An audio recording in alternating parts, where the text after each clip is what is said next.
This is Audible. Podium Audio presents Ruthless Lullaby, Book 1 of Korolev Bratva, written by Lisa Lovell, performed by Melissa Schwery and Duncan Cole. Chapter 1. Mindy. Miss Williams, have you heard my question? Maron Korolev asks, interrupting my train of thought. His expression is stern. I swallow hard and turn my attention back to him. Of course, Mr. Korolev. Maron Korolev is a cold, strategic perfectionist. That's basically a fancy way to say he's a jerk and a total control freak. He's also stinking rich and drop-dead sexy. He has a sharp jawline covered in stubble, my weakness. Perfectly slicked dark hair with the perfect amount of silver in it, and piercing blue eyes that seem to see straight through me. He also just happens to be my boss, and as such, he will always remain a forbidden fantasy. Even though he has the power to make me feel a little woozy at times. But Maron Korolev is more than just my boss. He is also the owner and CEO of Global Media, the international media empire where I work as his chief accountant. And as the CEO of an international media conglomerate, the man is impeccably dressed every day in designer suits and shoes that cost more than my monthly rent. His hair is always styled effortlessly, with a slight wave, as if he just woke up from an afternoon nap. And if that wasn't hot enough, his perfectly strong jawline always has the perfect amount of stubble. Like he popped out of the woodwork that way. Oh, and have I mentioned the captivating depth of his eyes? The point is, the man is insanely, ridiculously hot. And yet, he is a smooth, entitled jerk. A royal asshole. I have no interest in him whatsoever. So why is my body reacting as if he's about to pin me against the wall and have his way with me? And why does that idea flood me with an intense rush of desire? It is a mystery that remains unsolved. Right now, he has every reason to make that face he's making. I'm barely paying attention to what he's saying. It's Friday and I'm completely drained. He's been in the office all week, which luckily doesn't happen very often. But when it does, he's a beast, getting his team of assistants to send emails left and right, joining Zoom meetings, barking orders to his remote teams, and the list goes on. And I have to be a part of all that madness, as Maron Korolev is crazy about finances. He's not just crazy about finances, he's like a wizard with supernatural skills to point out mistakes and sense misplaced decimal points from 3 rooms away. He probably dreams in pie charts and investment portfolios. Needless to say, working for Global Media and living under Maron Korolev's constant observation is no walk in the park. The days start early and end late, with little to no time for breaks. It is a demanding and fast-paced environment. He doesn't believe in saying thank you, or at the very least, please. The only reason for me to stay at this workplace under a royal bosshole like Maron Korolev is that I have to. I have to because the money is extremely good. And that's important for 2 reasons. First, my mother has cancer and the costs are astronomical. The kind of cancer she has is treatable, and with the right medication, she can live a normal life and recover. I don't mind the costs. I love my mom and she deserves the best care. Except, I'm the only one who takes care of her. Alexis, my sister, could help, but she doesn't. She's struggling with her own demons, battling her painkiller addiction. So I can only count on myself. And that means putting up with Maron Korolev's tyranny every day. I'm also saving up to start a family. Due to complications from an illness I had as a child, I can't conceive naturally. I'm scheduled for IVF treatment starting next Monday. Who knows how long it will take to get me pregnant? What I do know is that I definitely don't want my boss finding out about it. That's a problem for another day, though. All I want right now is to finish this meeting, go home, and take some naughty photos of myself, so I can spice up my sex life with my fiancé, Maurice. And then, hopefully, make passionate love to him while we can. Except that's easier said than done. First, we need to work up the spark that's long gone. That's if it was ever there. Don't be sarcastic, Mindy. Maurice is a good guy. As for my boss, Maron Korolev, he has a habit of popping up at my office without any warning. He clearly doesn't understand the concept of knocking on someone's door before entering. Miss Williams, he'll say, I need a detailed Excel sheet about the expenses for the opening ceremony of our new product. Or something along those lines. He could easily email me his requests, but he seems to prefer the old-school way, making them in person. And every time he appears, I can't help but picture him standing there with no clothes saying, Miss Williams, I need you to get naked so we can have passionate sex on your desk right here, right now. For God's sake, stop swooning over him, Mindy. You only keep having these thoughts because you're horny all the freaking time. It's true. I always had a very high libido. And unfortunately, Maurice was never able to keep up with it. Yes, he's a great guy. But our sex life is mediocre at best. Okay, I admit mediocre is a strong word. Our sex life is terrible. It's like being trapped in a sex desert with no orgasm in sight. But I'm trying to change that. Since I've been sending surprise nudes of myself to Maurice, things got a little better. Every relationship takes work, and I'm willing to do my part. My mind wanders to the pictures I'm going to send to my fiancé, Maurice Korolev. Yep, that's right. As strange as it may be, my jerk boss and my fiancé have the exact same last name. But they're not related. New York has a huge Russian community, and believe it or not, Korolev is a pretty common Russian surname, almost as common as Williams or Johnson are here in the U.S. Maron and Maurice are from different backgrounds with very different upbringings. They are also the complete opposite of each other. Maron Korolev is like a walking dream on the outside, sexy, powerful, making all the ladies swoon, and a controlling jerk on the inside. But there's also something about him that gives me chills, an underlying darkness that screams danger. I can't exactly put my finger on it, but one thing is for sure. Maron Korolev is definitely not someone you want to mess with. Maurice, on the other hand, is the exact opposite of Maron. Good-looking in a normal way, handsome even. He's a typical family guy and a great listener. Basically, every girl's best friend. The type you want to marry. We all need a Maurice in our lives, but trust me, nobody needs a Maron.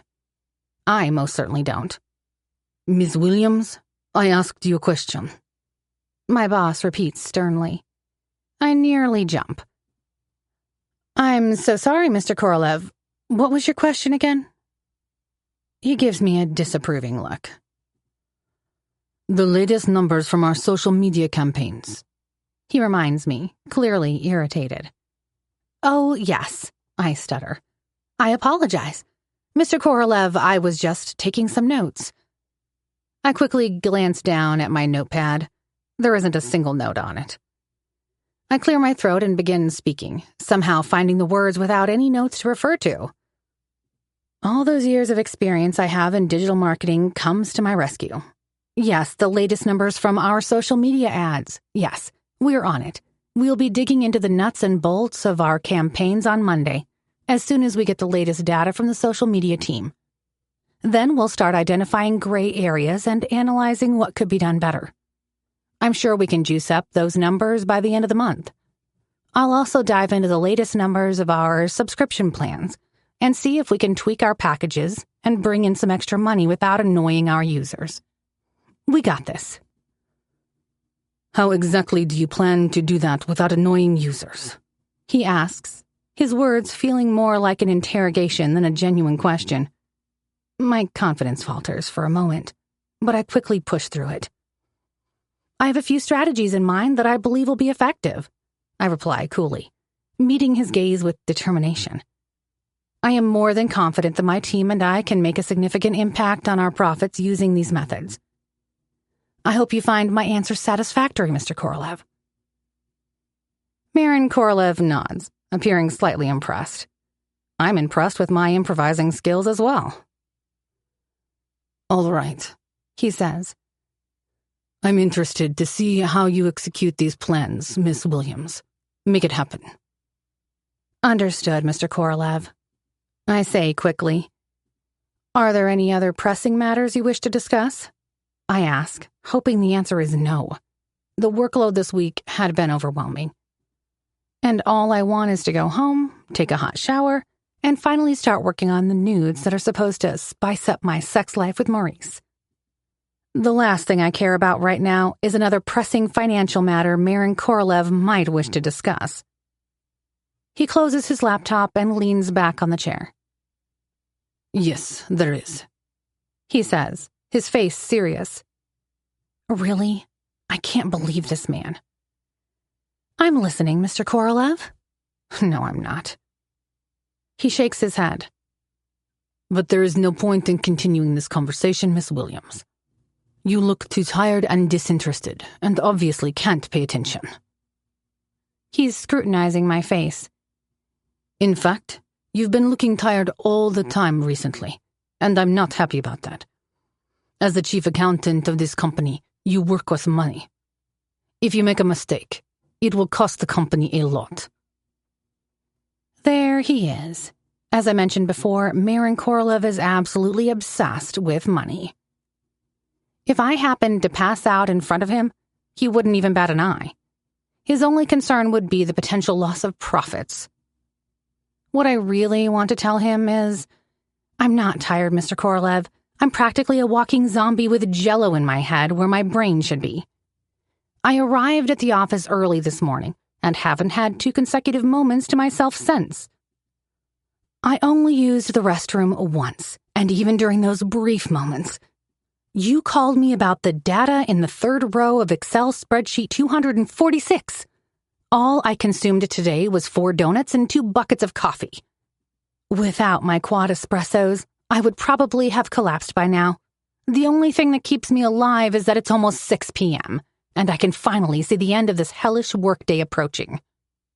But instead, I say, I'm sorry, Mr. Korolev.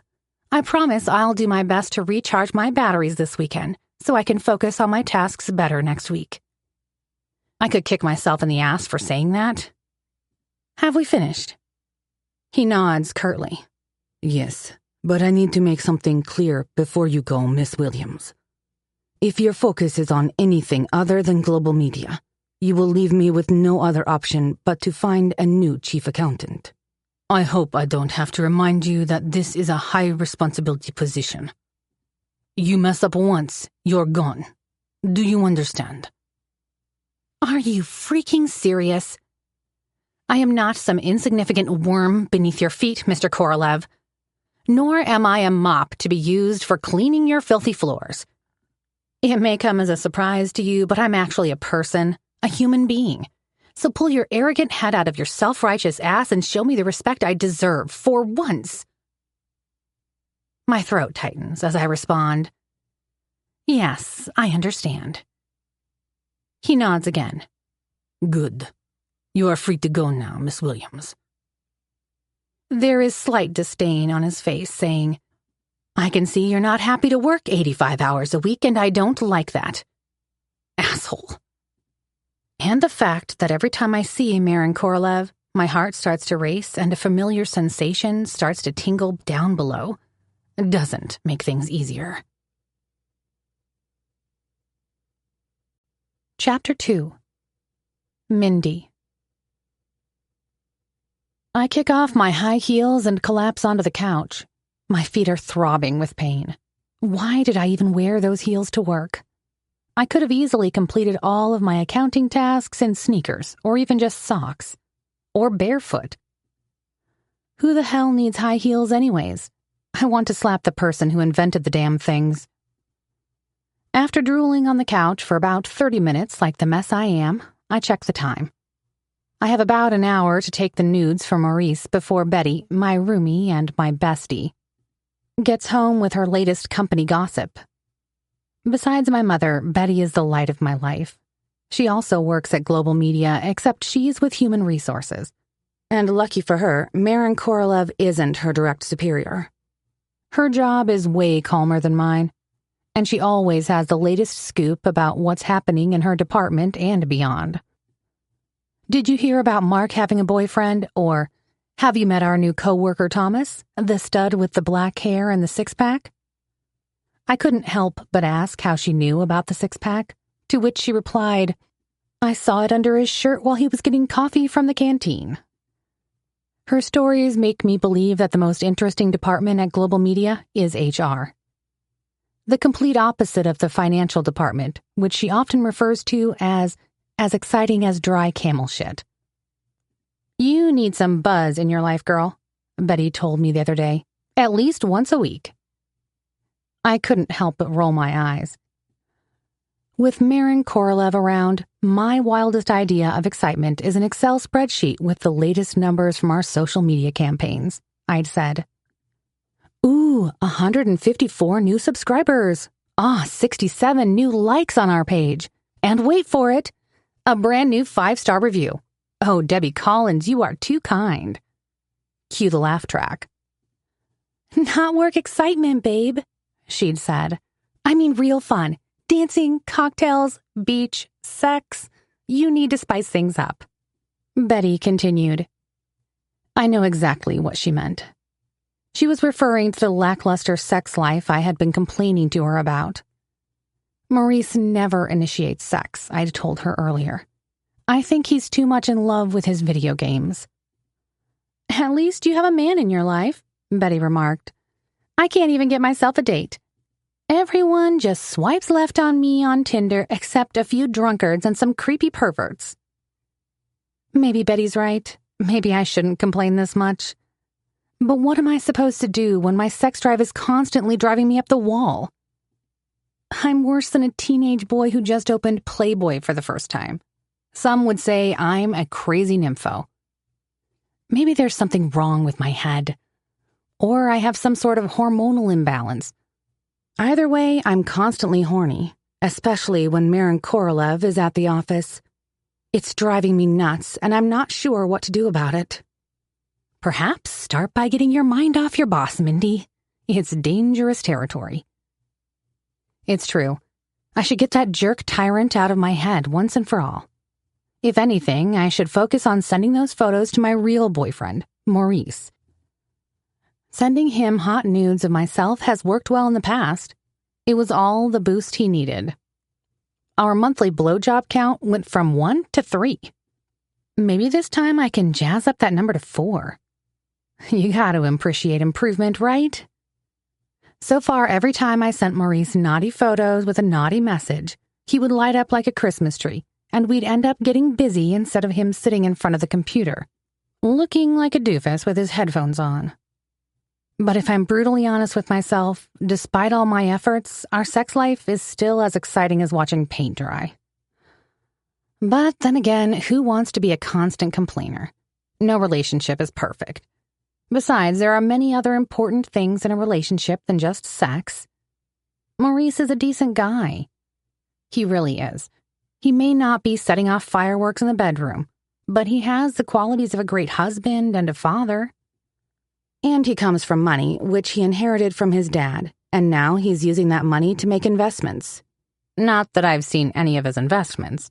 He said they're all digital. Things like cryptocurrency and NFTs. Come on, Mindy. Time to get down to business. Snap those nudes or be stuck in your dull sex life forever. I get up from the couch and start taking my clothes off. Once naked, I walk over to the mirror and take a good look at myself. I'm somewhat pleased with what I see, even though I've noticed a few extra pounds on my body lately. I blame Maron Korolev for that. He never lets me sit down and eat a normal meal, so I survive on an ultra-processed diet of Cheetos, donuts, and sodas. My mind starts to wander, imagining myself standing naked in front of him and complaining about the weight gain caused by the unhealthy lifestyle he's forcing on me with his unrealistic work expectations. In this fantasy, he responds with a seductive promise. You're beautiful just the way you are, Miss Williams. And now I'm going to have my way with you right here and right now. Jesus, Mindy. Snap out of it and get to work. I unlock my phone, my fingers tapping eagerly against the screen. I'm determined to capture the perfect angle. With a playful smirk, I tilt my head to the side, allowing the soft light to highlight my features and enhance every curve. As I snap a few photos, I can't help but wink at my reflection, a mischievous glint in my eyes. That will do, I think to myself. Maurice will love it. Switching to selfie mode with the tap of a button, I experiment with different expressions, each one more alluring than the last. A subtle pout of my lips channels my inner seductress, while playfully sticking out my tongue exudes a hint of innocent mischief. Each click of the shutter feels like a flirtatious dance. I quickly take another picture and glance at the screen. Ugh, I look like I've had too much Botox. Delete. Another snap. The scar on my stomach is too visible. Delete. I hate that scar. It's a reminder of the operation that made me unable to conceive naturally, which is why I'm pursuing IVF. When I told Maurice about my infertility, he hugged me and said, In this day and age, it's not a problem, Mindy. We'll do IVF and everything will be fine. Then he kissed me on the temple. He didn't seem to be worried about the astronomical price of the fertility treatment at all. I strike a last seductive pose and pucker my lips. I adjust my tits to enhance their perkiness, and to make sure I'm hiding my scar. These will be the final naughty photos I'll take before I start gaining more weight and become a hormonal bitch, crying and throwing up all the time. One last shot, and I'm done. I scroll through the photos on my phone, a bit frustrated by what I see. There are at least 30, and most of them are terrible. Bad lighting, awkward facial expressions, or my post-op scar showing. No way I'm keeping those. I really hate that scar. But then I find a photo that looks good, sexy even. The last set is actually pretty decent. I decide to keep 10 of them. With a tap of a button, I delete the rest. I look at the photos once more and a grin spreads across my face. These will definitely do the trick. I picture Maurice ripping off my panties, pressing me against the wall and doing me with such intensity that I'll walk funny the next day. It will be our final hurrah before we start the treatment and my body becomes a mess. The idea of being pressed against the wall and being taken passionately makes me horny all over again. Before I know it, I'm soaking wet between my legs. The only strange thing is, instead of Maurice, someone else's image invades my mind. Maron Korolev. That's right. My control freak jerk of a boss who makes my every workday a living hell. The way he appears at my office door, hands in his pocket. His carefree stance that screams sin, danger, and seduction. The way he crosses his legs, leaning against the doorway. His chiseled jaw and 5 o'clock shadow. That impossibly broad chest, shoulders, and perfectly toned six-pack hidden beneath his tailored suit. And if anything, those thoughts are making me even more wet. It's wrong, ridiculous, and I hate myself for it. But instead of forcing my mind to push the thoughts aside, I close my eyes and begin to slowly slide my index finger over my wet folds. I wish I could simply force Maron Korolev out of my mind. No, I'm not sure that's what I want. What I really want is him. Yes, Maron Korolev, my drop-dead gorgeous asshole boss. It's all kinds of wrong, and I just don't understand why it's happening. My hand stops. I might as well record this. It will be a great addition to the photos I took earlier. I switch my phone to video mode and press record. With my phone propped up in the corner of the room, my finger is still stroking my slick folds. My other hand finds its way to my breasts, kneading them gently as I start to moan softly. I watch my reflection in the mirror. My fingers push deeper into my sex, sliding against my clit as I start to pick up the pace. I grind my center against my fingers, and a needy whimper escapes my lips. My breath hitches as I increase the speed, rubbing myself faster and harder with each second that passes. The moan that escapes me is louder this time as I finally come undone under my own touch. Waves of pleasure wash over me, and with a guttural gasp, I come in front of the mirror. Oh, wow. I breathe out in a shaky voice. That was better than expected. My body tingles from head to toe. I hit the pause button on the video, breathless and flushed. My eyes quickly scan the timer. 5 minutes and 47 seconds of pure, unadulterated pleasure caught on film. Damn it, Mindy. The mere thought of your boss ignited a fire within you like never before. And that's bad. Really bad. I really shouldn't be thinking of Maron Korolev, especially while masturbating. And I most certainly shouldn't record it and send it to my fiancé. But the thrill of doing something so forbidden makes it all the more intense. Feeling a bit guilty, I type a message to Maurice. Hey, babe. Enjoy the photos and the video. Tonight is all about us, so get ready for a wild time. Can't wait to be all yours. Love, your Mindy. I attach the 10 photos. Then I stop for a minute to think if I should send the video or not. But honestly, how could Maurice ever know that I was thinking of someone else while recording? Don't overcomplicate things, Mindy. This will always remain your dirty little secret. Just get that bastard Maron Korolev out of your head once and for all.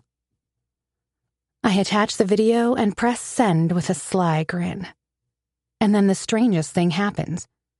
Within seconds, my smile fades as an automated response arrives. Your inquiry. Hello, thank you for reaching out. I have received your email and will get back to you as soon as possible. Best regards, Maron Korolev, CEO Global Media. What the hell? I frown and check the address I sent the email to. mkorolev@globalmedia.com. The address should have been mkorolev@gmail.com. My eyes suddenly widen as the realization hits me like a shockwave. Oh my fuck. No, it can't be. What have I done? Instead of my fiancé, I sent the whole freaking lot to my boss. Oh God. My tits, my pussy, my entire naked body, and my ever so loud orgasm. All because he happens to have the same initials as Maurice. No. Panic courses through me as I frantically search for the undo button, but it's nowhere to be found. Where is it? How could it have disappeared? My mind races trying to come up with a solution, but all I can think of is the disaster that awaits me. The subject of my dirty fantasies, Maron Korolev, with his piercing gaze and seductive swagger, will see me naked. But worse still, he will see the jagged scar on my stomach, and as if that wasn't enough, he'll also hear me orgasm as my cries echo through the room like the braying of a wild donkey. Maybe he's already checking the damn email. Oh God! What have you done, Mindy? Shit. This has to be the worst day of my life. How can this be happening? Wait, did I say his name while I was having my orgasm? If so, my life is over. I hover my finger over the video just to check. Then my hand stops. Check what? Does it matter if I whispered his name or anybody else's? It doesn't matter. My life is over either way. I can't believe what just happened. I'm still shaking from the realization. What the hell do I do now? Perhaps I should call him and say, Mr. Korolev, please ignore the naked photos and the amateur porn video. You know, the one where I'm pleasuring myself and orgasming like a horny schoolgirl. Those files were intended for someone else. And sorry for thinking about you while masturbating. I know it's highly unprofessional. Scratch that. It's a ridiculous idea. My best hope is that my email gets lost in the sea of emails he receives every day. which is unlikely, knowing Maron Korolev's strict and controlling nature. But then again, he's the CEO. He gets thousands, if not tens of thousands of emails every day. Not even his team of assistants can go through all that. And since I've sent this from my private email address, maybe it got marked as spam and never made it to his inbox. Maybe he'll never find out. With shaking hands, I frantically check the email again. I'm not sure what I'm hoping for, but what I see almost makes me lose my remaining balance and pass out. Besides Maron Korolev's email address, there is a long list of other addresses pulling up. That's right. Maron Korolev is an important man, and because of that, the emails he receives automatically get forwarded to a number of other addresses within the company for the sake of corporate efficiency. In layman's terms, I'd sent the freaking email to multiple important people within the company. Maron's entire fucking management team, that is. With all the attachments, of course. How could I have been such an idiot? Mother Earth, please open up and swallow me whole. The buzzing of my phone stops my increasingly terrifying train of thought. I cringe, expecting it to be Maron Korolev firing me on the spot. Instead, it's a text from Maurice. Sorry, babe. I'm running behind schedule. We'll be with you as soon as I can. Chapter 3. Maron. What the fuck do you mean it disappeared? I roar into the phone, my grip tightening until my knuckles turn white. How the fuck does a cargo ship just vanish into thin air? Pavel, my right-hand man, sighs heavily on the other end. We don't have the coordinates, boss. I've tried contacting Olev Rabarov, the captain, but the connection keeps cutting out. It's like they've gone dark. I let out a string of curse words and run my fingers through my hair in frustration. This is the last thing I need right now. This is not a fucking joke, Pavel. That ship is carrying the first batch of tromoxine samples. Important people are relying on it. I know, boss, Pavel replies calmly. Give me some time to figure out what happened. Rabarov is a seasoned captain. If he's not answering our calls, it means something serious. I place my palm against my temple. It wasn't me, Pavel. What the fuck do you mean, serious? Look, boss, whatever it is, I can contact the chemical plant and have them send more samples on another ship. It's solvable. They can send us the cargo in 2 days. I shake my head in annoyance. No, I'll handle backup samples. You focus on finding the damn ship. With that, I end the call. I puff air out of my face. With all the shit that's been going on in my life lately, this is the last fucking thing I need right now. But then again, there is no good time for important cargo to go missing. I rise from my seat and make my way to the cupboard. I open a bottle of Stoli vodka and pour myself a shot. I quickly gulp it down, feeling the intense burn all the way down my throat. Tromoxine. That's what my billion-dollar baby is called. The game-changer pill that's going to bring new horizons to a world that's full of messed up, addicted, traumatized people. The entire world is sick, and I've got the magic cure. The pill is the marriage of psilocybin and ayahuasca, two experimental yet highly effective components used to cure trauma, mental illness, and addiction. The mix of the two that is tromoxine promises to surpass every single treatment that is currently available on the market. If used correctly, tromoxine has the ability to rewire the entire human brain, eliminating past trauma, depression, insomnia, and other mental health disorders in just a matter of weeks, sometimes days. In the early trials, we healed some pretty screwed up people with only a few sessions. I drink another shot of Stoli. Of course, most governments are too fucking narrow-minded to see the true power of substances like this, so the stuff is not strictly legal. Suits me fine. The dark web is crawling with potential customers who are willing to pay top dollar for a panacea cure like this. All those Bratva boys, they're walking around with more baggage than a fucking airport. Who doesn't have a string of childhood traumas? Kids that grow up in the Bratva get beaten up and bullied all the time. Who doesn't have depression and all of that fucked up shit? People take drugs and drink them so stupid just to numb the pain, to forget the hell they went through. But not anymore. Since mental health has become such a hot topic on the internet, everybody wants to heal. And with Tramoxine, they finally can.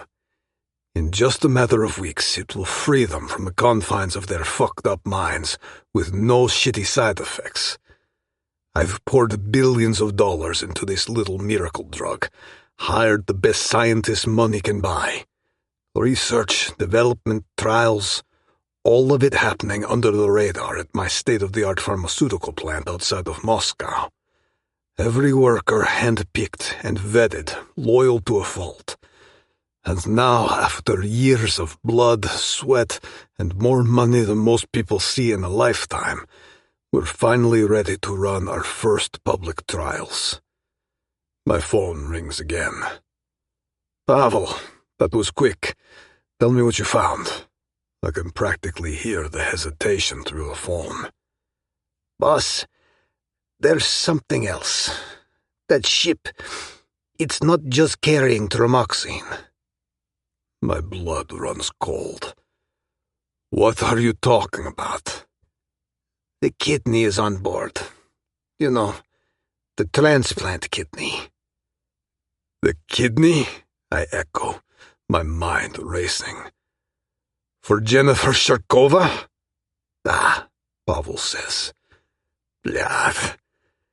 I grit my teeth as it all sinks in. The missing Tramoxine samples are a setback, yes, but losing that kidney is a whole new level of fucked up.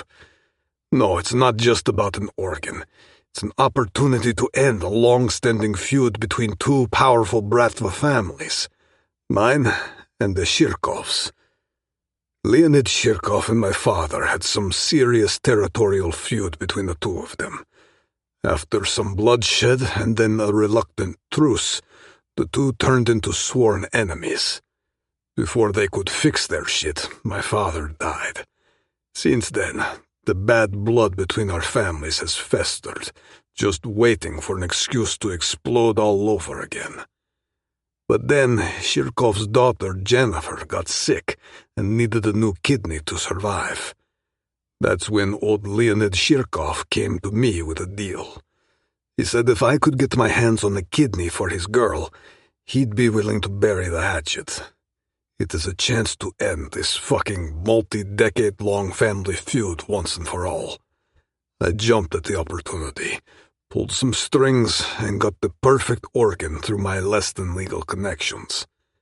But now the kidney's gone, along with my Tramoxine samples, vanished into thin fucking air. If I can't find it and Jennifer Sharkova dies, all hell will break loose. The streets will run red as our families tear each other apart, and everything I've worked for will go up in flames. Bludak. I lean back in my chair, my jaw clenched tight. Fuck. This whole operation was supposed to be simple. Transport the Tramoxine samples and the kidney from Moscow to here, keep everything under the radar. But instead, everything's gone to shit. Keep trying to reach Oleg and get the last satellite images of the ship, I ordered Pavel, my tone leaving no room for argument. I want that fucking cargo found, Pavel. I don't care what it takes. You call in every favor, every contact we have. We're not losing that ship. You understand me? Yes, boss, Pavel replies, his voice grim. I'm on it. I finished the call. This time I poured myself a double shot of vodka and down it in one burning gulp. This is far from over. I will find that ship, even if I have to tear apart every fucking port from here to Moscow. And when I do, there will be hell to pay for whoever's responsible for this fuck-up. I glance at the clock. It's only 7 in the evening, which is relatively early. It's not uncommon for me to stay at the office and catch some shut-eye on the couch if things get busy. Maurice, my wayward half-brother, is due to arrive soon, and I need to tie up some loose ends before his unwelcome presence darkens my doorstep. Fucking Maurice. We were once close, a long time ago. But then the death of our father drove a wedge between us. Many years have gone by, and we only spoke a few times since. With our inheritance, I chose the path of the wise, investing in legitimate businesses to mask the true nature of my power. Global media, my crown jewel, grew so vast that I had to claim a skyscraper in the heart of New York to house it. It's the perfect facade for my true calling, the Tramaxian business. While the world sees me as a media mogul, they have no idea that global media's complex financial structure allows me to funnel money and resources into developing and distributing Tramaxian under the radar. As my father always said, in the Bratva, you have to have a legal business that covers up your illegal one. Maurice, the fool, squandered his wealth on fleeting pleasures, whores, and extravagant escapades until he found himself destitute. Our conflicts over his reckless behavior have left us estranged, and I can only imagine the desperate circumstances that bring him crawling back to me now. There's a small ray of hope, though. In our last phone conversation, Maurice told me he'd pulled his shit together and found himself a steady girlfriend. They are even planning to start a family. Amen. Fingers crossed for the girl. After making a few phone calls, I decided to call it quits for the day. It's Friday and I could use a break. Checking the clock again, I see that it's almost 8 p.m. Maurice should have arrived by now, but my half-brother is notorious for being late. I stretch my arms and let out a loud yawn. I'm fucking tired. My company, Global Media, has been gaining new contracts left and right, but it also brings along other concerns. Like the fact that Miss Mindy Williams, my chief accountant, seems to have something else on her mind whenever I see her. It also doesn't help that every time I see her, my cock gets hard. No, Maron, you don't fuck your chief accountant because you will suck cock with your finances afterwards. I remind myself every single time she appears. If she wasn't so fucking gorgeous, I'd fire her. Or maybe not. Mindy Williams is a valuable asset to Global Media. She knows our finances in and out. When she's not fucking distracted, that is. Like she was just a couple of hours ago. She made me mad, and I wanted to punish her right there and then by tearing off all her clothes and taking her naked body against the wall. Yes, maybe a little punishment would teach her a lesson. A ping interrupts my thoughts, and I glance over to my phone just to see another email arrive. To hell with it. I can't handle any more emails today. All I want is to go home, unwind, and fuck some girl before I commit myself to a stupid, old-school Bratva thing. An arranged marriage. I've only met Elena Kubakova 2 or 3 times. Sure, she's a nice girl, but she didn't initiate anything earth-shattering in me. Elena will be a nice warm body to fuck. That's pretty much it.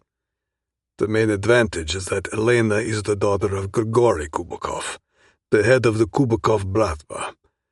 With the marriage, the two families will merge, which will solidify my position in the Bratva and give protection from other families, especially Leonid Shirkov, who, by the way, is waiting for that fucking kidney to save his daughter's life.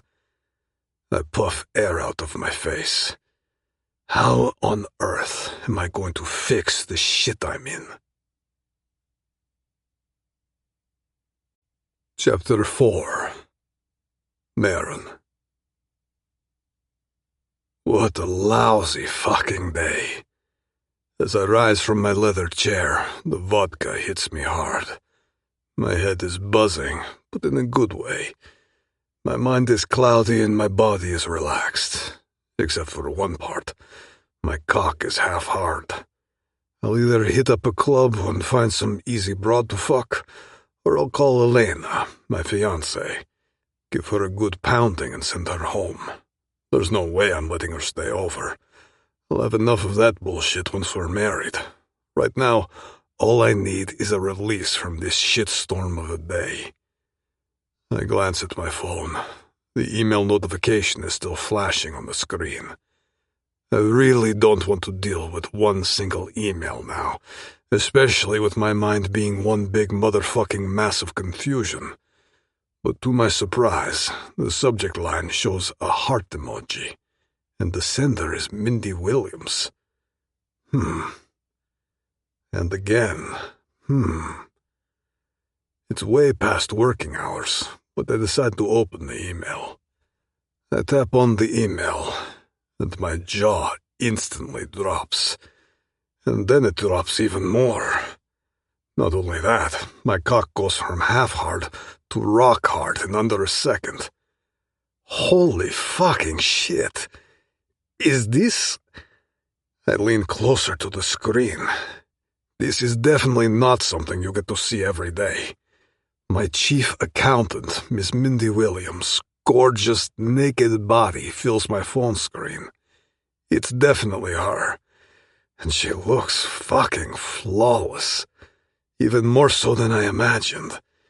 And if that's not enough, there are more photos of her attached to the email. No, you definitely don't get to see an email with your hot chief accountant's nudes every day. 10 of them. All naked. Nude. Bare. Stripped. I don't even bother reading the message. Instead, I set my phone down and focus on my laptop, pulling up the photos in full screen. I lean closer. I can't believe it. She's fucking incredible. This girl's body is absolutely stunning. Her breasts are perky, and her pussy is perfectly shaven. My arousal increases as I imagine having her nipples in my mouth. My cock is painfully erect, just at the thought of it. And there's a video, too. Over 5 minutes long. Maybe this isn't such a shit day after all. I press play, and again, I almost can't believe what I'm seeing. I watch intently as Mindy pleasures herself, culminating with tiny screams of pleasure. My God, what a sex goddess chief accountant I have. Her hands, slick with arousal, glide over her perfect mound, reaching under her panties, teasing herself. The video quality is surprisingly clear, allowing me to see every little detail of her body contorting in pleasure. Her breasts bounce with each wild thrust, and I can't help but imagine what they would feel like in my hands. Her plump lips part, exposing her pink tongue as she moans even louder. Shirtovsky Nirnayatna. She is a fucking vision. My breath hitches as I watch, craving her like an addict craves their next fix. I can't take it anymore. I can't wait for Elena to get here. I can't wait for some random woman to suck my cock later in the evening either. My cock is throbbing, yearning for release. But most of all, it is yearning for Mindy. I stand up and lock the door. If fucking Maurice hasn't come until now, he will have to wait. My hand glides down to my crotch and I start rubbing my cock through my pants. Simultaneously to that, Mindy runs her fingers delicately over her flat stomach and around her nipples before trailing them lower, down towards her panties. She teases herself for what feels like an eternity before finally pulling them off with a seductive smirk on her lips. That pretty pink pussy is glistening with excitement. My cock throbs in sync with her motions.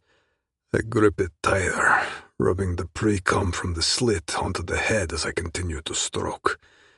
The sound of her moans fills my ears as I see her fingers sliding in and out of herself, her hips gyrating to match the pace of my hand. Holy fucking shit. She is next level hot. I increase my pace, mirroring hers as closely as possible, watching intently as she reaches between her legs and plays with her clit while continuing to finger fuck herself.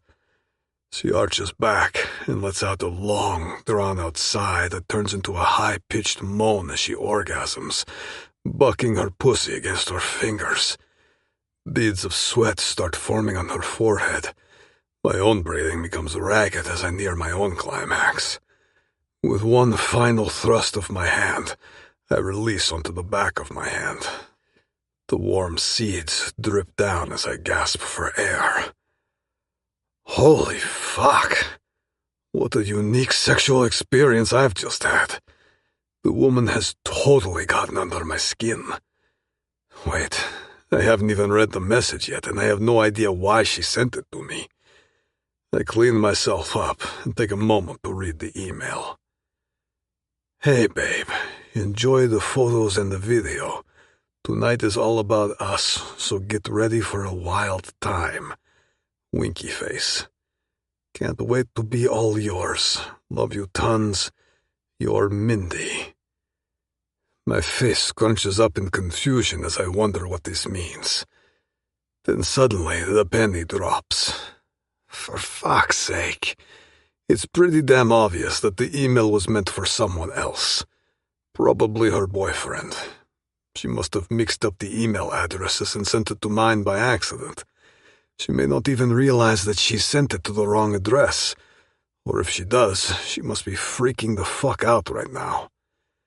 A wave of jealousy washes over me. Who is her boyfriend? Who is she fucking? And how is it that the guy got so damn lucky? I wish I was that lucky.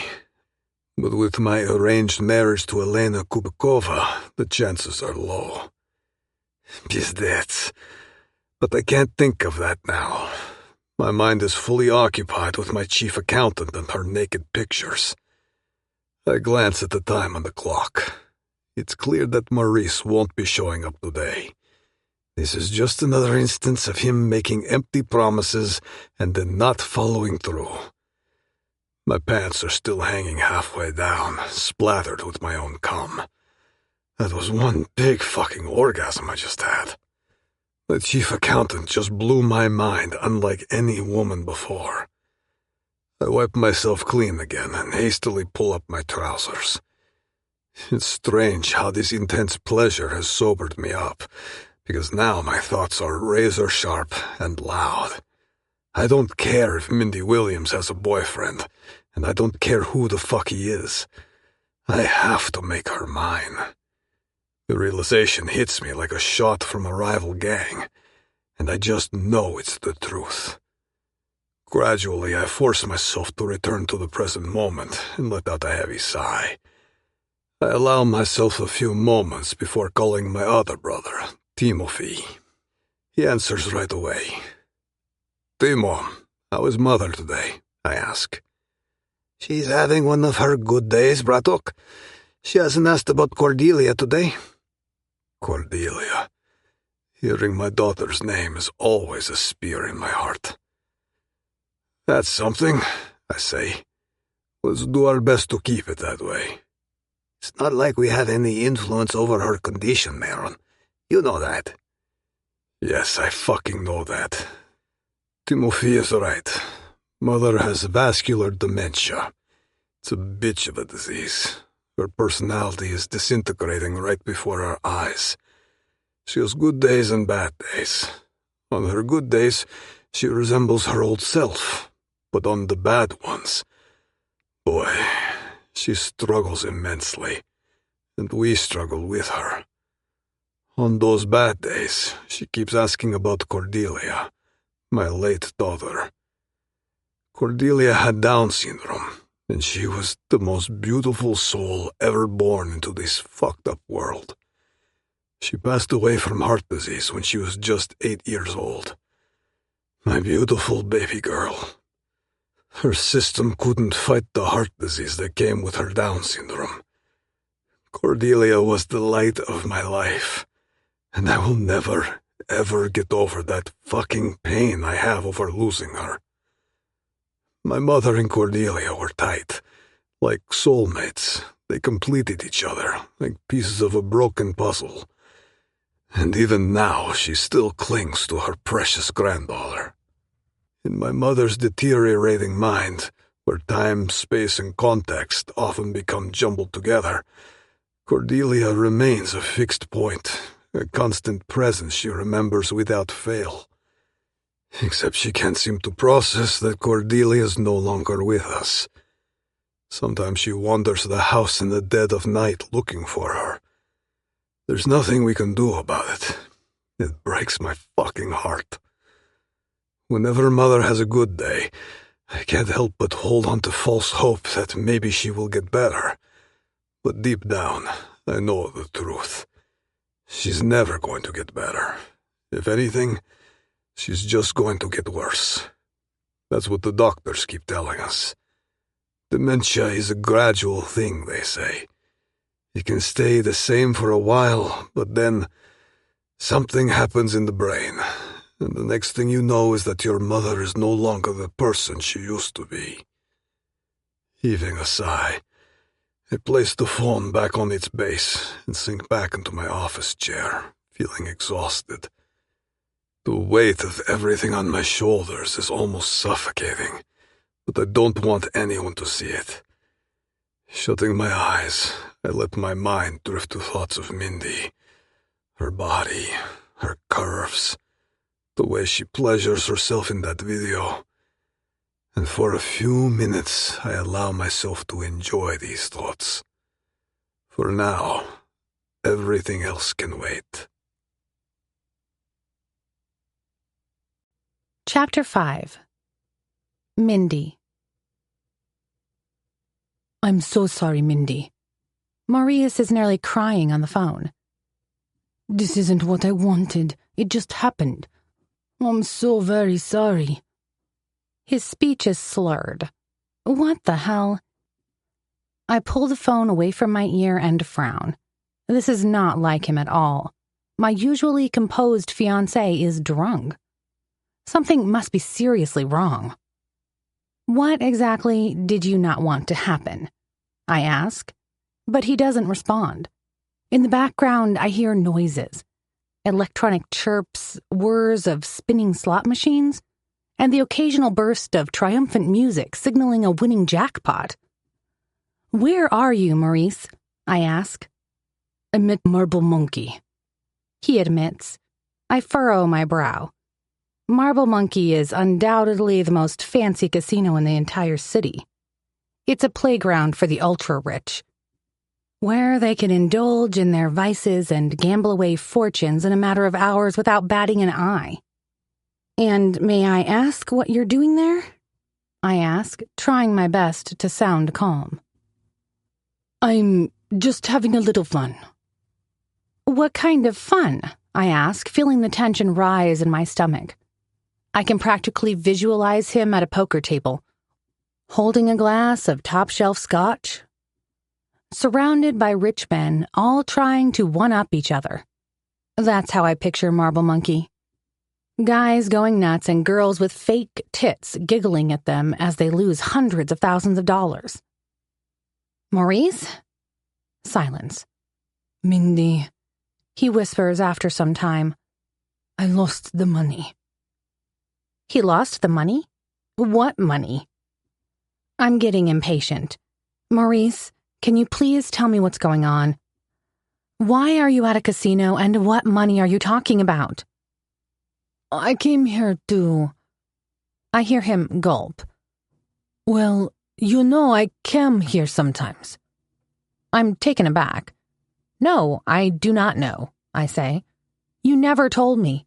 You go to the Marble Monkey sometimes? Yes, he says. I do. Since when? Since I was 16 or so. My eyes widen. Since you were 16. And why did you never mention this during our 2.5 years together? Because there was no need, he explains. I only came here today because of the IVF money. What? He went to a casino because of our IVF money? Maurice, I say, trying my best to not sound pissed off. Tell me in coherent sentences, what the hell is happening? Okay, he starts, seemingly sobering up a little. I only had half the money for your IVF treatment. Okay, and then? I panicked. I knew we needed to have all the money by Monday, so... He goes silent again. So, I urge him, so what? Maurice continues. So I took a chance. I came to Marble Monkey to double it. And I lost the money. I try to maintain my composure. Are you telling me that you went to a casino to double our IVF money, and you gambled it away? I nearly yell at him. Is that what you're saying? Yes, Mindy, he says. Silence hangs between us for a moment. But it doesn't matter anyway. It's over, he adds. Over? What do you mean? I press for an answer. More silence. Maurice, what is over? The tears start to well up in my eyes as I repeat myself. Us, Mindy, our relationship, he says flatly. It's over. I'm struggling to process his words. He lost the IVF money, and now he's breaking up with me? My mind feels cloudy and overwhelmed as I imagine a future without him, without children. Why? What happened? I whisper, trying to process this. Silence again. It's your sex drive, Mindy, he confesses. I can't keep up. I tried, but I just can't. You're breaking up with me because of my sex drive? My voice shakes with hurt and disbelief. Maurice hesitates before answering. Well, we've been drifting apart for a while, and it's finally coming to the surface. We've been in a rut for some time now, and we both know that. Well, I tried. I'm on the verge of crying. I did my very best, Maurice. I really did. That's why I started sending you those photos. They seemed to be working, and... I didn't even like them, Mindy, he interrupts. Don't get me wrong. You have an amazing body. But when those photos showed up on my phone, I knew I had to reciprocate. And I just didn't want to. I'm not a sex machine. He sighs. We are not meant to be, Mindy. You need someone who can keep up with your libido. And that's not me. A thought pops into my head. You're seeing someone else, aren't you? There's a moment of silence before he responds. Well, that's not what this is about. So you do have someone else. I feel a surge of anger. Suddenly I feel like I could strangle him. Okay, Maurice may not be the kind of guy who gives me butterflies in the stomach. But for the past 2.5 years, he was always there for me. He always listened to me, and I was so sure we were going to have a great family. A happy life with a house, dogs, cats, and kids. All we have to do is go through with the IVF treatment. Have the baby, twins perhaps, and... Never mind that. It's gone. All gone. The family we were supposed to have, the kids I dreamed of, have all been swept away with a phone call. Just like that. My heart feels like it's being ripped apart, and an overwhelming sense of rage begins to consume me until I feel like I could explode. Who is she? I ask, surprisingly composed. Do I know her? I hear him sigh. Honestly, Mindy, it doesn't even matter. But for what it's worth, you don't know her. Goodbye, Mindy. He cuts the call. Maurice? I cry. Don't you dare put the phone down. But there's silence at the other end of the line. He hung up on me, just like that. I try to call him back a few times, but he doesn't answer. It's over. Maurice is gone. He's not my boyfriend anymore. No IVF, no baby, no family, and no hope. Nothing. My mind is in a state of turmoil, my eyes soaked with tears, and my heart feels like it just shattered into a million pieces. So to numb the pain, I do the only thing any normal human being can think of. I order a pizza. Not just any pizza, but an extra-large monstrosity, drowning in a sea of gooey cheese and laden with enough toppings to feed a small army. And because my heart is broken and my dreams of a future with Maurice are in tatters, I ask for extra mayonnaise as a final fuck you to the healthy lifestyle I've been wanting to start for a pregnancy that will never happen. But I don't stop there. I order dessert, too. A giga-sized cake. All chocolate, sugar, and empty calories. If I'm going to wallow in my misery, I might as well do it in style, right? I want to eat until I can't feel anything anymore. Until the ache in my chest is replaced by the dull throb of a food coma. When the doorbell rings half an hour later, I'm ready. I fling open the door, snatch the pizza box from the startled delivery boy, and retreat back into my sanctuary of heartbreak. I open the box and take a big whiff, inhaling the scent of melted cheese and greasy pepperoni.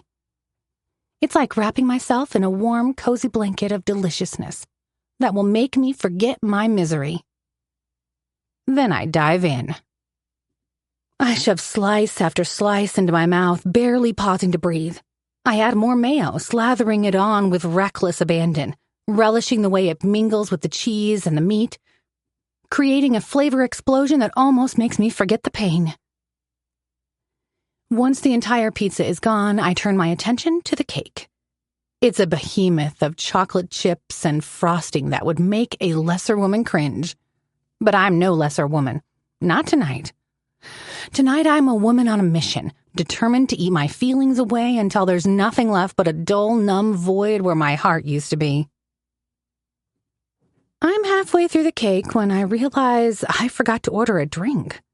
Fuck. I heave myself off the couch, my stomach protesting the sudden movement, and stumble to the fridge. And there, like a beacon of hope in a sea of despair, is a bottle of champagne. Betty's champagne. She left for the weekend, so I don't even hesitate. I grab the bottle, fumbling with the cork until it flies off with a satisfying pop, ricocheting off the walls and disappearing into the depths of the apartment. I don't bother with a glass. I raise the bottle to my lips and drink deeply, feeling the bubbles burn my throat and the alcohol course through my veins. As I drink, the champagne works its magic, and the numbness takes hold. I feel the pain starting to recede. It's still there, lurking in the depths of my soul. But for now, it's muted, dulled by the alcohol and the enormous amount of food I consumed. I'll regret this tomorrow, I know. I'll wake up with a hangover from hell and a stomach that hates me. But right now, I can't care less. Right now, all that matters is that I'm not feeling, not thinking, not hurting. And if that means drowning my sorrows in a sea of junk food and expensive champagne, so be it. I envision the conversation on Monday morning with my boss. Excuse me, Mr. Korolev, but I won't be able to come into the office today. Can I work from home? Why? He would inquire, as he doesn't believe in discretion. Because I drank and ate myself into a stupor. Miss Williams, why did you make that decision when you are aware of the potential consequences for the company? Fuck the company. Well, I'd reply, let's just say that the nudes I accidentally sent you instead of my fiancé didn't work. So now my fiancé has dumped me, and on top of that, you've seen me naked, pleasing myself. Well, Miss Williams, that doesn't sound like my problem. See you at the office. That's what happens when you down an entire bottle of champagne. Having ridiculous thoughts about what your boss might say to you when you try to call in sick. But I'll worry about Maron Korolev later. Right now, I'm feeling comfortably numb, and that's all that matters. I don't remember falling asleep, but I must have. The empty bottle of champagne lies on its side next to the couch, and the remnants of my food binge are scattered across the coffee table. Sunlight streams through the half-closed curtains, making me squint. My head throbs, and my stomach churns uncomfortably. I groan, realizing it is morning, and that I've spent the night passed out on the couch. As I struggle to sit up, fighting waves of nausea, my phone starts to ring. For a split second, I hope it's Maurice, begging for mercy. But reality crashes in when I hear my sister's, Alexis's trembling voice. Mindy. The urgency in her tone sets my teeth on edge. Alexis? I mumble, instantly on guard. Alexis and I are not exactly on good terms, so a call from her screams trouble. What's wrong? It's Mom. My heart plummets. What happened? She's in hospital, Alexis says, accusation seeping through her concern. She got sick last night. Neighbors called an ambulance. I just talked to Dr. Walker. As the news sinks in, Alexis's unspoken blame stings worse than her words. Which hospital? I choke out. St. Mary's, Oncology, room 501. Thanks for letting me know. The formality in my voice surprises even me. You know this is your fault, right? She spits. And there it is. Classic Alexis, twisting the knife she knows exactly where to stick. Cut it out, Alexis, I snap. I'm going to see Mom, now. She lets out a bitter laugh. Don't bother. Mom doesn't need your fake concern. She needs a miracle, and we both know you can't deliver that. I'm just keeping you in the loop. Alexis, I start, but she's already hung up. I stare at the phone, replaying my sister's words in my mind. She knows exactly how to make me feel even more guilty for everything that happened, for what I've done. Ever since that tragic day that changed our lives forever, she's been blaming me for it all. The car accident that took my twin sister, Emily, away from us caused her own addiction to painkillers, and now, even Mom's cancer. According to Alexis, it's all my fault. The worst thing about it is that she's right. I know I made a terrible mistake. I drove that car. But does she really believe I wanted any of this to happen? The weight of Emily's death, Mom's illness, and Alexis's resentment is something I carry with me every day. I wonder if we'll ever be able to move past it. If Alexis will ever see me as her sister again instead of the person who destroyed our family. I take a deep breath, trying to push aside the flood of guilt and regret. Right now, I need to focus on Mom. I have to go and see her. With a pounding head and a churning stomach, I force myself off the couch. I'll deal with my pain over Maurice, the IVF, and Alexis later. Right now, Mom needs me, and I won't let her down again. Chapter 6. Maron. Where is Cordelia? My mother asks the same question for the 5th time today. Maybe 15th. She sits in her favorite armchair, a picture of elegance in her navy silk dress and pearls. Her silver hair is neatly styled as always. Anyone looking at her would see a refined Russian lady, not someone battling dementia. That is until she starts talking, repeating that damn question again. I catch Timothy's subtle eye roll out of the corner of my vision. Of my 2 brothers, he's the one who spends the most time with her, almost being her full-time caretaker at this point. I can only imagine how many times he's had to answer this same heartbreaking question today. Sometimes I wonder why Mother asks this question all the time, he whispers. She could ask about anything. The time, the weather, what we're going to have for dinner, or why the price of milk went up. Why Cordelia all the damn time? You know well, Brodok, I reply. Their bond was special. Cordelia was closer to her than anyone in her family. Having run out of ideas of what to say about my deceased daughter's whereabouts, I reached for the box of chocolate I had bought for my mother. Why don't you have some, Matushka? They're your favorite, the creamy kind. Her attention shifts to the chocolate, and a smile spreads across her face. My mother always had a sweet tooth. Thank you, sweetheart. Which one, Mom? I ask as she points to the one in the middle. I quickly unwrap it for her, and she happily puts it in her mouth, savoring the taste and momentarily forgetting about Cordelia. Timothy grins and grabs 3 pieces of chocolate. Thanks, bro, he says as he pops one into his mouth. I give him a stern look. Those aren't yours. Come on, Maron. You gotta think about your brother. He takes another one. I need it, he says through his teeth, half turning towards me. If Mom asks about Cordelia one more fucking time, I might have to perform harikiri on myself. I understand my brother's frustration. He spends many of his days looking out for our mother, and someone with vascular dementia can be a fucking challenge to deal with. I jokingly shove Timothy's shoulder. Stop stealing Mom's chocolates, Dolboyev. Mom's eyes dart between us. She doesn't understand our banter anymore. Don't worry, Matushka, I say. We're just joking. You know your sons love each other. I hand her the box. Have another one. You're a good boy, Maron, she says and takes one. She looks at Timothy. And you're a good boy too, Maurice. I'm Timothy, Mom. But never mind. I am a good boy indeed, he says, smirking. Of course you are, son. Of course you are. She pops the ball of chocolate into her mouth and closes her eyes. So nice. She swallows the chocolate. Where is Cordelia? Don't worry, Mom. She'll be here soon.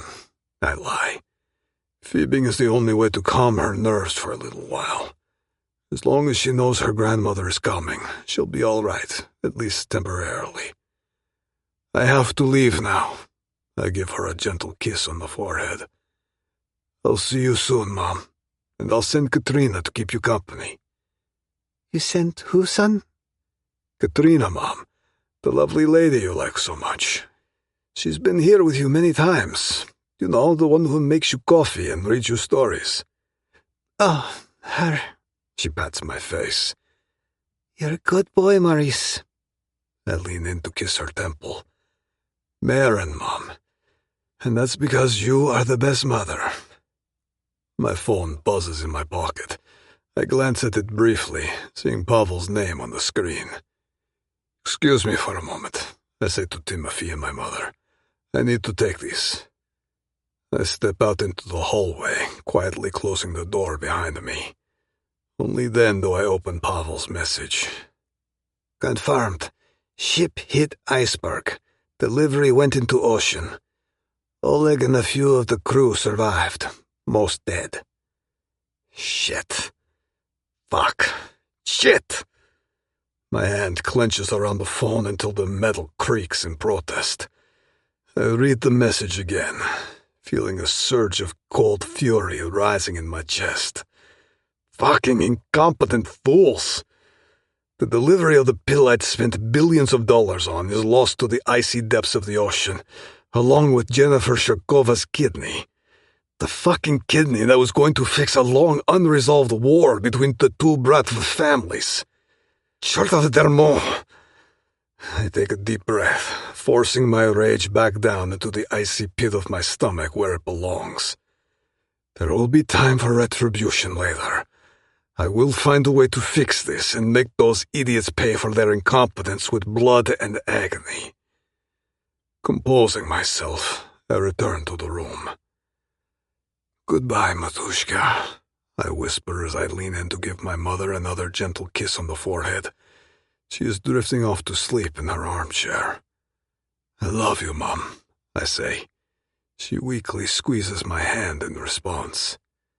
I love you too, Sinok.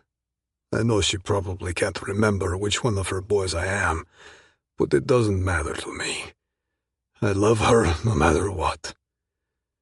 I turn around and take slow, deliberate steps towards the door, making sure to close it with a gentle click behind me.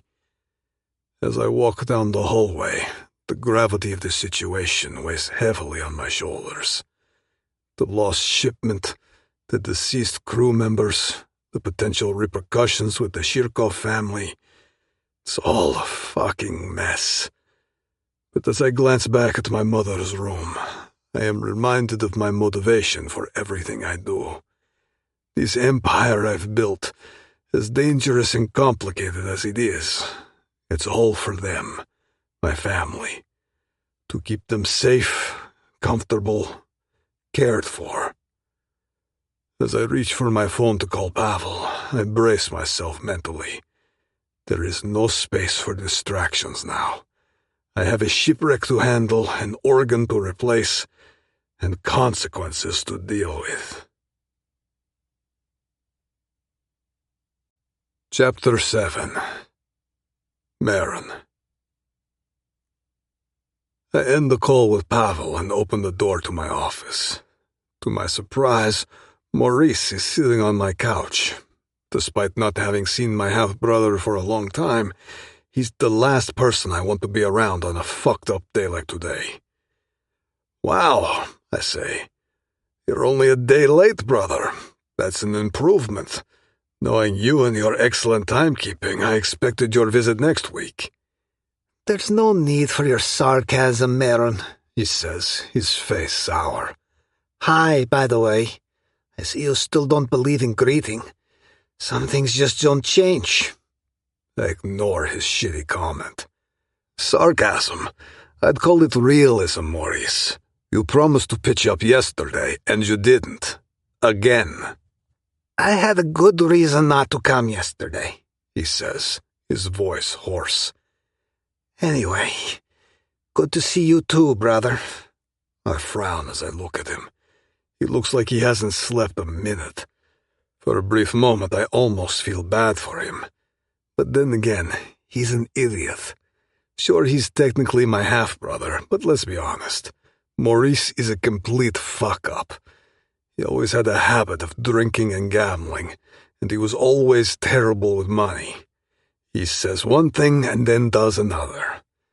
Not wanting to spark further conflict, I ask, "You okay, Maurice? What brings you back to me after all this time?" "Yeah, I'm all right," he sighs. "Except I'm hungover as hell." I look at him. "I can see that. Still drinking much, huh?" He shrugs. "I try not to, but yesterday was the shittiest day of my entire life. Sorry I didn't call, Maron." I walk to the booze cabinet and turn back to him. "Want remedy?" Maurice shakes his head. "Not now, thanks. It'll just make things worse." I pour myself a small shot of vodka. "Well, isn't that an improvement? I'll drink on my own then." I down it. "Now, tell me what happened.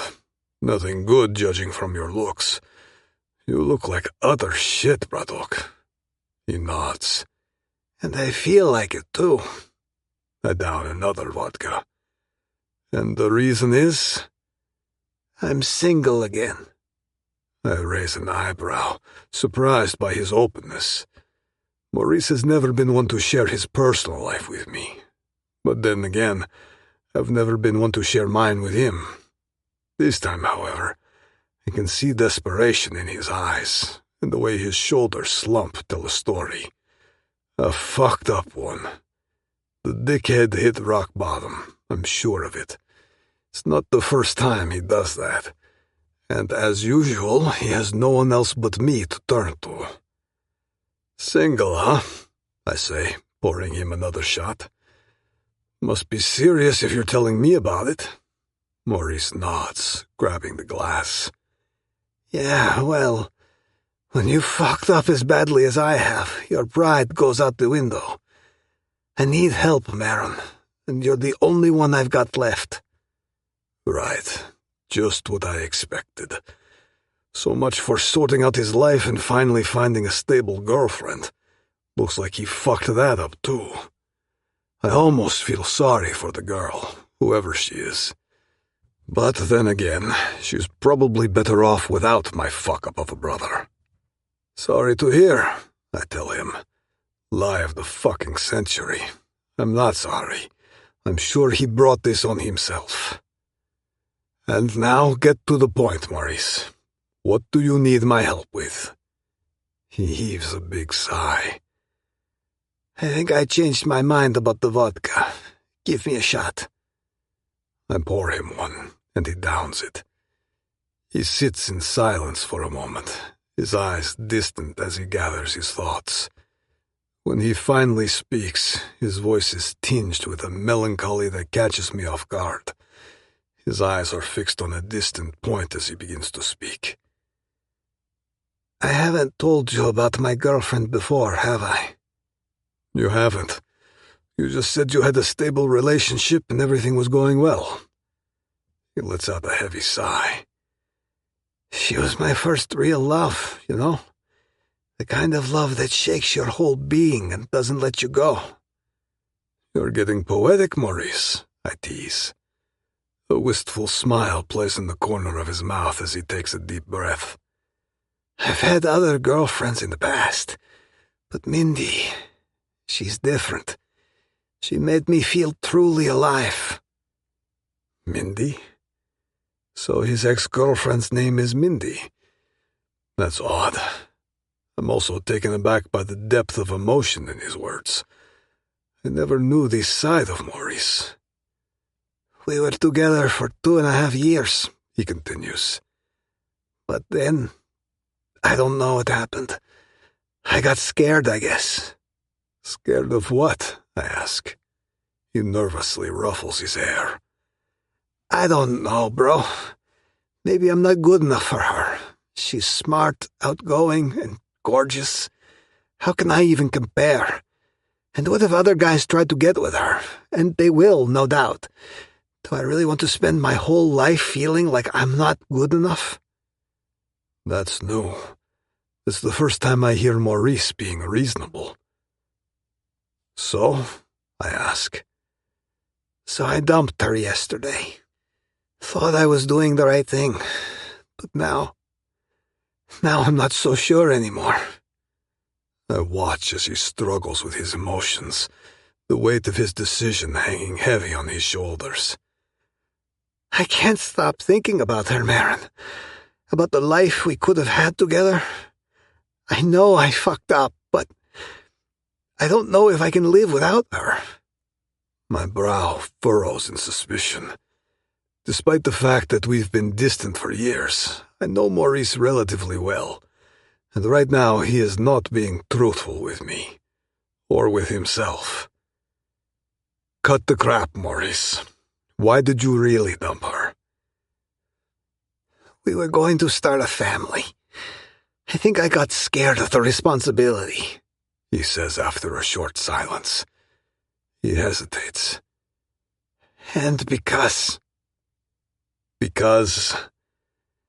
Well, that woman is a beast in bed, Maron. A grin. Are you boasting or complaining? Complaining about libido mismatch. Huh. He's saying he couldn't keep up with a woman's libido? I'm really starting to get curious about who this mysterious Mindy is. Our sex life was a disaster, Maurice continues.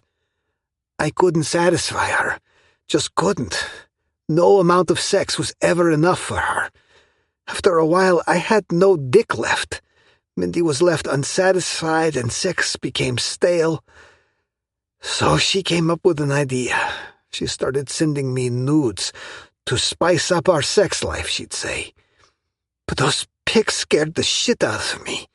I just knew I could never deliver what she needs. A light bulb suddenly goes off in my head. She sent nudes to him, and her name is Mindy? I lean forward, now every nerve in my body paying attention to what Maurice is telling me.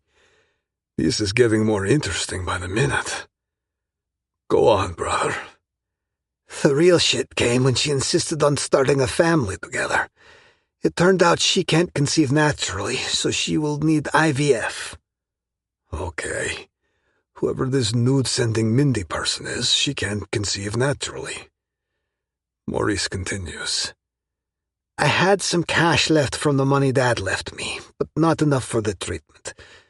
So I went to Marble Monkey. My eyes widen. You fucking didn't. He heaves a big sigh. I did, Maron.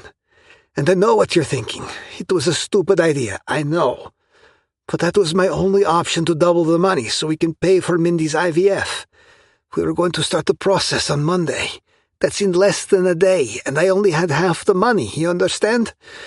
I loved Mindy and trusted that the hormone therapy would reduce her sexual appetite. And that having kids will also take away her libido, and we can have a happy family life. Let me guess, Maurice. You went to Marble Monkey, and you lost the fucking money. Am I right? He nods. Yes. Jesus, what a fuck-up. Let me take another guess. You came here to ask me for money so you can get your ex back and pay for her treatment. He nods and sighs. That's right. I'm in deep shit, bro. I need 50 grand. No shit. Please, Maron, I promise I'll pay you back. Yeah, right. Maurice and his empty promises. I pour myself another drink. I've heard that way too many times, Maurice. I would happily believe you if you had paid back the previous loans you took from me. I down the drink. It burns my esophagus like hell, just the way I like it. But you didn't. Sorry, brother. No cash this time. I'm not running a fucking charity here. As I see the desperation etched onto Maurice's face, I can't help but feel a twinge of pity for him. The man is a fool, constantly making poor choices, a streak of fuck-ups. Judging by his past behavior, if I give him money now, he'll just fuck it up again and will never pay me back. Then a thought hits me. It's like a jolt of electricity racing up my spine. This Mindy girl he broke up with, the one with the wild sex drive, the one who was sending him nudes. I must know. Maurice, I say, taking another swig of vodka, eyeing my brother with curiosity. The girl you told me about, Mindy. Mind telling me her surname? Maurice looks at me surprised. Williams. Her name is Mindy Williams. Why are you asking, Maron?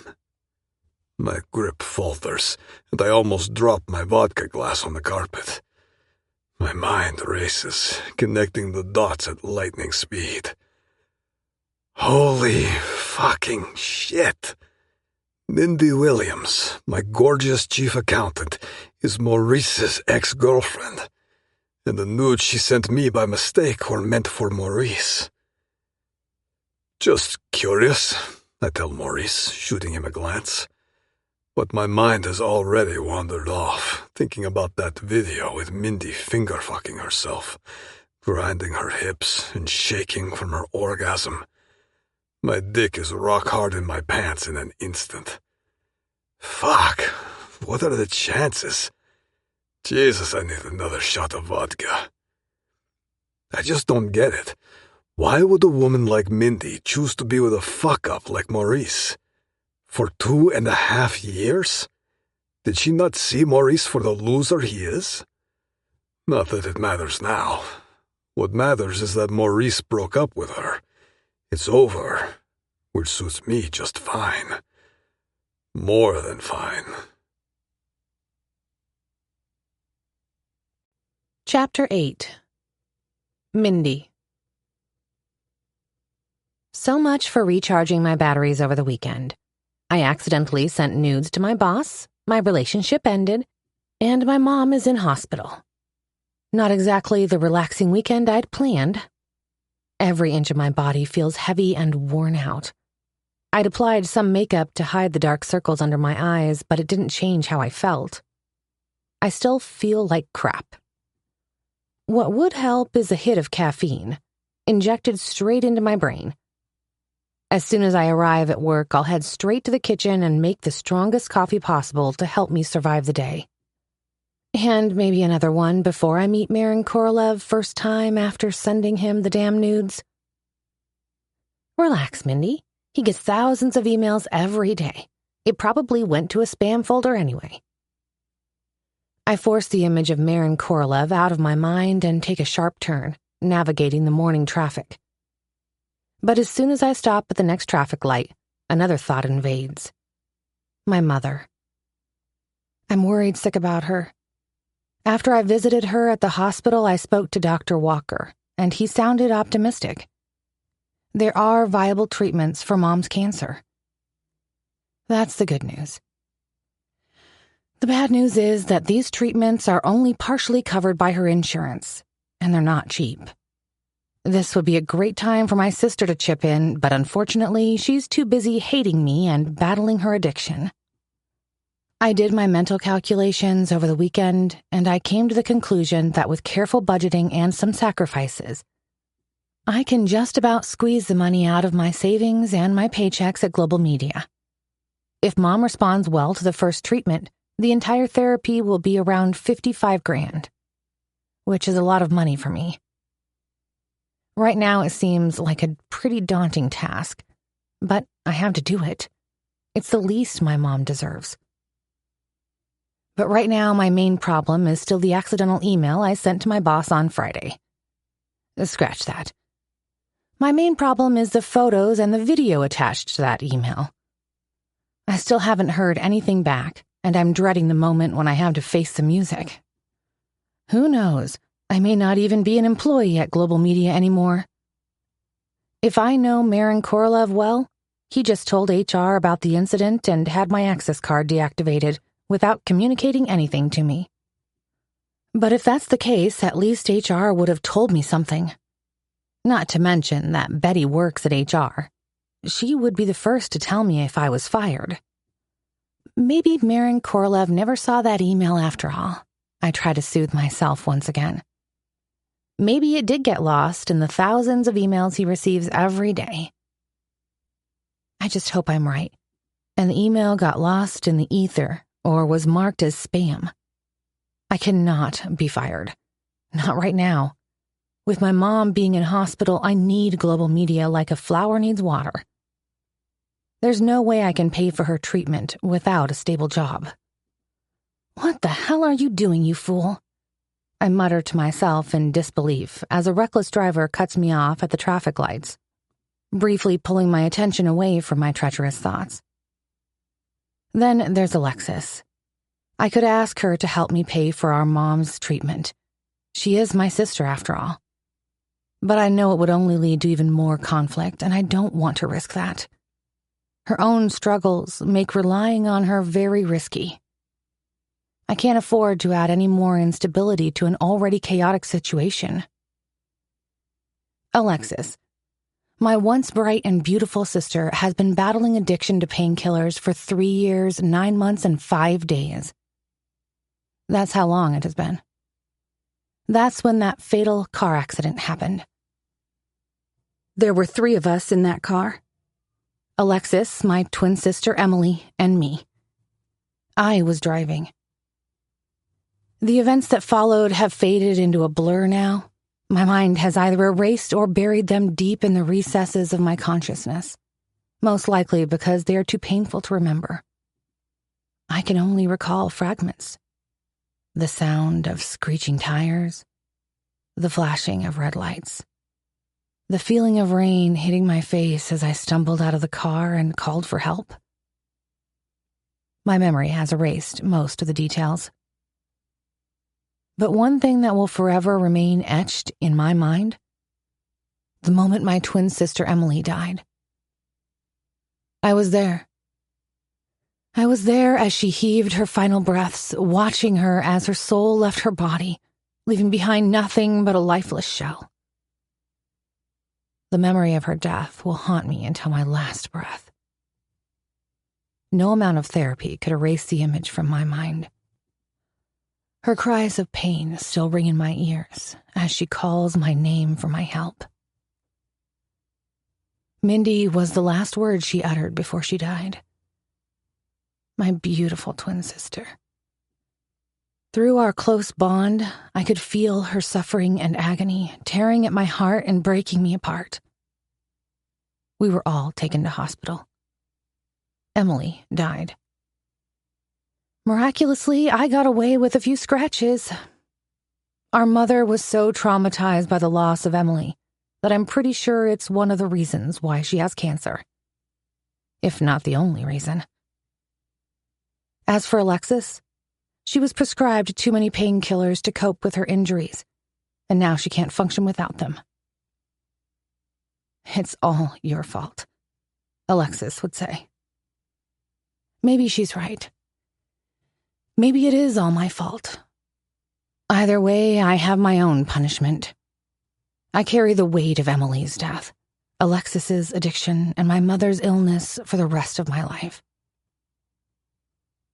And perhaps my infertility is another form of punishment for my past actions. It's as if Mother Nature is sending a message that someone like me should not reproduce. And maybe it's for the best. The traffic slows down and my thoughts wander to Emily again. There are no words to describe how much I miss her. No, I don't just miss her. With her gone, a part of me has been ripped away. The void she left behind is a gaping wound that refuses to heal.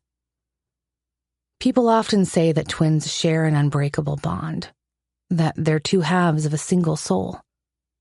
But I think it's more than that. I think it is something most people can't truly comprehend. The connection between twins runs deeper than words can describe. It's something that transcends the boundaries of ordinary relationships. Like Emily and I, we were that set of twins who communicated in a language of our own, a secret code that only we could understand. We really were one. That's enough, Mindy. These dark thoughts are not helping right now. All movement on the road has ceased. The cars in front of me are barely inching forward before coming to a complete halt. We are at a standstill. The street is packed with vehicles, tightly lined up, stretching as far as I can see. Damn it.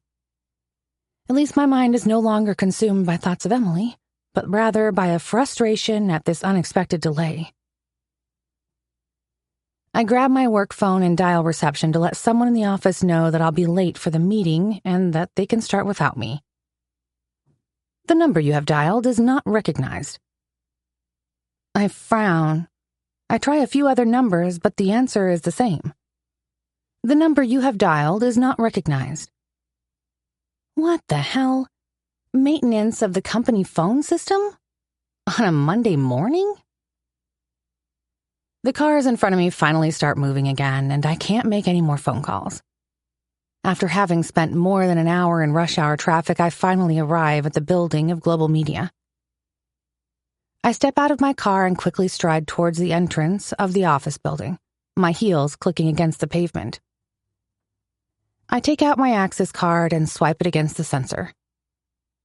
It doesn't work. My brow furrows in confusion. This has never happened before.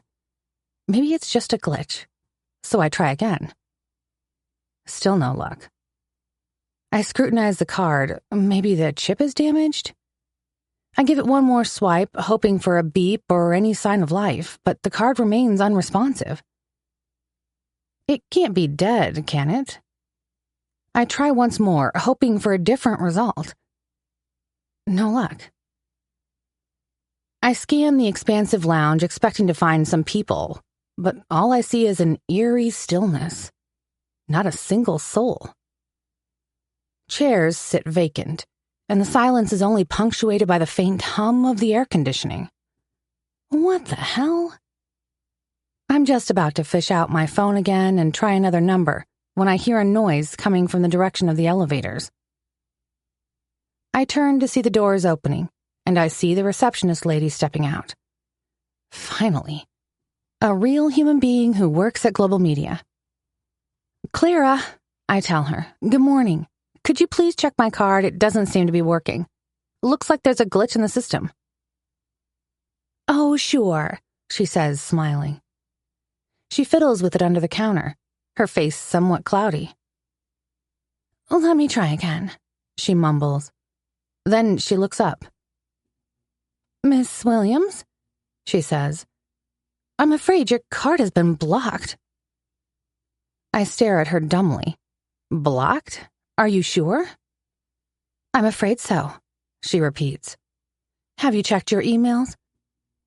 Usually when this happens, they send out an email with instructions about what to do next. Of course I didn't check my emails.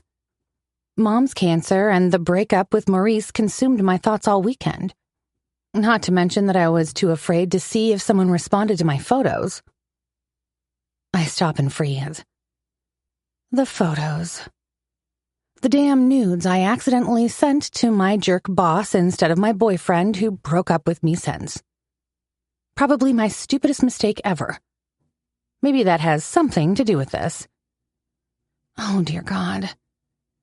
Suddenly, I'm grateful that the building is empty and everyone from management is stuck in a boring meeting, because from now on, anyone I come across here has probably seen my breasts. And my pussy. My entire naked body.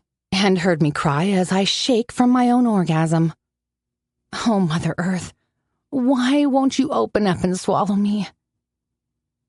I quickly make my way outside and find a bench to sit on. I pull out my phone and check my emails. And there it is. To my complete lack of surprise, the dreaded message appears. Subject: termination of work contract. Dear Miss Williams, we regret to inform you that your employment contract with Global Media has been terminated with immediate effect. The reason for this decision is being kept confidential at this time. We understand that this news may come as a surprise, and we sincerely apologize for any inconvenience this may cause you. Please know that this decision was made after careful consideration of various factors. We are grateful for the contributions you have made during your time with our company, and we wish you all the best in your future endeavors. Sincerely, Mike Collins, Head of Human Resources Department, Global Media Limited. That's it. Fired. Unemployed. All because of a bunch of stupid photos sent to the wrong address. If my life was not over, it is now. I'm positive it's Maron Korolev who had me fired. "Mike," he said to the head of Human Resources, "get the bitch out of my company. We don't do nudes here." I stumble to my car and collapse into the driver's seat, gasping for air. My chest heaves with violent sobs as I bury my face in my trembling hands, allowing my tears to stream down my cheeks and soak into my skin. I'm utterly, spectacularly screwed. Chapter 9.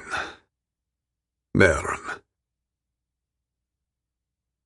Maron, I really need your help this time, Maurice says, nearly whispering. So that's it, huh? After all these years, you come in here just to ask for money again? He nods. Without that money, I'm totally fucked. It takes a great deal of willpower not to get pissed off at him. I heave a sigh and force my mind to focus on the facts while fixing my eyes on Maurice. That's too fucking bad, bro. You should have thought of that before losing your remaining money in Marble Monkey. I keep my tone even, but I'm really starting to feel zero empathy for my idiotic half-brother. Who the fuck does that? And who the fuck puts his girlfriend through shit like that? While I might seem like I'm keeping my cool, I'm boiling beneath the surface. I really had enough of Maurice's bullshit.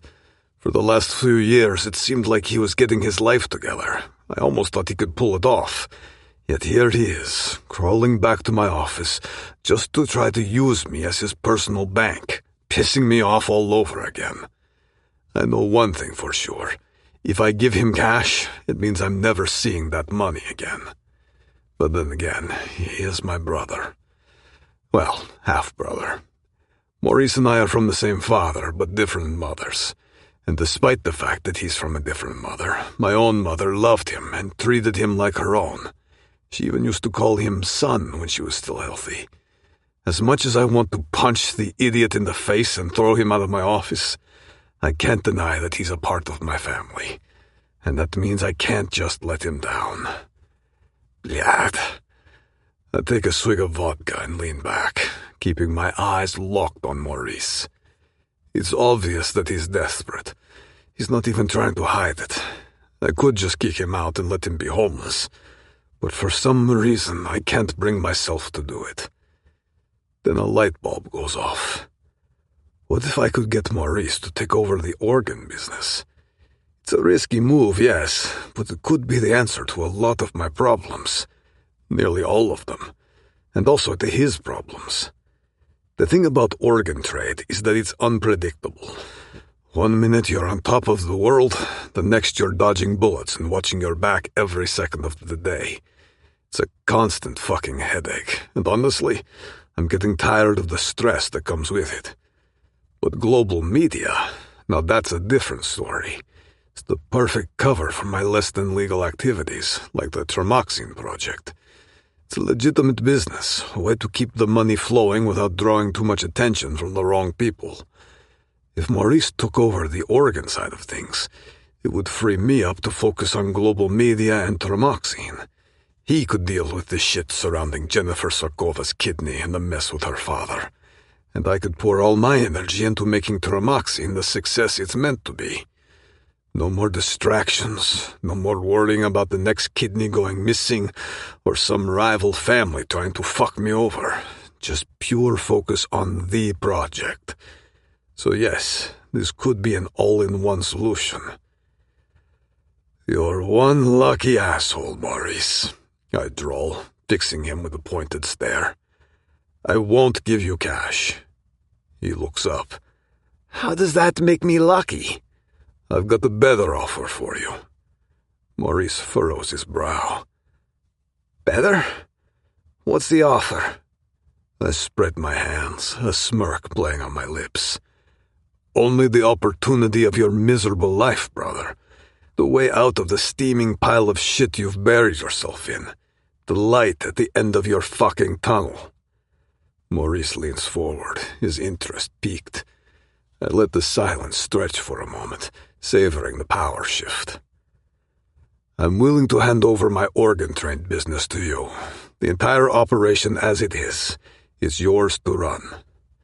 He scrunches his nose, confusion etched on his haggard face. The organ trade business? I don't know shit about moving body parts, Maron. I wave a dismissive hand. You have that fucking ball sitting on your neck, right? It's called your head, and you will use that to learn, Bratok. Got it? You will learn just like me and everybody else in the world. He puts up his hands. Okay, Maron. Don't get yourself worked up. Go on. I let out an exasperated sigh. Classic Maurice, always trying to control the situation, even when he's as deep in his own shit as he is now. The point is, this is your chance to finally get your shit together. I'll give you training, hold your hand through the first few deals, micromanage your ass until you get the hang of it. Maurice's face suddenly darkens, his fists clenching at his sides. I didn't trek my ass here for a fucking job, Maron. He spits, his voice rising with each word.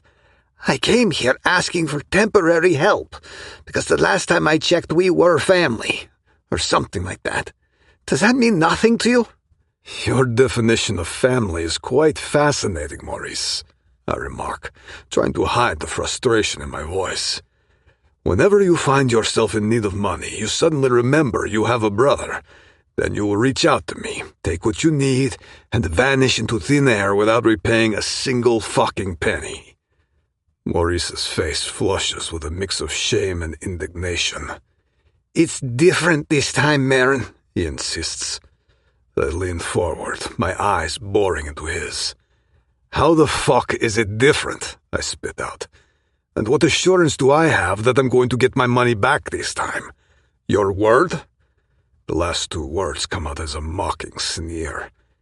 "Yes, my word, Maron," Maurice says, meeting my gaze with what he probably thinks is determination. "I will pay you back this time. I swear it." I let out a harsh laugh. "I've heard that song before, brother, and I'm not buying it." I stand up, towering over him, my voice dropping to a dangerous growl. "I won't give you money. End of story."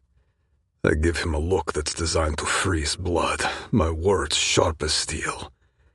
"Take the job, or fuck off. Your choice."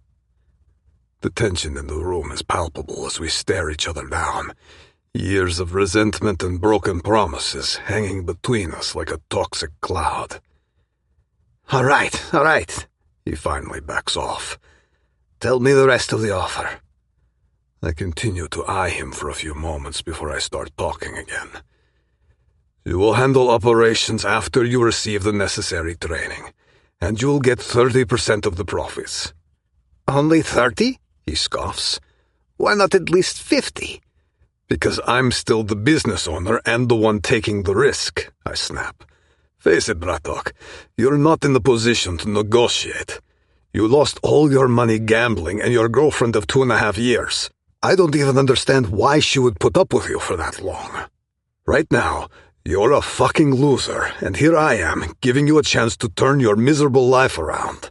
Show me that I can count on you, and maybe, just maybe, we can renegotiate the deal." Maurice stands up, pushing his chair back so forcefully that it topples over. His face is red with anger, years of pent-up resentment finally boiling over. "You know what, Maron? I'm sick of this. All our lives, you were the big boy who saved little Maurice from trouble. Well, newsflash, I'm the older one. I'm not some snotty 5-year-old anymore who needs his baby brother to swoop in and save the day." He's practically shouting now, spittle flying from his mouth. "All my life I had to feel inferior, like I was some shitty loser because I could never compare to my so-called big brother. You took everything from me, and now when I'm in trouble, you hand down some pity help to poor little loser Maurice?" I stare at him like a dumbass, caught off guard by his sudden outburst. Is he fucking serious? What planet does he live on? I've never seen him like this. His voice drips with sarcasm as he continues. "Do you think you can make me work like a donkey for 30% while you sit on the beach sipping margaritas and snorting coke off the ass of hookers while I give you the remaining 70%? Fuck you, man. You can shove your fucking job offer up your ass." I can't believe what I'm hearing. "Are you fucking kidding me?" I managed to sputter. "You're really going to walk away from the opportunity of a lifetime? Who the fuck does that?" He nods, his jaw set stubbornly. "Opportunity of a lifetime, huh? Fuck you and your opportunity. I've had enough of you treating me like a loser." Seriously? I can feel my patience wearing thin. I take a deep breath, trying to find a way to defuse this situation. I really don't want to let him down, but he's not exactly helping. I almost consider throwing him out, but then an idea strikes me. "Do you want to try Tromoxine?" I ask, forcing softness into my tone. "It could help calm your nerves down, Bratok. It's not just a painkiller, you know. It could help with all this." I gesture vaguely at him, hoping he'll understand I'm trying to help. Maurice's eyes widen in disbelief, then narrow in disgust. "Are you serious right now? You want to drug me for telling you the truth? That's your solution?" He lets out a bitter laugh. "I don't need your pity, your handouts, or your fucking pills, Maron. You don't need to save me from myself. He walks to the door, his footsteps thudding. From the door, he turns back and says, I won't be your errand boy. I'll handle this on my own. With that, he storms out of the office, slamming the door behind him so hard the windows rattle. I'm left standing there, wondering what the hell just happened, and how a job offer that could have turned his life around turned into World War III. Jesus Christ, what a fucking moron. I lean back in my chair and let out a sigh, shaking my head with closed eyes. I take another deep breath and exhale loudly. My conscience is clear. I did everything I could for Maurice. I went above and beyond what anyone else would have done for him. I offered him a fully functioning business with a paycheck most people can only dream of, and he couldn't even see the potential it held for his screwed-up life. But that's fine with me. I did what I could. I can't allow myself to be bothered with my hopeless brother's shit anymore. I pour myself a final shot of vodka and allow Mindy's images to flood my mind again. Ever since I saw her photos in that video, she has consumed my thoughts. And now, after my conversation with Maurice, any lingering sense of guilt is completely gone. I crave another glimpse of her gorgeous body, so I open up my laptop. But instead, another email catches my eye. Farewell, the subject line says. Frowning, I click it open. Dear Maron, I hope you're doing well. I have something difficult to say and I hope you can understand. I can't marry you. I've found someone else. I have chosen to follow my heart and build a life with him. I know this may come as a shock to you, and if it does, I am truly sorry. Please don't try to find me. On all 3 occasions we met, I saw you're a good person, and I truly hope you will find someone who makes you happy. Take care, Elena. I read the email twice, then a 3rd time. A mix of emotions washes over me. Surprise, anger, and oddly, a sense of relief. I should be furious. This isn't just a personal slight. It's a potential disaster for the Bratva alliance I've been cultivating. But instead of anger, or at the very least concern, I feel a weight being lifted off my shoulders. No more pretending, no more forcing myself to feel something that isn't there. Still, the implications are massive. The Kubikov family won't take this lightly. There will be consequences, possibly violent ones. And yet as I pour another shot of vodka, I can't help but smirk. In the midst of all the chaos, the lost shipment, Maurice's bullshit, and now this, life has thrown me an unexpected curveball in the form of nudes gone astray. And for the first time in a long while, I feel a spark of excitement. My mind drifts back to Mindy Williams. With Elena Kubikova out of the picture, the possibilities suddenly seem endless. I down the vodka, my brain already spinning with new plans. Despite the fuckery with Maurice, this day just got a whole lot more interesting. Chapter 10. Mindy. For the last 30 minutes, I've been sitting in my car in the parking lot of Global Media.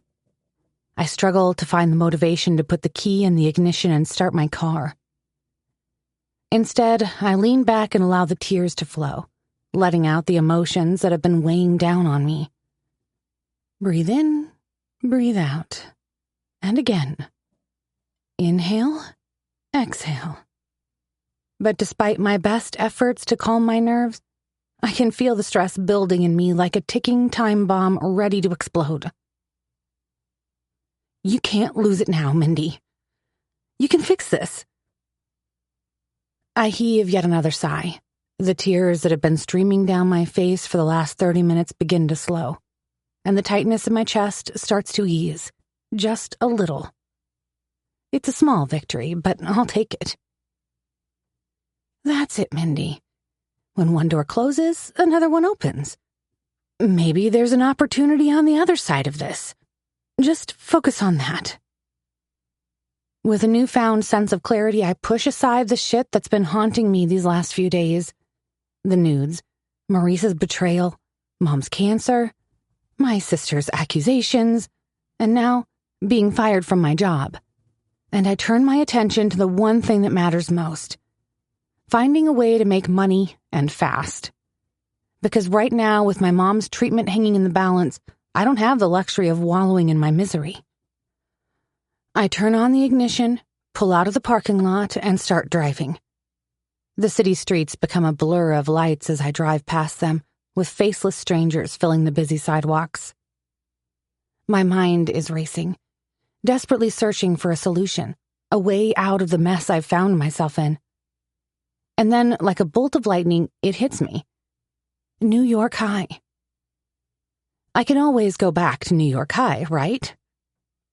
The name brings back a flood of memories from a chapter of my life I thought I'd closed. New York High is the bar where I got my very first job as a singer, performing for the patrons a few nights a week. Sure, there were always a few guys that got a little rowdy after some drinks, but overall it wasn't a bad gig. The money was decent, and it allowed me to hone my craft and finish my studies in accountancy. But this was before the car accident that took Emily's life. The thought of returning to that stage after everything I've been through doesn't sit well with me. I've been busting my ass to move on from it all, climbing the ladder in the corporate world and shutting down my days as a bar singer. Except now that the corporate world has turned its back on me, I can't afford to be picky. Whether I like it or not, New York High seems like my best bet to make a quick buck while I look for a new job. It won't be easy putting myself back out there in front of a crowd of strangers. There will undoubtedly be some men who will see me as nothing more than a pretty face with boobs, a butt, and a soothing voice. But I've dealt with that type before, and I've learned how to handle myself.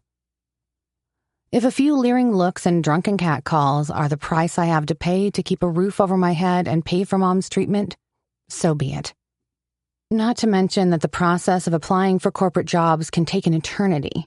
Sending my resume to places, filling out applications, going to interviews, and then waiting to hear back from potential employers.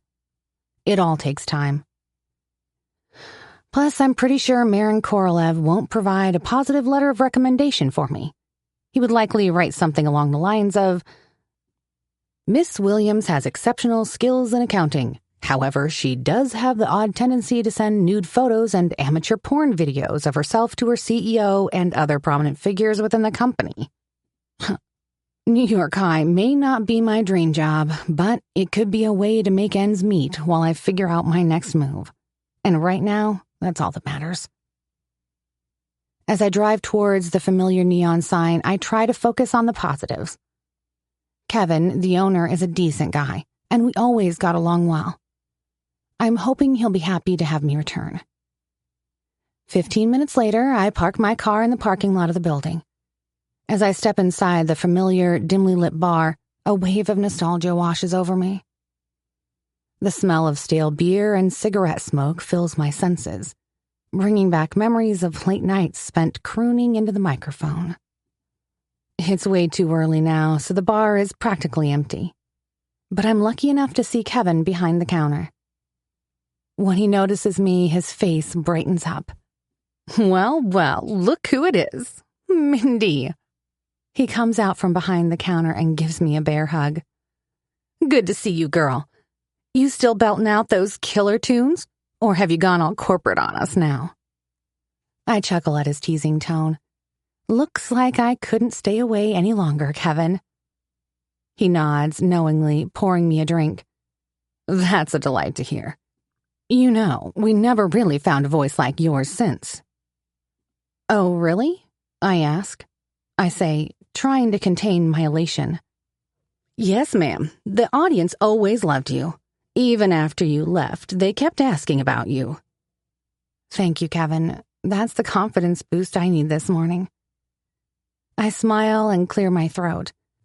"I was actually hoping to talk to you about taking on some gigs."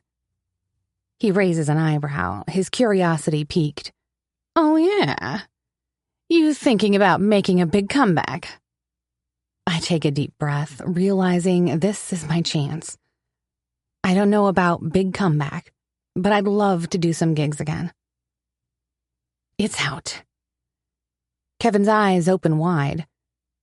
You serious, girl? I nod. Yep, I know it's been a while, Kevin. But I'd be happy to be back. He looks at me, surprised. The corporate world didn't treat you well. I don't even know what answer I should give to this, so I just say, it did for a while, until it didn't. Right, Kevin says. I hear you. His eyes roam my body. You will always have a place in New York High, Mindy. You're still beautiful. You haven't changed a bit. I smile. If you were straight, I would think you're making a move, Kevin. That ship has sailed, Mindy. He winks. I've got a stable boyfriend and we are in love. Oh, really? I ask, smiling. Congratulations. I'm happy for you. You so deserve it. I take a deep breath. So, can we talk business? I was about to suggest the same, he says. I've got a slot open for you if you're interested. The singer that was penciled in for tonight is pregnant and she keeps calling in sick all the time. I need someone more reliable. I was about to look for someone to replace her, but then you showed up out of nowhere. Do you want it? Seriously? When is it? Tonight, Mindy. We start at 10 and finish when the guests are drunk enough to be kicked out. Tonight? I almost can't believe my luck. Maybe the universe is on my side just for once. Sounds good, Kev. I smile. I'm in. He smirks. This is why I loved having you here, Mindy. I could always count on you. But I have to tell you, this gig is different from the others. It's a private event, taking place in our other venue in Soho. And it pays, well, better than a regular gig would. My heart leaps. I better dust off the old songbook then. What does pays better mean exactly? Kevin glances around the room before leaning in close to me. Better than you might think. This is no ordinary gig, Mindy, he says, keeping his voice low. We have some exclusive regulars, and they've been bringing in very serious cash lately. Your cut for tonight would be... He looks around as if making sure nobody hears us. 50 grand. Plus tips if you do well. Which I'm sure you will. I almost jump. Did he just say 50 grand? Plus tips? Luckily, Kevin has gone silent, giving me a moment to process this. Is it me, or did you just say 50? I blurt. You heard me, Kevin replies, not taking his eyes off me. Like 50,000 US dollars. That's right. Holy freaking shit. I have to pinch myself to make sure I'm not dreaming. 50 grand is more than what most people make in a whole year, even in New York City, which is why a sense of doubt creeps in. This is too good to be true. There has to be a catch. I lean in closer, lowering my voice. Kevin, that's way too much money for one night. What's the catch? Kevin glances around the empty bar and fixes me with a stare. Look, Mindy, I'll level with you. This isn't your typical gig. The client is, let's say, a very well-connected Russian businessman, if you catch my drift. My stomach tightens. Yeah, I catch his drift. I've heard rumors about the Russian community in New York. Whispers of organized crime and shady dealings I don't want to get involved in. Is it legal? I ask. Kevin holds up his hands. Hey, as far as I'm concerned, you'll be there to sing. What these guys do for a living is none of our concern. But they have money, and they like to throw it around. All you need to do is give them a good show, and they will show you their appreciation. Give them a good show, huh? I bite my lip, conflicted. I can't help but wonder what that could mean. Kevin senses my hesitation. Listen, Mindy. We've known each other for how long? I scratch my head. 5 years or more? That's right. And you know I would never put you in danger. You'll have our security guys watching you. And I'll be there too. You'll sing, pocket your share of the cash, and we're both happy. What do you say? I take a deep breath, weighing my options. The responsible part of me screams caution. The desperate part, the part thinking about my mom, is already reaching for this lifeline. $50,000 for one single night. Maybe those esoteric woo-woo people are right after all. The universe has a way of helping when it's needed the most. With 50 grand, I'm just about 5,000 short to pay for my mom's cancer treatment. And the rest can come out of my savings. I'll do it, I say before I could change my mind. I trust you, Kevin. Kevin leans against the counter, smiling. Then you got yourself a deal, young lady. I'm lost for words. Thank you, Kevin, is all I say. A wave of relief washes over me. I won't let you down. You have no idea how much this means to me right now. He grins widely and we shake hands. There's my girl. I'll text you the coordinates later. He pats me on the back enthusiastically. Happy to have you back, hun. Just like old times, huh? I smile, nodding in agreement. Exactly like old times, Kev. I glance at the time. I better go and get ready for tonight. Chapter 11. Maron. So Elena just run off, huh, boss? Pavel asks, furrowing his brows. He slumps down on the chair and stares at me. Why the fuck would she do that? I stretch myself and suppress a yawn. Found herself another guy, apparently. I slept in my office on the couch, which I sometimes do when things get busy and I'm simply not in the mood to go home. Like last night. But last night I didn't bother with the usual website to order a girl for a casual fuck. The days I brought random women into my office, fucked them on the couch, and dismissed them with a wad of cash are gone. It's been a while since I've indulged in that kind of pleasure. Life has been too chaotic and demanding, and somehow, fucking random chicks hasn't crossed my mind in some time. The problem is, ever since I stumbled upon my head accountant's unexpected nudes, my libido has gone through the roof, raging like a fucking beast. Speaking of my head accountant, Mindy has been away from the office since Friday. I can't help but wonder if there's a connection between her absence and those photos. I'll find out. I shrug nonchalantly.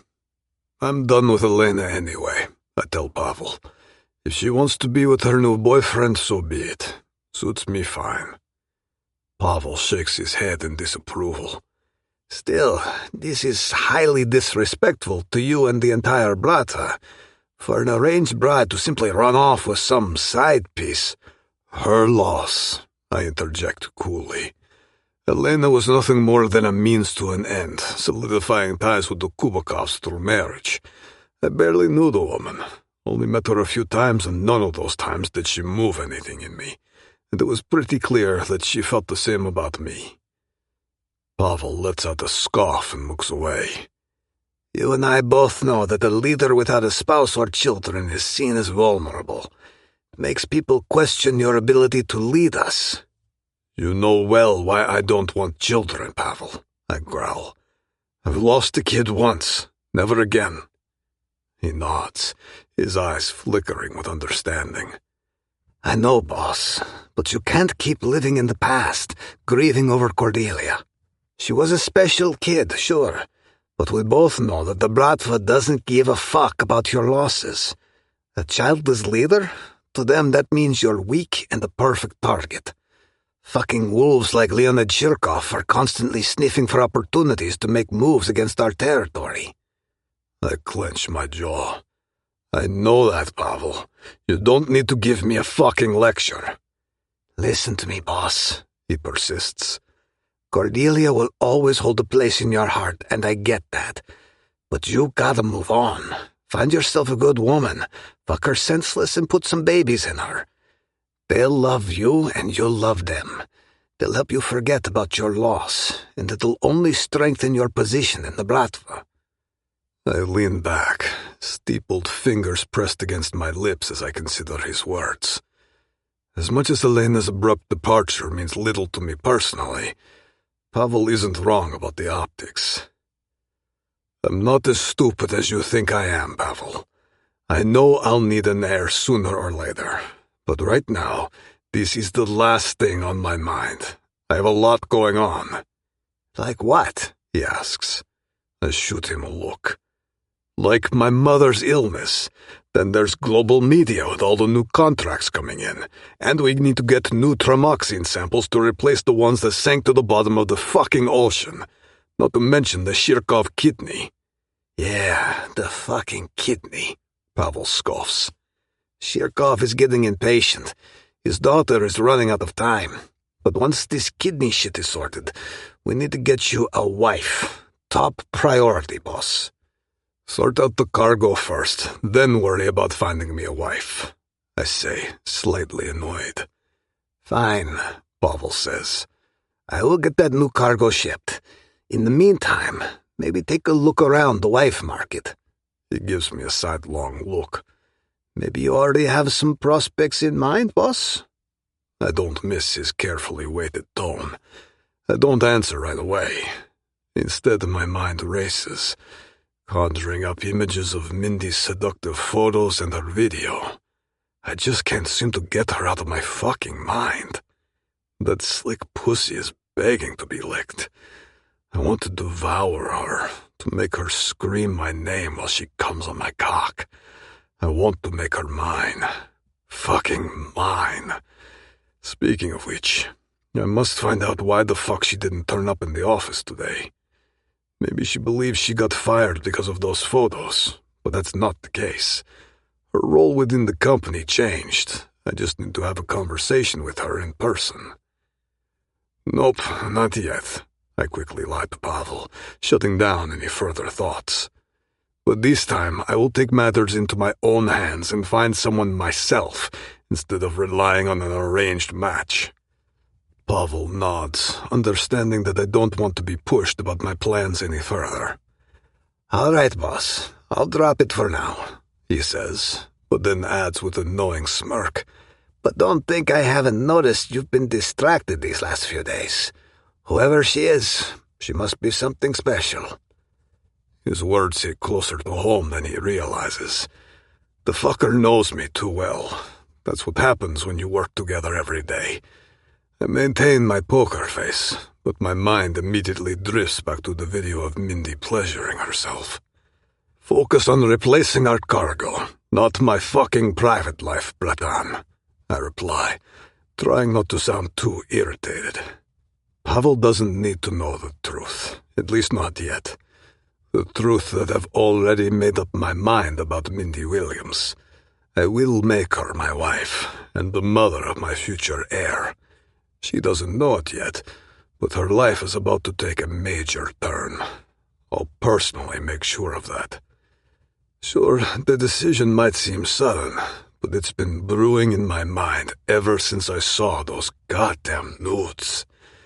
My hot chief accountant isn't just a pretty face with a gorgeous body, though she's got both for sure. She's also smart, capable, and has proven that time and again in the cutthroat world of finance. She's got the brains to keep up with me and the backbone to stand her ground. That's a rare and valuable combination in my world. My train of thought is abruptly broken as Pavel rises. Shall we head to the New York High event then, boss? Kevin says he arranged some special entertainment just for our unit this evening. Pavel grins, his eyes glinting in the dim light. Who knows? You may just find Elena's replacement at the bar. I already have. The more I think about it, the more I want Mindy as Elena's replacement. I want her by my side, in my bed, carrying my children. It's more than lust. Somehow it feels like a bone-deep certainty that she's meant to be mine. The thought of Mindy being pregnant with my child sends yet another jolt of possessive desire through me. But then I remember Maurice's words about her fertility issues. The IVF treatment that didn't happen because Maurice gambled the money away. For a moment I feel a flicker of concern, but I push it aside. In today's world, there are solutions to fertility struggles. IVF, surrogacy, you name it. I have the means to make it happen and ensure top-of-the-line care for her. Money is meant for these situations, after all. I rise from my chair as well, smoothing out the wrinkles on my suit. Pavel's right. These last few days were fucking long. We both deserve to let loose for a night. Let's go, I tell my second-in-command. And we better get some special entertainment for the money I paid Kevin. Pavel's eyebrows shoot up. How much you pay him? 50 grand. Pavel stops and looks at me. 50 grand? Damn, boss. You ordered the New York Philharmonics to play for us? Just one singer. Kevin says he's got someone who's worth that kind of cash, I reply, feeling a spark of anticipation. Fucking Kevin better stay true to his word. Whoever he's got lined up, it better be worth the money. After the week I've had, I need something spectacular to take my mind off things. Less than 20 minutes later, we're on the way to the New York High event in Soho, Manhattan, with Pavel driving.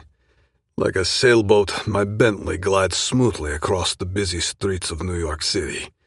We're both quiet until Pavel breaks the silence. How's your mother doing, boss? He asks. I let out a weary sigh, rubbing at my temples as unwanted feelings of her deteriorating state resurface. Not well, Pavel. Vascular dementia is a bitch. Some days she seems like her old self, and on others... I trail off, shaking my head. My mother's condition is an extremely sensitive topic to me. Sensing the tension in my tone, Pavel shoots me a glance, then pulls the car over to the side of the road, bringing it to a halt. He turns to face me directly. He waits patiently, recognizing this is an extremely rare moment of vulnerability I'm allowing him to witness. I'm a grown-ass man, Bratok, I mutter gruffly. I'm not going to go all emotional over this shit. People get sick all the time, and eventually, we all die. It's called life. My voice cracks, but I push the feelings down. Maron Korolev never fucking cries, and he's not about to start now. The last time I allowed myself to cry was when Cordelia died. Pavel is definitely sensing my emotional battle, because he just sits there, looking at me with empathy in his eyes, waiting for me to continue. He almost looks like a fucking therapist. The only thing missing is a pair of round-shaped glasses sitting on the tip of his nose. I wonder what the fuck he's been spending his free time with lately. Binge-watching Dr. Phil, or what the fuck? Whatever it is that he's doing, it seems to be working, because I suddenly feel like speaking up.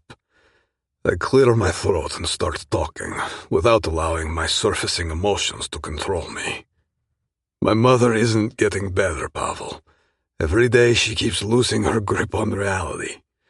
She'll get up in the middle of the night wandering around the house looking for Cordelia. Or she'll sleep through the afternoon, then be wide awake at 3 a.m. insisting it's time for breakfast. I squeeze my eyes shut briefly. And she never fucking stops asking about Cordelia, calling out for her all the fucking time, like she's forgotten she's dead. Blad, Pavel says. I'm sorry, boss. That fucking sucks. I scoff. It is what it is, Bratok. You think you're tough and prepared to face anything, but man, I shake my head. Never let yourself go demented like that. It will drive your entire family up the fucking wall and turn the people around you into nervous wrecks. I let out a harsh exhale, running a hand over my face roughly. Fuck. You satisfied with my answer to your question about my mother? Pavel's hand lands on my shoulder, giving it a comforting squeeze. It's strange to think how much the camaraderie we formed through Bratva wars and bloodshed is in contrast with him listening to me pouring my fucking heart out. I'm here for you, boss, is all he says. You know, I nod, steadying my breath. Enough family shit for now. I shoot him a sidelong glance. Let's go hit that club and have a good time. Chapter 12. Mindy. Just a few hours to go till my gig tonight. I'm lying on the couch in the living room, wearing comfy loungewear and staring dumbly at the ceiling. I already prepared my outfit for my performance. All I need to do is apply some makeup and I'll be good to go. Right now, I'm just giving my body a short break as I try to wrap my head around everything that happened these last few days. As I lay here, I feel like my body is slowly drifting away from me. I can't help but wonder if it's possible for me to truly levitate and spend the rest of my life like that, far from the challenges of everyday life. The term, when it rains, it pours, perfectly describes the fiasco the last few days have been. First the photos, then Maurice, then my mom, and then Alexis. And let's not forget about the icing on the cake, getting fired from global media. Not bad for a few days' work, huh? But then again, the universe has decided to come to my rescue. Maybe I am starting to believe in that kind of stuff. Either way, I just need to do well at Kevin's gig, and my sorry ass is saved. At least for now. And of course, I'm going to do well tonight, right? Why wouldn't I? I've done this before, and I've done it well. All I need to do is give the audience the best I got and walk away with a $50,000 paycheck and maybe some tips. 50 grand. I haven't even seen that much cash in one place. It could be the easiest and biggest money I ever made. You can do this, Mindy. The sound of the lock turning startles me out of my thoughts, and soon I hear Betty's familiar footsteps approaching. She was away this weekend, so she hasn't experienced anything from the shitstorm my life has turned into since Friday. Lucky girl. She stops at the door to the living room with her trademark grin on her face. Hey girl, what's up? I was searching for you at the office earlier, but you seem to have vanished. I wanted to share some big news. Global Media just landed a contract with a major Hollywood film studio. Soon we'll be rubbing elbows with famous actors and celebrities. Her eyes meet mine, and it dawns on me that I must still look like a ghost with my pale skin and tired eyes. Oops, sorry for rambling. Are you all right, Mindy? Did you take a personal day? I look up from my daze. I'm not with Global Media anymore, Bets. I got fired. Betty's eyes widen in shock. Fired? Who would fire the chief accountant? Probably Maron Korolev, making it look like the head of human resources fired me. I say bitterly. Betty's eyes widen like saucers. What are you talking about? Mike fired you? Well, he's the one who sent the email. I sigh. I couldn't even get through the gate this morning. My swipe card was blocked. Betty plops down next to me on the couch, her eyes wide with shock. Are you serious? What the hell happened? I run a finger through my hair. Well, I sigh, and look at my bestie.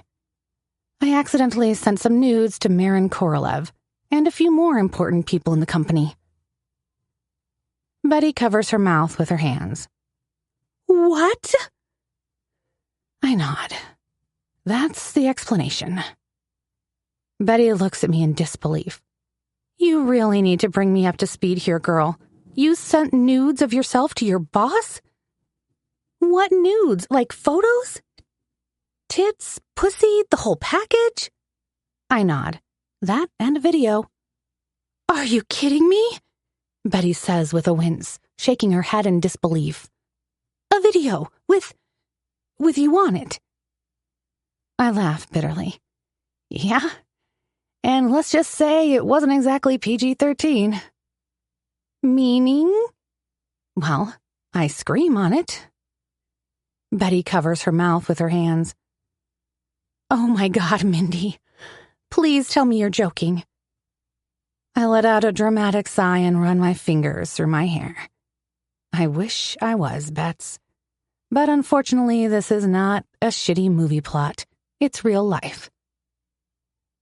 An uncontrollable bubbling sensation fills my chest, and suddenly I struggle to contain my laughter. As I glance at Betty, I can see her fighting the same urge. In an instant, we both erupt into a fit of laughter. Our bodies shake with mirth as we give in to the hilarity of the whole thing. Finally, our sides hurt and we're gasping for air, but even after it all dies down, our eyes still twinkle.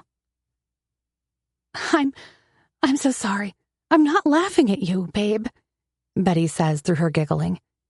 I just can't believe this actually happened. Did anyone actually see the photos? Just Maron Korolev and his entire management team, I guess, I reply. Betty shakes her head. What the hell, girl? This just keeps getting worse and worse. When did all this happen? Friday night. All I remember is being buried under 256 spreadsheets the whole day, sending 46 emails every hour, and trying to maintain my sanity while following Maron Korolev's orders. Then I came home, took some photos for Maurice, and sent them to the wrong address. The wrong address? What? How? Betty shakes her head in disbelief. Long and incredibly boring story, Bets. I sigh. You don't want to hear it. The point is, I drove to work this morning just to find out that my company card was blocked. Then I got Mike's email. I explain, blowing my nose. I can't even tell if I'm laughing or crying anymore. Betty squeezes my hand sympathetically. Oh, honey, I'm so sorry. At least you have me and Maurice. Only you. What? Betty frowns. You mean... Yep, I nod. I'm single again. She covers her mouth with her hand. Shit, she blurts. This is way too much for one weekend, Mindy. I'll bring something to make this day tolerable. She comes back with a box of chocolate and opens it. Now tell me everything. I take a deep breath and tell her all about Maurice, how he gambled away the IVF money, how he dumped me, and all the batshit crazy series of events. When did I become such a pathetic loser, Bets? I allow myself to cry into Betty's shoulder, tears streaming down my face for the umpteenth time. I've been alone with my emotions all weekend, and it's good to finally have my friend back. She rubs my back soothingly. Shh. I know how much you wanted a family, babe. But Maurice doesn't deserve your heartbreak after what he's done. You'll get through this, and I'll be right here with you. She keeps patting my back. Shh. I'm so sorry, honey. I wipe my nose. It's not even about the IVF money, I say. He couldn't keep up with my libido. That's what he said. Betty's eyes widened. I mean, what a weirdo. I've never met a guy who said that was a problem. I shrug. Well, there's Maurice for you. After a moment of silence, Betty squeezes my hand. You know, Min, as bad as this thing with Maurice might seem, at least he didn't snore like a freight train or mansplain your own job to you. I can't help but chuckle. Oh, you're referring to the parade of dating disasters I went through before him. Betty grins. How could I forget that? I heave a sigh. I know my friend is trying to lighten the mood by bringing this up. I most certainly had the worst dating history before I found Maurice. You remember that lawyer who seemed to just hate women in general? Anytime I brought up an issue, he'd mansplain and act condescending. Betty wrinkles her nose in disgust. Yeah, Mark, huh? Boy, I was glad you got out of that one. Ugh. Oh yeah, I ran for the hills. I laughed through my tears. Then there was the plumber guy, remember? The one that lasted 3 weeks? Yeah, him. Nice guy, handsome as hell. But he would not stop talking about pipe bursts and how he repelled them. Like zero ability to change the subject. In the end, when I heard the word pipe, I wanted to scream. Riveting conversation. Betty deadpans with an eye roll. Definitely a major turn-on. Oh, that he was. I let out a sarcastic snort. And then there was the alcoholic actor. You know, the one who showed up pissed on our dates. Betty cringes. How can I forget? She winks. I had to come collect your drunk butt from that sketchy bar because he was too sloshed to get you home safely. Shaking my head, I can't help but chuckle at the ridiculous streak of dating fuck-ups from my past. I think I might deserve an award for the world's shittiest dater competition. Betty looks at me, her face turning serious. You know, Mindy, she says, if I ever get fired from global media, I won't bother looking for another soul-sucking corporate job. No way. I already made up my mind. I'll launch my online business and maybe even become a digital nomad. Maybe start off in Bali. A digital nomad? I exclaim. You have a business idea? A matchmaking website. Rich guys looking serious for relationships. Whoa, not bad, Bets. Count me in as your first customer. Sure, that's if you don't find someone better than Maurice first. I shake my head. Unlikely, but really, Bets, online matchmaking is a killer idea. Just don't forget to screen any potential candidates for their propensity to snore, like that notorious snorer I dated. Betty's eyes go wide as she bursts out laughing. Tony, right? The one we called Tony the Tractor because he sounded like one in his sleep. The neighbors called the police on you too because they thought someone was being brutally murdered in your apartment. I groan, covering my face with my hands as the mortifying memory comes rushing back. The tears are still flowing, but I can't help but laugh at the ridiculous memory. That's right. The cops actually showed up. I had to explain to them that it was just my date's unmerciful snoring that kept everyone awake. Betty cackles at the sheer absurdity of it all. And you still went out with him for a month after that. Your dedication to shitty dates is admirable, Mindy. Well, in my defense, the snoring was slightly more bearable when he wasn't staying over. I reason with a sheepish grin, laughing along with her. But I didn't miss her point about dedication to shitty dates. I know she's right. Maybe I really didn't have such a bad thing going on with Maurice after all, huh? In comparison, at least.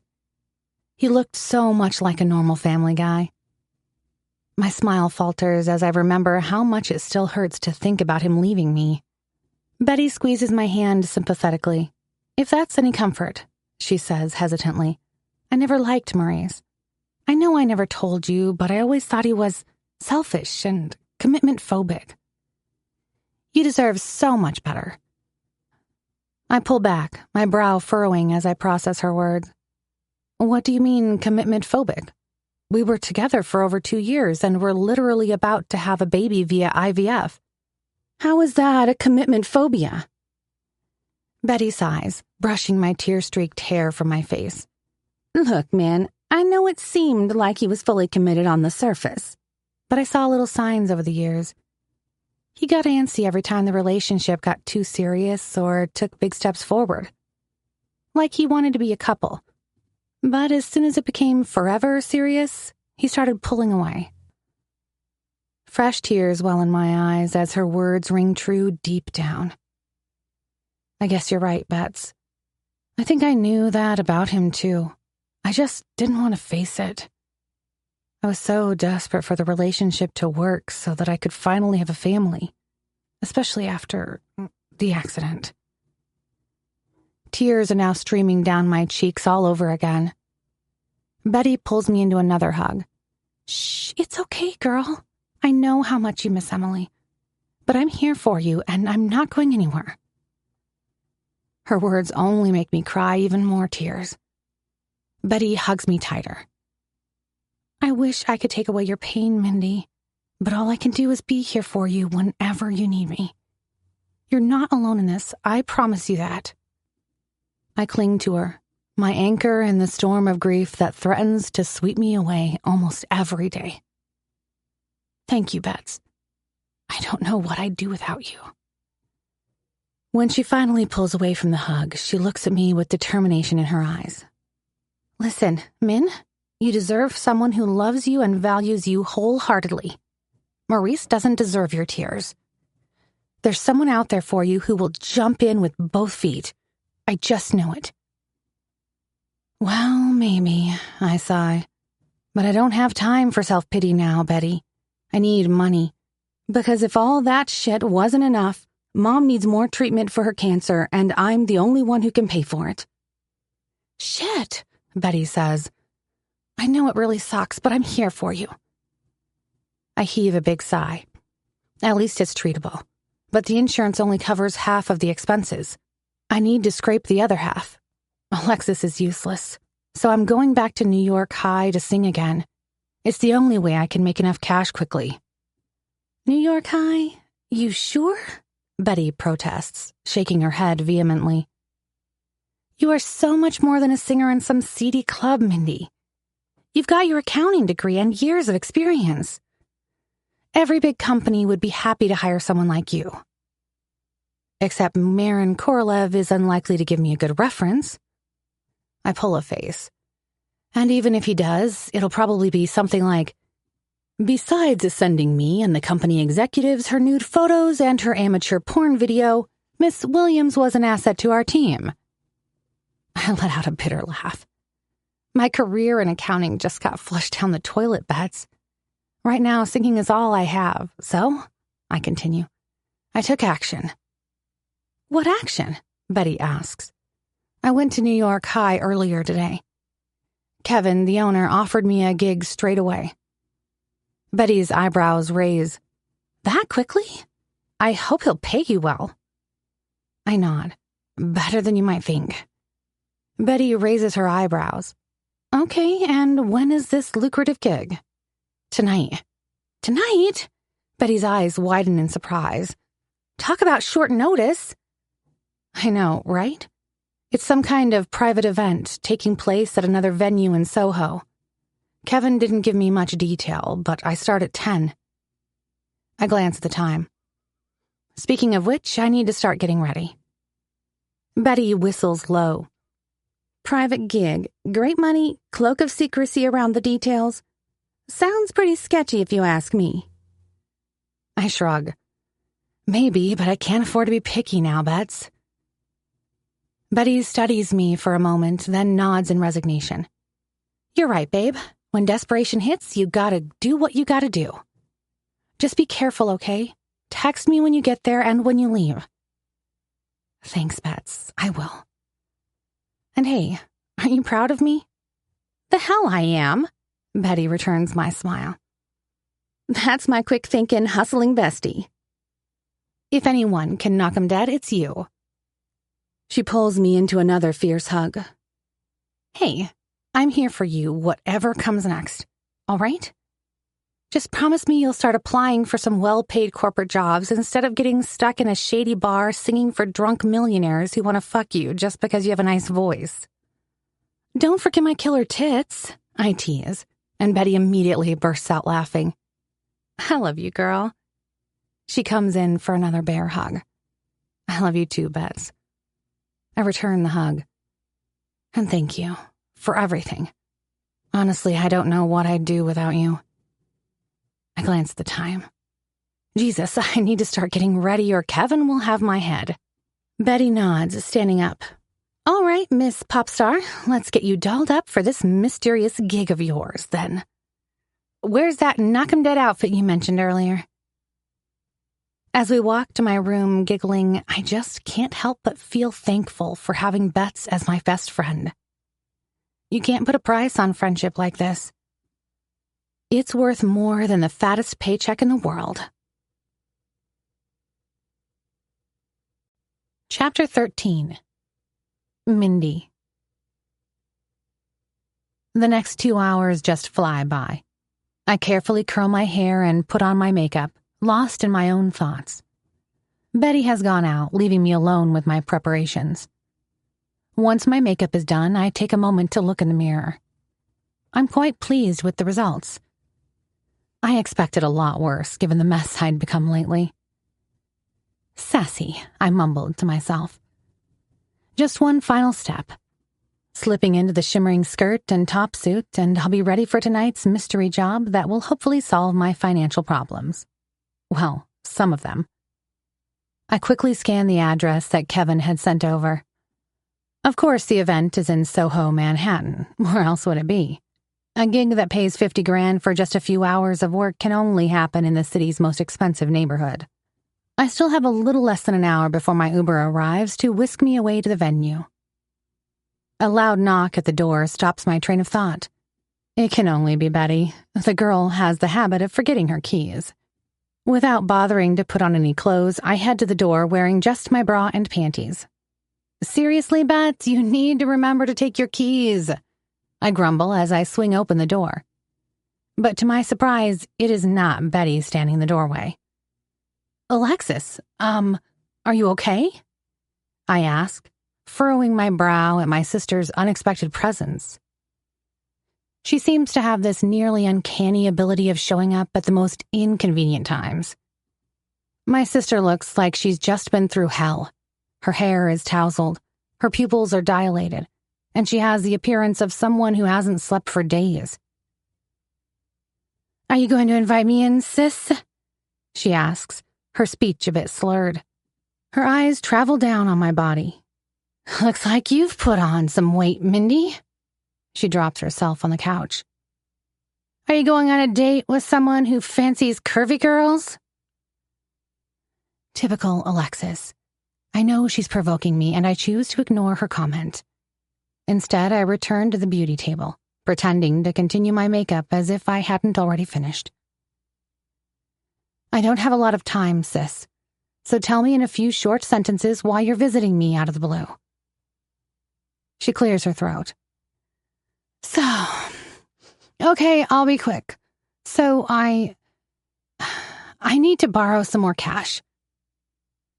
The mascara stops in my hand. What for? I ask, knowing exactly what she needs it for. I want to know the real reason, Lex, not some fairy tale. She looks at me with bloodshot eyes, her face contorted with desperation. Because I'm sick. I was throwing up all night. I'm out of pills, Mindy, and I can't function without them. You know you can't keep doing this, Alexis, I say sternly, setting down my mascara with a heavy thud. You need rehab. She laughs bitterly, swaying on her feet. Oh, please, Mindy, spare me the lecture. I don't need fucking rehab. What I need is money to get my pills, and I'll be fine. I'm really pissed now. I hate it when she behaves like this. Not to mention that I'm worried about her health. You have a job, sis. A reputable job that pays well. It's true. Alexis is a journalist at Stardust, one of the biggest gossip magazines on the market. Want to be famous? Just pay top dollar for someone like my sister, and they'll feature you in Stardust. Celebrity meltdown, A-list actors' public breakdown captured on video. Rising star's dark past, former child actress opens up about troubled youth. Don't want to be famous for all the wrong reasons? Pay even more to a gossip journalist like my sister, and they'll keep their mouths shut. How nobody at Stardust has noticed her addiction is a mystery to me. Maybe all journalists are surviving on pills because of the high-stress environment they're in. Seriously, Lex, what are you spending all your money on? I inquire. Don't tell me you're wasting it all on drugs. I'm not wasting it on drugs, she corrects me. I'm spending it on painkillers. She emphasizes the word. To keep my sanity, to stay alive. You know I need them, Mindy. And you know why I need them. Here we are again. I was starting to wonder when she'd make that comment. Alexis never fails to redirect the discussion toward making me feel guilty. But this time, I choose not to take the bait. In other words, I tell her, you've become addicted to those painkillers and you can no longer function without them. Sounds like a rehab situation to me. She cuts me off. Mindy, please. She starts to tremble, reaching out to grab onto me for support. Just one last time. I resist. I stopped counting your last times, sister. But she begs on. I promise I'll get help after this, but right now I'm sick as fuck and I'm going to throw up on your lovely white carpet. I'm sorry, Alexis, I say firmly. My answer is no. I can't keep enabling you like this. If you want my support, you need to get yourself clean first. Book yourself in for rehab, then we can talk. I reach for my lipstick and begin applying it carefully. And now I need to finish my makeup. As I'm applying lipstick, it comes out as I need to penis my makeup. A fun little distraction from my sister's crap. But Alexis doesn't get the unintended pun. She begins to tremble violently, a telltale sign that her withdrawal symptoms are imminent. Or maybe she's pretending. I'm not sure I can tell the difference anymore. This is your fucking fault, Mindy. You were driving that fucking car. I let out a deep sigh. This is what our relationship boils down to. A vicious cycle that plays out over and over again. My sister brings up the accident, twists the knife in me where it hurts most. And when she doesn't get her desired reaction, she erupts in anger and blames me for everything, even though I'm already consumed with guilt.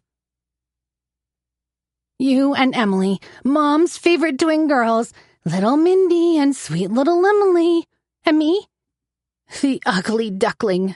The third one who stood out like a fucking sore thumb all my life. It's your fucking fault, Mindy. You drove that car. You killed Emily. You caused Mom's cancer. And all my fucking pain. And when I'm asking you to help alleviate it, you refuse to help. I feel the air rush out of my lungs like I've been punched in the gut. The weight of her words, the sheer hatred and resentment behind them, is too much to bear even after all these years. I want to scream, cry, and lash out at her for daring to lay the blame for everything at my feet. But I don't. I can't. Because deep down, I believe her. Deep down, I always believed that I was responsible for the tragedy that tore our family apart. I take a shaky breath, trying to compose myself. Alexis, I know you're hurting. I know you feel like everything has been unfair to you. But blaming me, blaming anyone, isn't going to change what happened. It's not going to bring Emily back. And it's not going to cure Mom's cancer. And it sure as hell isn't going to fix your addiction. She glares at me, her eyes filled with a hatred that I have never seen before. Fuck you, Mindy. Fuck you and your self-righteous bullshit. You have no idea what I've been through. I'm in pain. And now, when I come to you for help, you turn me away. I take a deep breath, trying to calm myself down. No, Alexis. You can't use this as a weapon against me until the day we die. I pause. I couldn't help you, even if I wanted. Just to let you know, my finances are just as bad. Says the chief accountant at Global Media. Alexis retorts with a hint of sarcasm. We both know you're lying, Mindy. You're a fucking liar.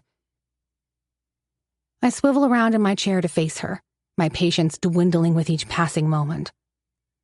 Listen up, Alexis. Mom needs money for her treatment, right? Let me tell you something. I just lost my job at Global Media. Right now, I'm barely keeping my head above water. You're lying, Mindy. I wish I was. The only reason I'm trying to put on makeup while listening to your endless shit is because I have to go back to New York High to perform and make money to pay Mom's hospital bills. So if you're only here to beg for money and make me feel guilty for the millionth time since the accident, then you might as well save your breath and leave me alone. I have more important things to do. Her tone shifts, desperation creeping into her voice once again. Please, Mindy, the real reason I need money is because I couldn't pay my dealer and now he's after me. But I swear, this will be the last time. I stand up, my hands clenched at my sides. I'm done, Alexis. I can't keep bailing you out. You need to take responsibility for your own actions. If you're in trouble with your dealer, that's on you. I have my own problems to deal with. I turn away from her, my voice cold and detached. And now, I can't afford any more distractions because I have to go to work. My Uber is on its way. She gets up, a little wobbly on her feet. You're obviously going to hook up with some rich dude for his cash tonight. Don't even try to deny it, she says, getting closer and invading my personal space. Maurice will be interested to know. No sweat, I reply, shrugging. He's not my man anymore. With an annoyed huff, Alexis turns and storms out of the apartment. Make sure to close the door behind you, I call after her. The door slams shut and I slump against the wall, suddenly feeling exhausted. The weight of my sister's words, the accusations, the guilt, it all comes crashing down on me every single time we see each other. For a moment, I even consider calling Kevin and canceling the gig. How am I supposed to go out there and perform when I feel like I'm falling apart inside? But of course, there's absolutely no chance I'm going to cancel a gig like this. Especially not because of my sister's latest tantrum. Mom needs treatment, and I'm the only one she can count on. I'm not letting her down. I push aside the drama and concentrate on the task at hand. All that matters now is this gig. I need to give it my all if I want to walk away with the paycheck I was promised, and that's exactly what I'm going to do. Chapter 14. Mindy. This must be it. The address Kevin had texted me turns out to be a discreet entrance to a private club. It's located on the top floor of one of the city's tallest, most luxurious buildings. As I step out of the sleek elevator, I feel my heels sink into the plush crimson carpet. As I walk along the long corridor and look around, I can tell that the place oozes wealth and elegance. I quickly pull out my phone to double-check the name of the lounge I'm supposed to meet Kevin at. It's called Diamond Terrace. After wandering around for what feels like an eternity, I finally spot the sign. As I step inside, I immediately see Kevin waiting for me with a smile on his face. Well, hello there, gorgeous, he says, giving me a once-over. You look absolutely stunning, as always. He motions for me to come closer and leads the way. Right on time, too, just as I expected. I knew I could count on you. He leads me down a dimly lit hallway lined with ornate doors until we reach the VIP section. Then ushers me into a decadent lounge area where the lighting is soft, the furniture buttery leather, with calming ambient jazz playing through the speakers. Everything from the crystal ashtrays to the muted gold accents reeks of extravagant wealth. Kevin leans in close and whispers, This is a highly exclusive event, Mindy, only for top club members and their guests. I'm in awe, a little overwhelmed as well. This is a long shot from the venue I used to perform in. This is incredible, Kev. I continue to gaze around the room. I have a few songs that always seemed to be a hit. Hopefully they will suffice. Just do what you do best, Mindy, like you did before. Kevin flashes me a smile. Just sing with your beautiful voice. Make this night one they'll remember. He pauses and looks at me intently. If they are entertained as expected, you will receive generous tips on top of the agreed amount. He places extra emphasis on the word entertained. And don't worry, he adds, I'll keep an eye on you. I swallow hard, giving a barely perceptible nod. This is where you'll perform, honey. Kevin leads me to the stage that has a deep violet velvet curtain separating it from the rest of the venue. I will take care of the music. He gestures for me to take my place by the mic stand. Pushing aside my anxiety, I drink in the opulent setting and remind myself, this is why I'm here. Give the audience an unforgettable performance, and that astronomical paycheck is mine. Mom's latest hospital bill is sorted. As for Maron Korolev, he can go straight to hell. I'm done with his ego, arrogant attitude, and impossible workload. And his irritating habit of standing in my doorway, barking orders in person instead of emailing me. Good luck finding someone who can tolerate his attitude and do what I do. Suddenly, an unwanted and somewhat inconvenient thought sneaks its way into my mind. I may never see Maron Korolev again. I no longer work for Global Media, after all. The image of him standing at my office door, one leg crossed over the other, his signature scent of cedar filling the room, and my arousal going through the roof, all flashed through my mind. Stop it, Mindy. This is not the time. Kevin inches his face closer to mine, his voice dropping to a hushed tone. Mindy, just a reminder, there will be some very powerful guys in the audience tonight. Play your cards right, and you might be set for life. My brow suddenly shoots up a few inches. This is not the first time he refers to this, and I'm starting to have a very uncomfortable feeling creeping up my spine. Surely he's not expecting me to become someone's personal call girl, is he? What do you mean by that, Kevin?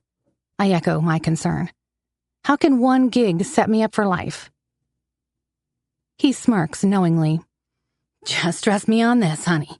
Impress them once, and they'll keep coming back for more. He pulls out a thick envelope and presses it into my hands. This is $20,000 cash up front. You'll get the other 30 at the end of the show as long as you do everything right. Got it? He raises an eyebrow meaningfully. Holy shit. What did you get yourself into, Mindy? A knot begins to form in my stomach as I eye the money.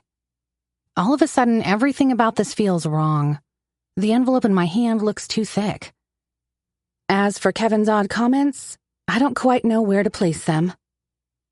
What exactly are you saying, Kevin? I ask. Is there anything else I need to do besides singing? He holds up placating hands.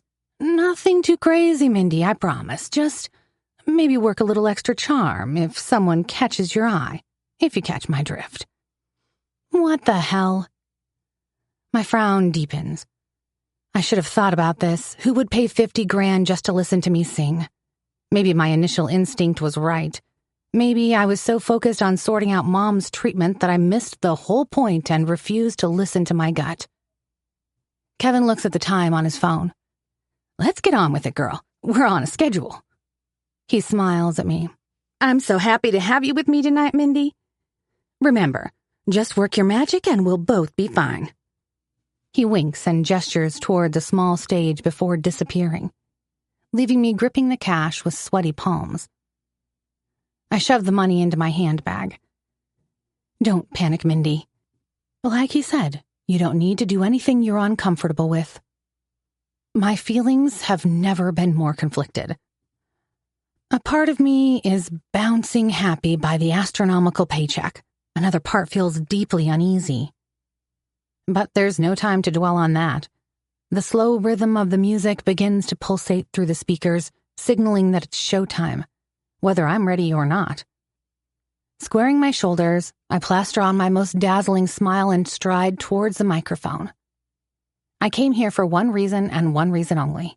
Sing, get the money, leave. Full stop. End of story. I give myself a final once-over in the side mirror. Dress looks good, mildly alluring with its golden glitters and knee-length hemline. Makeup is on point and hair is perfectly coiled into curls. My mental state might not be ideal, still reeling from the unresolved conflict with my sister. But I force that aside for now. With the money securely tucked away in my bag, my mood is lifted. and I'm about to confidently take the stage. As if on cue, the curtain slides aside and the bright lights temporarily blind me. Putting on my most genuine smile, I take hold of the microphone. "Good evening, gentlemen," I greet with a soft and alluring tone. As my eyes adjust to the brightness, I survey the room. Approximately 20 well-dressed men sit around the room, holding champagne glasses in their hands. Yep, all men. When they see me, there is a buzz of hushed conversation before they break into applause. With a smile still on my face, I approach the mic, but then suddenly freeze. The song gets caught in my throat. A familiar scent hits my nostrils. Cedar, sandalwood, sin. I know that scent. Nobody else has that unique scent. No, there's no freaking way. But there is, because sitting in the front row directly in front of me is the person I never thought I'd see again. He is also the last person I want to see right now. Maron freaking Korolev. In the flesh. My former boss, my top secret crush, the man I sent my amateur porn content to just a few days ago. He's here, and he's looking at me with a self-righteous expression on his face and a barely visible smile playing at the corner of his lips. Fuck. Shit. Fuck. What the hell is he doing here? What do I do now? He's not even surprised to see me. Or if he is, he's doing a great job of hiding it. His cold, piercing eyes are fixated on me intently. They're deeper, darker than ever, and as always, they seem to see straight through me into the darkest depths of my soul. And as usual, the intensity of his gaze instantly makes me wet. 2 seconds of eye contact and my panties are soaked. Very soaked. So much so that I'm worried some of it's already streaming down my inner thighs, which is absolutely, utterly outrageous and ridiculous. Seriously, Mindy, what on earth is wrong with you? I silently curse myself and this whole situation. I know I should look away, focus on my performance, and ignore the magnetic pull that draws me to this man. But I can't. I'm helpless against the raw, primal energy that seems to emanate from every pore of his being. He saw the damn photos. Of course he did. I can tell by the way he's looking at me. He saw everything. My tits, my ass, my pussy, the whole goddamn package. He saw the video, too, as I was screaming from my own orgasm, bucking my hips against my fingers. And rightfully so, he fired me for it. Because Maron Korolev is a merciless guy. One small mistake was all it took for him to kick me out of the company without a second thought. Okay, maybe small mistake is a bit of an understatement. My screwed-up mind immediately churns out the imaginary dialogue I'm going to have with him after the event. Mr. Korolev, I'm sorry about the pictures. They were meant for my boyfriend. What pictures, Miss Williams? Oh, you're talking about your amateur porn content. Or, why weren't you at work today, Miss Williams? Because my contract was terminated, Mr. Korolev. Terminated? That must be some misunderstanding, Miss Williams. I would never do such a thing, even if you had sent me nudes and a video of yourself masturbating. But there's no conversation to be had, at least not right now. Maron Korolev continues to eye me with the same expression that turns my vajayjay into a dripping wet sponge, and my body into one giant mass of wanton desire. He remains seated, his broad, muscular figure still and unreactive. Even his eyelashes don't flutter. I start to wonder if he's even breathing. All he does is watch me, his cold gaze fixed on my struggle with a growing hunger forming under my panties. Swallowing hard, I plaster my brilliant stage smile back on through sheer force of will. But inside, I'm reeling, barely keeping my rising panic and arousal at bay. What a privilege to perform for such distinguished guests this evening, I say carefully, letting my gaze slowly roam over each undoubtedly dangerous face in the crowd. Maron's lips curve into a cruel smile, sending a series of shivers down my spine. "The privilege is ours," he injects. Asshole. He knows what he's doing. My fake smile feels tighter than ever as I give a slight nod. As the starting notes of my first song fill the room, I take a steadying breath. Just get on with it, Mindy. Survive this night, get paid, and hit the road, Jack. That's all that matters right now.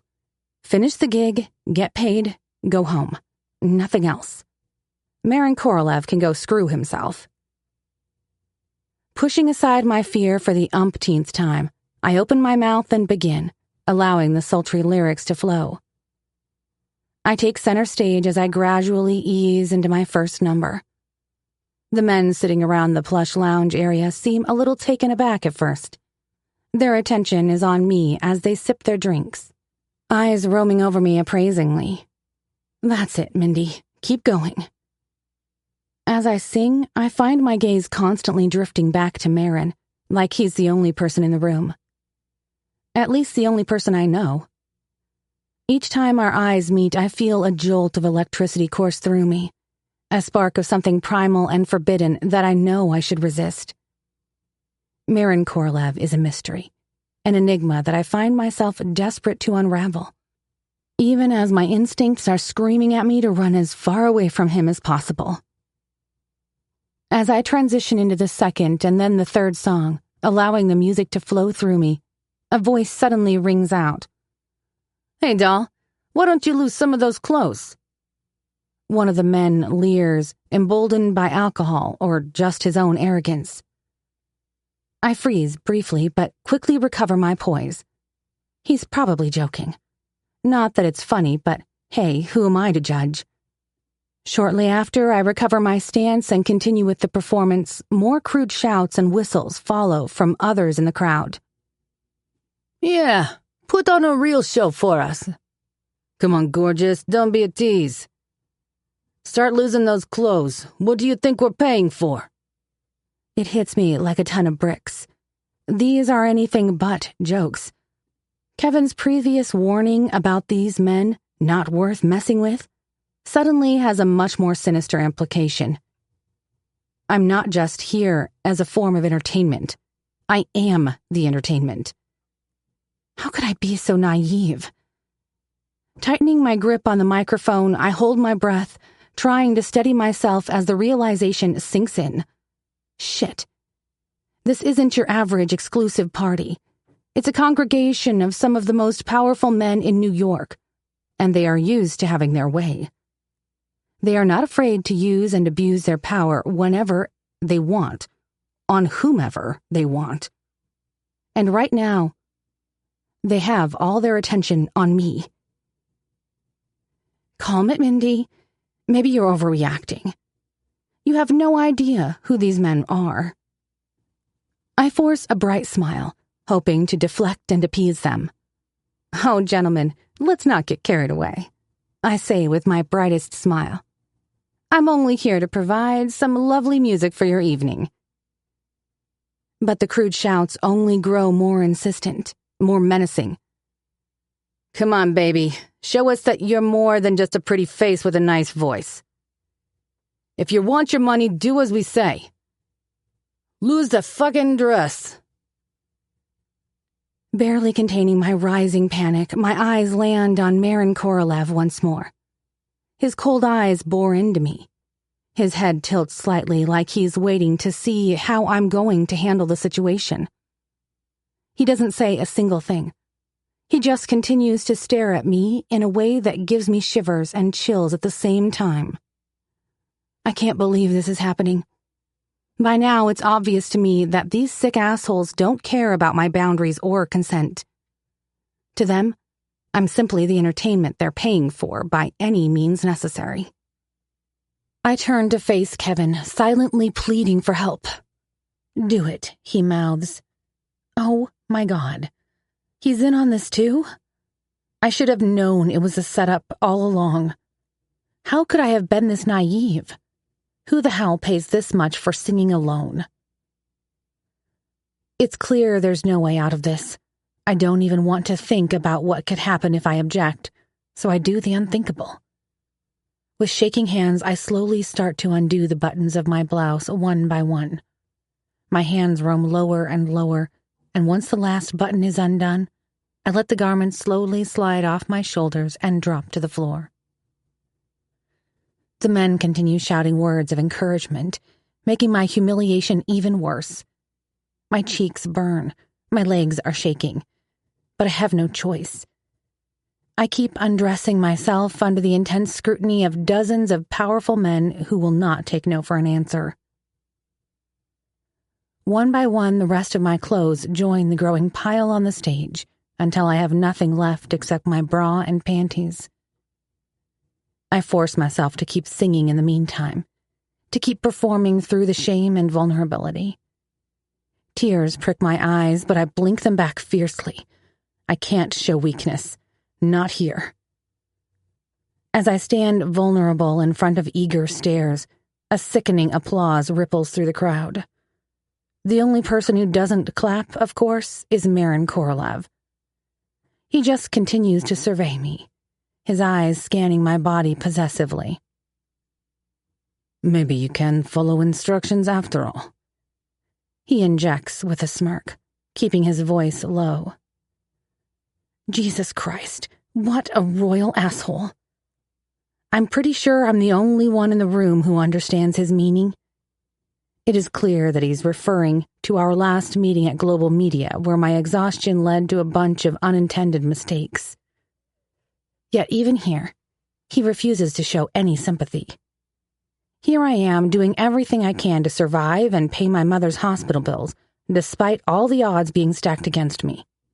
If he didn't fire me, I wouldn't be standing here on this stage of this questionable venue, trying my best to entertain a bunch of questionable men. What a dick. All I want is to disappear, to run away and hide from this degrading moment. But even more than that, I want to scream into the microphone. You're the reason I'm here, forced to strip in front of these men. You fired me. Keep it cool, Mindy. Think about the money. You didn't make it this far to screw up now. I bite back my words and continue to stand there, waiting for the applause to die down. Trapped, forced to endure obscene leers and jeers as I struggle to maintain my voice and what little dignity I have left. I've never felt so ashamed. Scratch that. I did when I accidentally sent amateur porn to my boss starring yours truly. But the evening's not over yet. More music comes through the speakers, meaning I have more singing to do, and more stripping.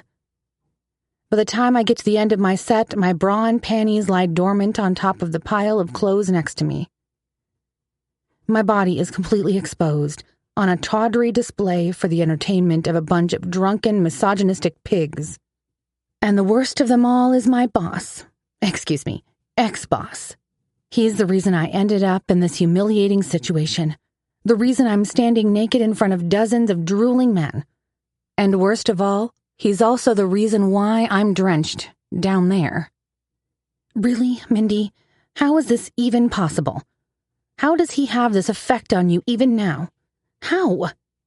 Unfortunately, the solution to how Maron Korolev manages to arouse me just with his sheer presence remains a mystery.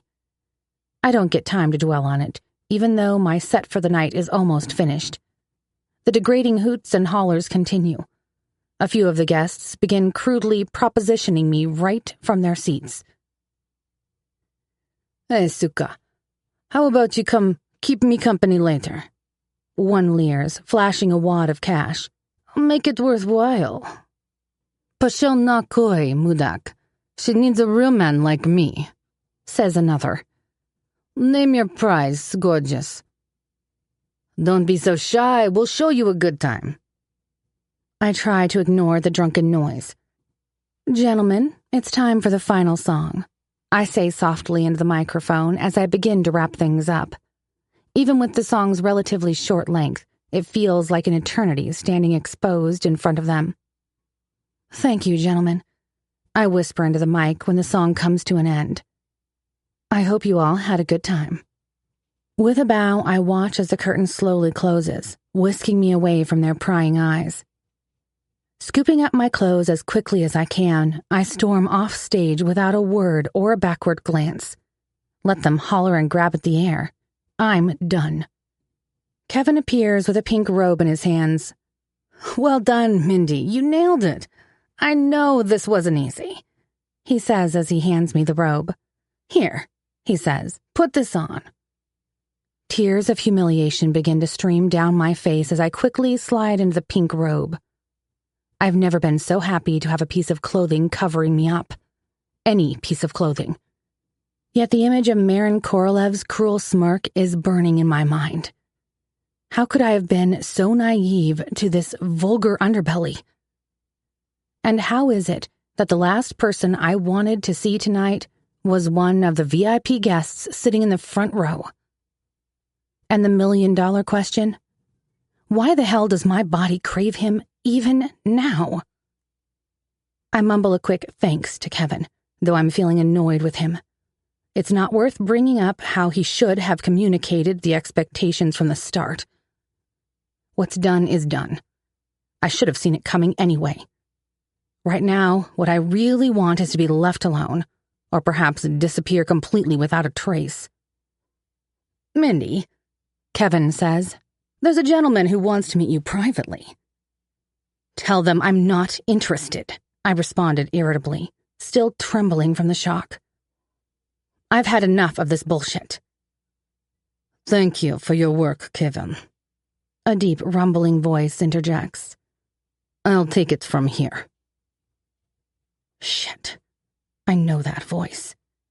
Double shit. I spin around just to come face to face with the towering figure of the last man I want to see right now, or ever. Maron Korolev. Chapter 15. Maron. Follow me, Miss Williams, I command Mindy brusquely. My cock is rock hard, seeing her perky tits through that pink robe. I know she's not wearing anything underneath. She stands before me, looking flushed, her clothes clutched tightly in a bundle in her hands. Fuck, she's gorgeous. My dick throbs and my mouth waters at the thought of tasting the sweetness between her legs. I've spent countless nights jerking off to her nudes in her video, and now that she's right here in front of me, all I can think about is experiencing the real thing. The desire to taste her, tease her, and then fuck her until she screams like she does in that video consumes my every thought. No, I don't want pictures of Mindy Williams. I have no interest in having digital data of her. I want her body, her personality, to have her completely to myself, in the flesh and blood. I know she wants me too. She's trying to hide it, but her body betrays her. I didn't fail to notice how she looked at me earlier. I don't fail to notice how she looks at me now. Even on stage, as she was removing her clothes, it's like she was stripping for me, and me only. The image of her standing naked behind that microphone stand sends jolts of electricity through me, pumping even more blood into my cock. Why would I follow you? She shoots back with sarcastic defiance in her tone. Her eyes, however, dart down to the planes of my chest briefly before snapping back up. A spark of something flares there, just for a fleeting second. She instinctively wraps her arms around herself, seemingly self-conscious despite having just been on full display. We are past working hours, she continues, voice a touch breathless. And you are not my boss anymore.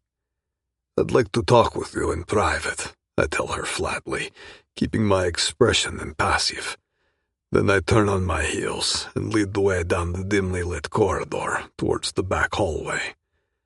Despite her initial defiance, she quietly follows me. We walk across the corridor in silence until we reach the ornately carved door leading to a lavishly appointed private room. Plush velvet booths line the mirrored walls, affording an intimately indulgent setting. I'm the first to get in, moving to the wet bar to pour 2 generous glasses of top-shelf whiskey. When I turn back, Mindy is still standing in the doorway. She hasn't moved into the room. Instead, she is eyeing me warily. "Have a drink, Miss Williams," I cajole, holding out one of the tumblers invitingly. "You've had quite an evening tonight. This will take the edge off." She hesitates for a moment before slowly crossing the room towards me. She reaches out, and her eyes meet mine once again. Her fingers brush ever so slightly as she accepts the offered glass. "What are we doing here, Mr. Korolev?" Mindy asks after taking a sip of her drink, forcing confidence into her voice. "I just happen to be one of the VIP guests tonight." I arch an eyebrow, holding her gaze intensely. "And the way I see it, this is a chance for us to get reacquainted." She frowns. "Reacquainted?" I ignore her question and gesture around to the opulent room with a lazy sweep of my arm.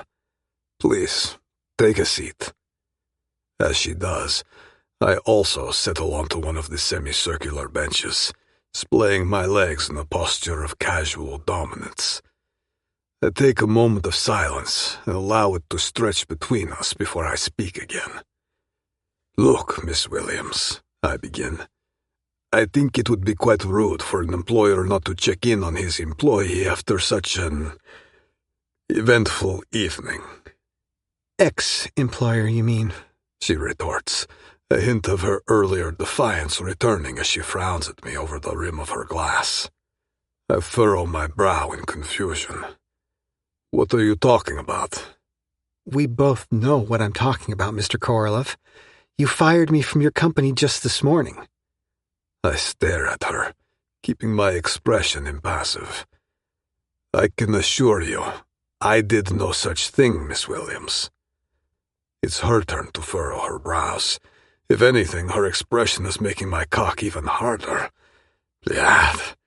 If this continues, it will tear through the fabric of my pants. "I must have misunderstood something then," she says. "If I wasn't fired, why was my access card blocked? And why did I receive an email to terminate my work contract with immediate effect?" "Oh, I see." I look her in the eye.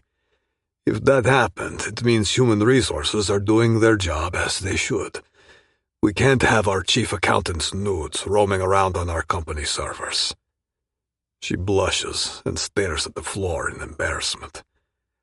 "Right. The photos." I nod. "Yes, the photos. What did you expect?" My words are followed by yet another long silence. I take a swig of my whiskey and cross one leg over the other, giving her a minute to gather her bearings. Eventually, it is Mindy who speaks. "Look, Mr. Korolev, I'm sorry," she whispers, flustered. "I truly am. I made a mistake. I accidentally sent them to the wrong address and—" "Addresses," I correct her with relish. "Many of our executives were being served the privilege to enjoy your exhibition, Miss Williams." I know," she bites out, looking at the floor as if there was something interesting there. "It was the stupidest mistake ever. It really was. And as I said, I really am sorry." "You're lucky you got away with an email from HR and your card being blocked, Miss Williams. Employees who flagrantly disrespect company policy don't get off so easily." Her shuddering inhalation is like a balm to the darker parts of my psyche that revel in the game of power and dominance. Good. Let her feel a little off balance, vulnerable before me. But Mindy Williams is not a woman who is easily intimidated. She lifts her chin and turns her face towards mine. The air is electric between us, charged with a raw energy that sends my pulse racing all over again. Holy fuck, she's beautiful. So, what now, Mr. Korolev? You've seen my photos and you've seen me perform on stage without my clothes on? Are you going to blackmail me? There's challenge in her tone. She straightens her back and pulls the robe covering her breasts tighter. It only makes her puckering nipples more visible through the thin fabric. My cock throbs in response. Jesus Christ, I'm going to lose it if she keeps this up. I rise from my seat in one fluid motion, slowly stalking towards where she is sitting, with her arms wrapped defensively around her. When I'm mere inches away from her, I lean in, so my next words are practically murmured against her ears. I wish to renegotiate your work contract. This catches her off guard. A sharp gasp escapes her lips as she looks up to face me. Her eyes, wide and startled like a deer caught in headlights, flicker down to my lips for a fleeting second before darting back up. There's a mix of fire and uncertainty in her expression, as if she's fighting an internal battle with herself. Our eyes remain locked, and I swear her nipples become even more erect under her robe, straining visibly against the thin fabric. What are you talking about? Mindy whispers, her voice hoarse. Her lips are inches away from mine, but for whatever reason, she doesn't move away. Let's call it a reassignment, I say without breaking eye contact. You were never officially terminated, Miss Williams, because I haven't agreed to it yet. It's an automatic email sent from HR. When the AI bot recognizes a severe violation of company policy, it sends out the email. Nobody has seen your photos and your video. Nobody, except me, of course. Her mouth falls open slightly as she gapes at me, realization visibly dawning. You let me think I was fired? This whole day, the struggle, having to take this degrading gig just for money? Her eyes suddenly blaze with a fire that makes my groin stir appreciatively. As I said, HR was just doing their job, I answer vaguely. I pause, considering my next words carefully. The truth is, I wanted to see how she'd react. Would she crumble under pressure or rise to the challenge? Letting her believe she was fired was a test, one she'd passed with flying colors. Her resilience, her determination to survive even in difficult circumstances, it all confirms what I already suspected about her. Mindy Williams is a fighter, a survivor. Exactly the kind of woman I need by my side. But she doesn't need to know that. Not yet. But never mind that, I continue. My point is, you are still very much under the employment of global media, and its CEO. If you want it, of course.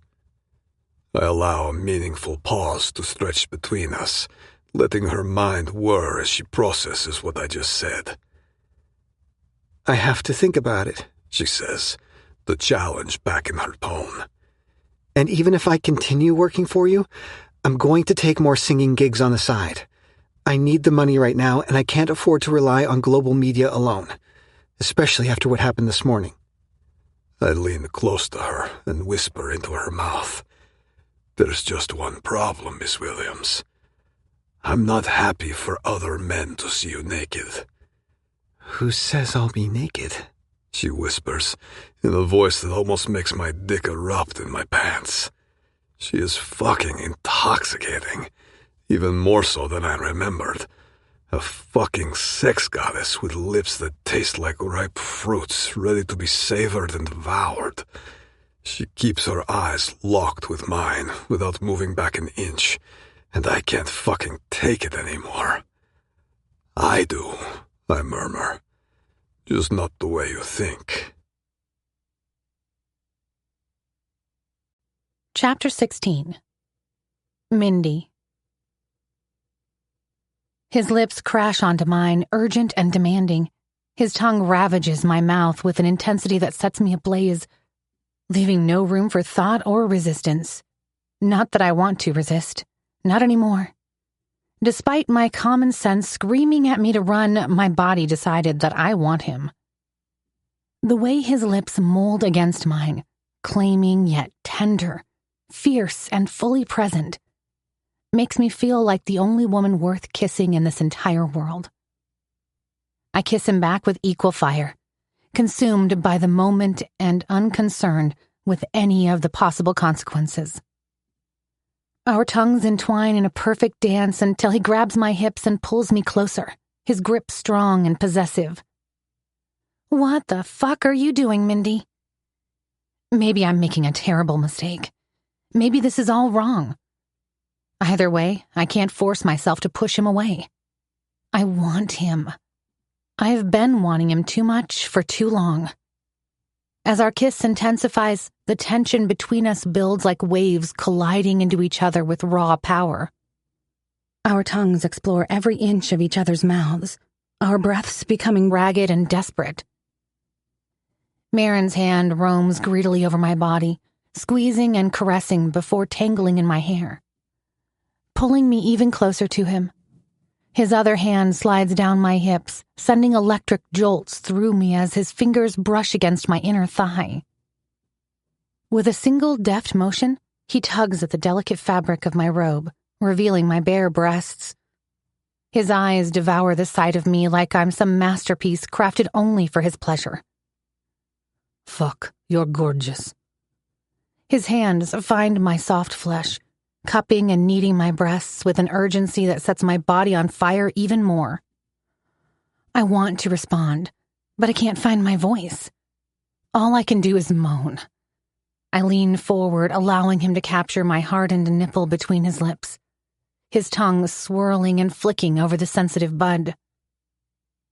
This is all I wanted since I saw those photos. He growls, his breath ghosting over my yearning skin. To taste the real thing. Holy shit, he's hot. His words send shivers cascading down my spine, igniting a fire deep within my core. I part my thighs, inviting him closer, desperate to feel his body pressed against mine. With a deliberate roll of my hips, I grind myself against his hardened cock. He throws his head back in ecstasy. Bland, he growls. You're unbelievable, Miss Williams. I'm no easy woman to please, Mr. Korolev, I purr. You think you can handle it? A wicked smirk tugs at the corners of his mouth, welcoming the challenge. Only one way to find out, Miss Williams. He rasps, while his hands grip my waist with possessive force. In one fluid motion, he flips me onto my back, his powerful body hovering over mine, pinning me beneath him. His oaky scent, his flexing muscles, and the ink snaking up his neck from under his shirt are beyond intoxicating. The pink robe pools at my feet, forgotten, as Maron's strong hands grasp my thighs, spreading them wide. Before I can utter a word of protest, he drapes my knees over those insanely broad shoulders, his face mere inches from my glistening center. Without any hesitation, he buries his mouth against my drenching wet pussy, his tongue delving deep, devouring me. Oh, my God. For a moment, I feel like I'm going to explode with desire. A guttural moan escapes my lips as I allow him to feast upon me, his skilled mouth relentlessly savoring my juices. Look at me, he commands. I want you to watch as I lick you. His head bobs rhythmically between my thighs, his lips and tongue worshipping my sex. Oh, I groan. It's all I can manage. Fisting my hands in his hair, I grind myself against his face. He answers my demand, plunging his fingers deep inside me, stroking and curling them in tandem with the wicked ministrations of his tongue. The dual sensations send shockwaves through my body, my nerve endings firing in a frenzy of ecstasy. Oh, you bastard! I cry, tightening my grip on his hair. I push his face deeper into my center. Don't you dare stop! Maron redoubles his efforts, adding another finger to my slick pussy, his tongue flicking and swirling over my most sensitive bundle of nerves. "Oh, God, yes!" I cry out, my body quivering on the precipice of release. "Please, please." His fingers and tongue work in perfect harmony, driving my body to the hilt and beyond. With a final deft stroke, he sends me hurtling over the brink, making every fiber in my body convulse in the throes of an earth-shattering climax. My inner walls clench around his fingers as I reach my peak. "Oh, fuck!" I cry, my body shaking wildly against his touch. I buck, squirm, tremble under his grip until I'm spent, utterly and completely. As the aftershocks of my orgasm subside, Maron gently unhooks my legs from his shoulders, his face glistening with my juices. I lie there still, feeling like a used-up rag doll. But he doesn't stop there. He moves in for a kiss yet again. Even deeper this time. I wrap my arms around his neck, my nails digging into his shoulder, leaving red marks on his skin. Then he breaks contact with my lips and moves lower, trailing soft kisses down my jawline and along my neck, nuzzling into the crook between my ear and shoulder. His touch sends more shivers down my spine, making my heart race with anticipation. It's been mere minutes since I climaxed, but I'm ready for him again.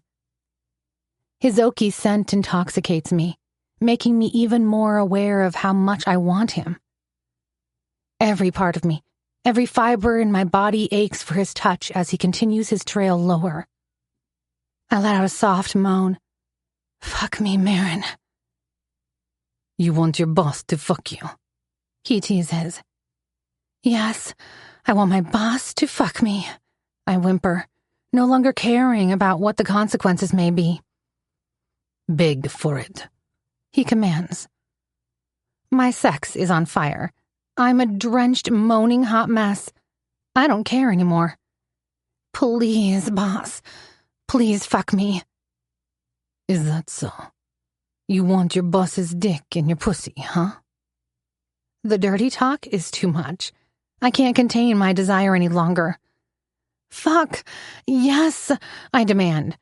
"Take me, Maron. I want to feel your dick inside me." That seems to do the trick. He smirks, and in one swift motion, he positions himself over me and slides in. Holy shit! I always thought he was big, but I didn't realize he was this big. He fills me up so much that for a moment, I feel like he's going to rip me in half. The sheer force of his thrust knocks the air out of my lungs. I buck, gasp as the sensation of being filled so utterly and completely makes me fight for air. Oh, I wheeze as my insides are filled with his hot, throbbing flesh. I'm seeing little stars explode as he starts pumping, sending electric jolts of pleasure up and down my spine. Oh, God. Harder? I hear my own commanding voice as I finally find air. I'm going to come fast. "You want to come on your boss's dick?" He pants, pumping harder and deeper now. "Fuck yes. I'm going to come, boss," is all I can force out. "Then get ready to come for me." He growls in response to my desperate plea. Each thrust rocks me closer to the edge until I'm nearly paralyzed with pleasure. My legs start to tremble as the tension builds further and further inside of me. But Maron doesn't stop or slow down. He only drives deeper, pumps faster and harder until the dam starts to crack under the pressure. "Maron," I cry out as my body convulses around him. "I'm coming." I hold on to him tightly, still afraid that the intensity of his thrusts might break me apart. "Then fucking come with me, Lisichka," he pants, driving me even further into the depths of my own wild pleasure. Oh, fuck! I yell uncontrollably, wrapping my fingers through his hair. "Come with me, Maron. Fill me up." And then everything explodes, sweeping me away with the force of a tsunami. My body tenses and shudders. my hips bucking and my legs shaking wildly as I reach my peak. My insides clench around his stone-hard erection, milking him with every shudder of my body, finally making him spill his seed deep into me. It takes several minutes to come to my senses and become aware of my surroundings once again. My body continues to hum while my mind is lost in a blissful haze. With a contented sigh, I reach over to caress Maron's smooth, naked skin. My hands journey downward, appreciating the hardness of his muscles, the scars, and the ink covering his skin, telling stories of a turbulent past. I revel in the softness of his trimmed pubic hair and the slick wetness around his hard, vascular cock. The passion I experienced with him was almost too intense for me to let it end. Time seems to stand still in this perfect bliss. "I've got something for you," he growls as his hard gaze pierces into mine. He grabs my attention with a quick gesture, and I can't help but admire his chiseled form. He hands me a folder from his bag, his face morphing back into a no-nonsense expression. "Take a look," he commands in a low voice.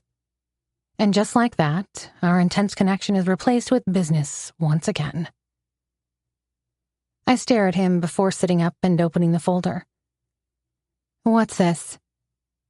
"See for yourself." I open it. There are 3 pages inside the folder.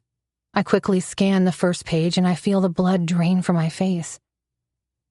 My eyes are darting back and forth across the page, as if searching for some hidden punchline. But there's no punchline. I shake my head slightly before I dive back in for a second, and then a third read-through. Finally, I look up at Maron, my face a mask of utter bewilderment. This must be a joke. Are you trying to prank me? What makes you think that? It's just, from what I'm reading here, it sounds like... I trail off, my brain struggling to process the offer. A sugar daddy arrangement. He flat out laughs. Interesting perspective, he says. In my opinion, I'm giving you a great offer. Really? He nods.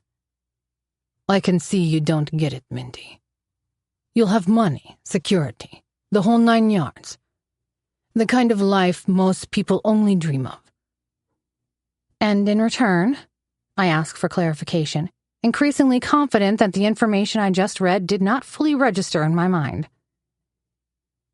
In return, all you have to do is keep putting on those private little shows for me. Like the video you sent on Friday. His lips curve into a predatory smirk. And, of course, tend to my other needs. My stomach twists, suddenly making me feel anger. What the actual fuck is he talking about? By other needs, you mean sex. He tilts his head, fixing me with a heavy stare that makes my skin prickle. You want me to spell it out for you? Draw you a diagram, maybe? And there he is. That's Maron Korolev for you. The charming, gorgeous, and irresistible asshole I've been dealing with every day of the week since I started working for global media. First, he gives me the most amazing sex of my life. 5 minutes later, he's back to being the most insufferable bosshole on the planet. So this is a legit contract, I ask. Is this even legal? Maron's brow furrows. It is, and let's call it a temporary marriage arrangement. A what? You heard me. Yes, I did. Except I can't believe what I'm hearing. I'm not your girlfriend, I snap in irritation. Let alone your wife, and I don't plan to be either. His smirk widens, a flash of perfect white teeth. You're right, Lisichka. You are not my girlfriend.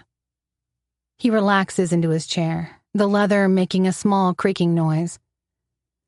But before you reject my proposition, think about it with an open mind. I know you could use some help with money.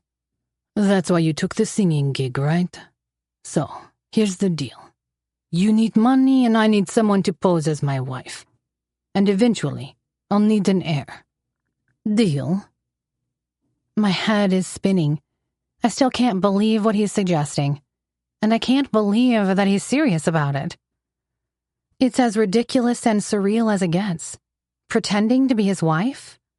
Maybe, just maybe I could get used to that idea. But having a child?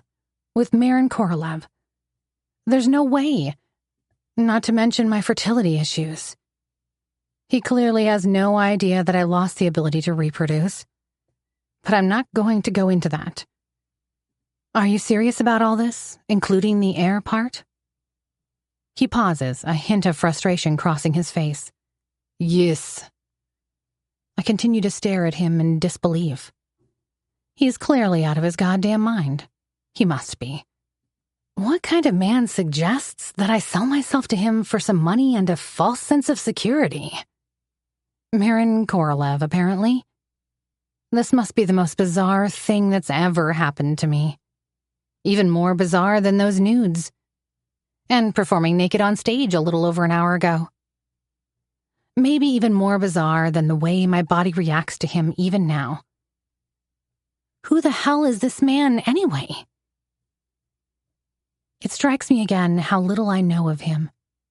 Sure, I know him as my boss at work.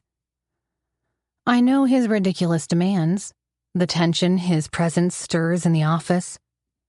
And more than anything, I know the desire my body responds to his presence with. But I know nothing about who he is, what his private life is like, and how he spends his days when he's not barking orders at his employees. As I ponder this enigma of a man before me, a sudden thought occurs. If he's so keen on having an heir... You have no kids? I blurt out, the question escaping before I can think better of it. His expression suddenly changes, becoming distant, and I swear something swirls in those dark depths. Only for a brief moment, but I don't fail to miss it. I do, but I don't. How is that possible? I say before I can stop myself. I had a daughter, but she passed away, he says flatly. And that's all I will say on the matter. My breath hitches. I did not expect to hear that. Not from a man like Maron Korolev.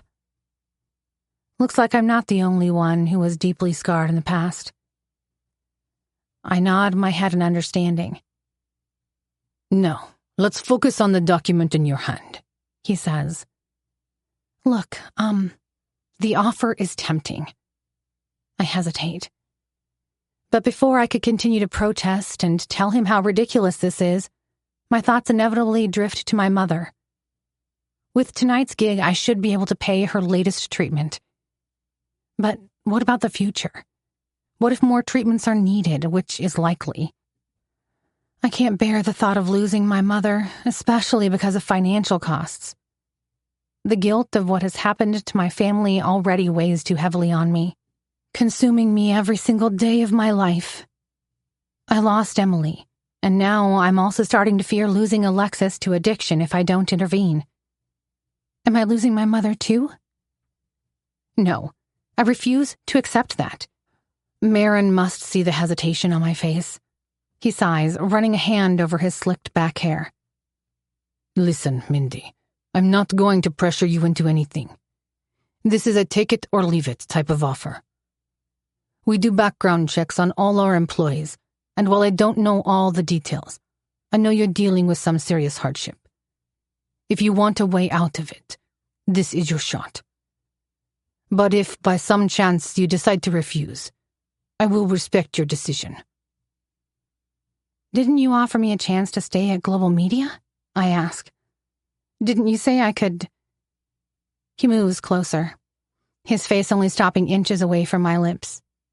I can feel his hot breath against my cheek, flooding my mind with sex hormones all over again. Forget Global Media. Let's face it, being an employee will never give you the kind of benefits this contract offers.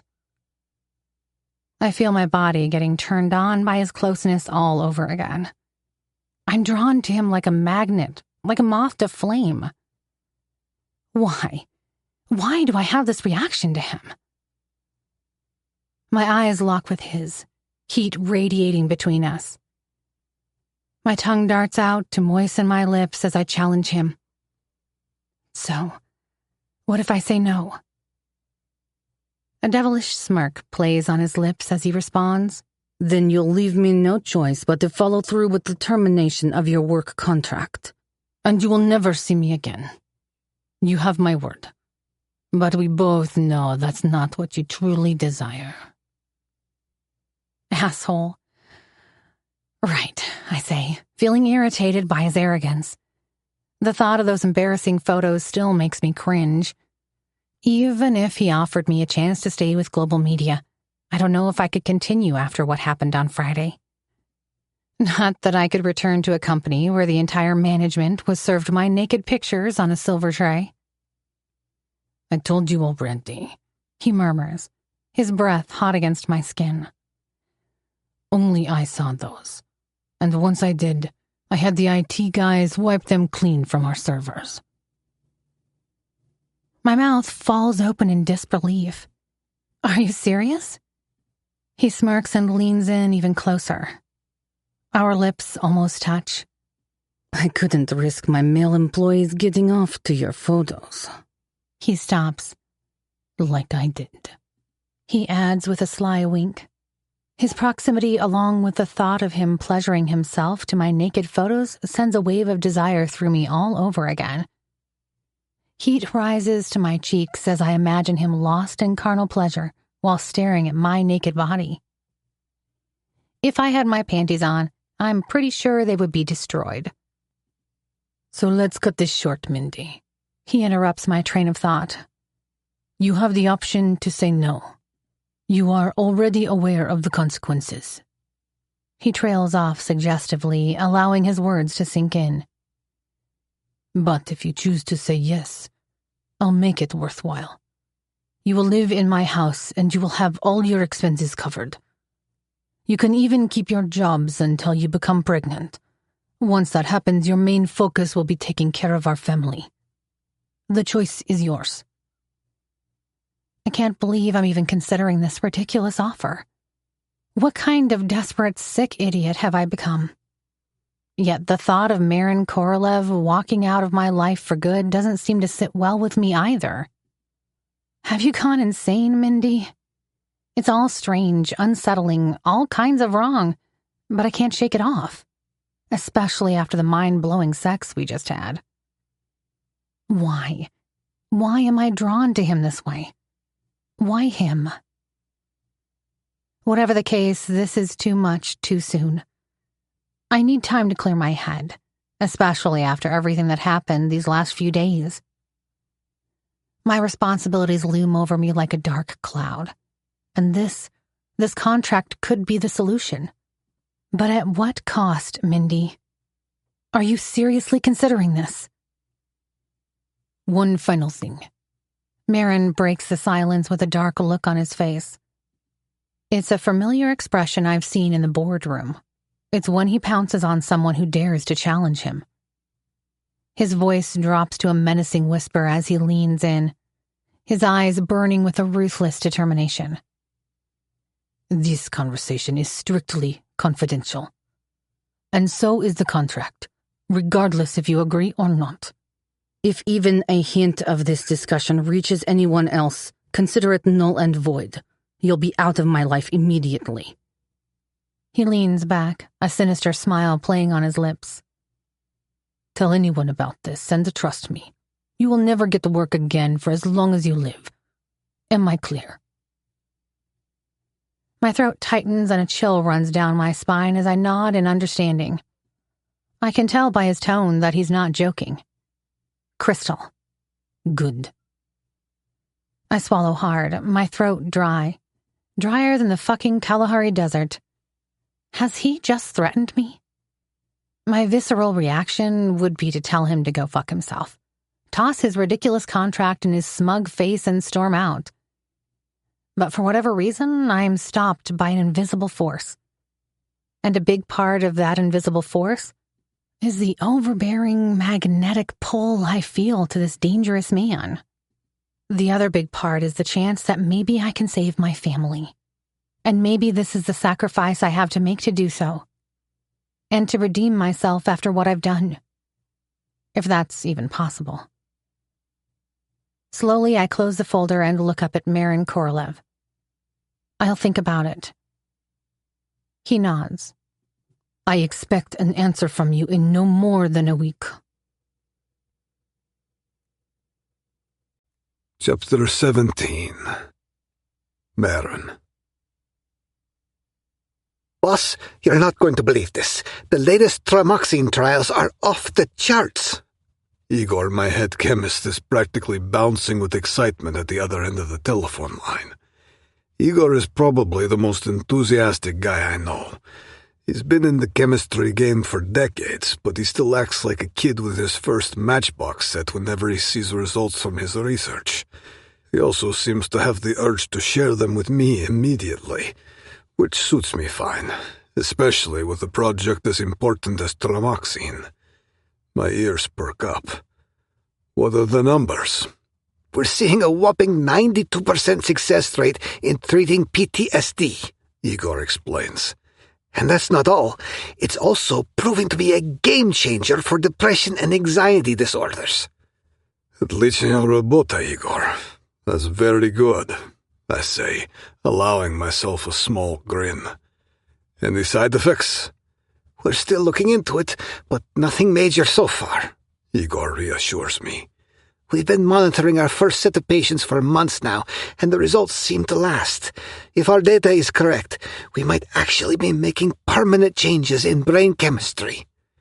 I lean back in my chair, trying to wrap my head around this information. This is great news. Fuck no, it's better than great. What about addiction? I ask Igor. Any risks? Nothing so far, boss. It sounds like he can barely contain his excitement. We're still running studies, but nobody got hooked after the treatment so far. Every one of our subjects quit without showing any withdrawal symptoms. Great fucking job, Igor. Looks like we've hit the jackpot. Looks like it, boss. If we continue to have these results, we're going to revolutionize mental health treatment. And with the market we're targeting... We're looking at billions, I finish for him. Everyone screwed up one way or the other. Well done, Igor. I can almost see his smirk through the phone. Spasiba, Pakan. Keep me posted, I tell him. I want to know everything.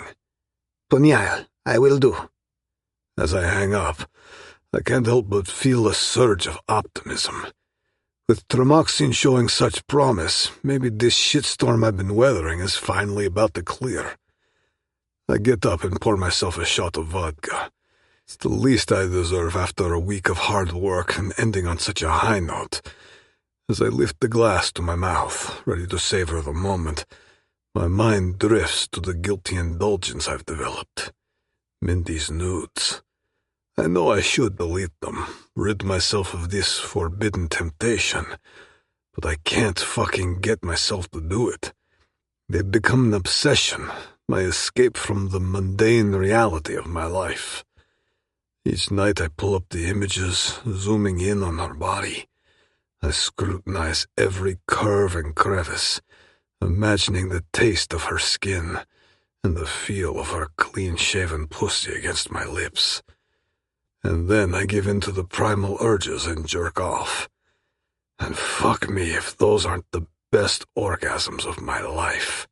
They're more satisfying than ordering an escort girl and fucking her senseless. I'm not even interested in that anymore. But I crave the rush Mindy gives me, and I already can't wait to indulge in tonight's private ritual. Except the day's not over yet. My secretary's voice reminds me of that, crackling through the intercom, interrupting my thoughts. Mr. Korolev, your brother Maurice is here to see you. He says it's urgent. Dad. Maurice again. What the fuck does he want from me after that childish temper tantrum he threw the other day? If he's coming here to act like an idiot again, I'm fucking throwing him out the window. I close my eyes and exhale slowly, feeling my newfound good mood evaporating. I didn't expect to see him again, especially not so soon. And I know well that the only reason he'd show his face here is that he needs something from me. I downed the vodka in one gulp and braced myself for whatever bullshit Maurice is about to drop on my lap. "Send him in," I growl into the intercom, steeling myself for what's sure to be another exasperating encounter with my wayward brother. It takes less than a minute for my brother to waltz in, looking completely fucked up, like he's been run over by a truck. I shoot him a glare from my seat. The stench of booze radiates off him like he's been marinating in it. He hasn't even opened his mouth, yet I'm already feeling impatient. "The fuck you want, Maurice?"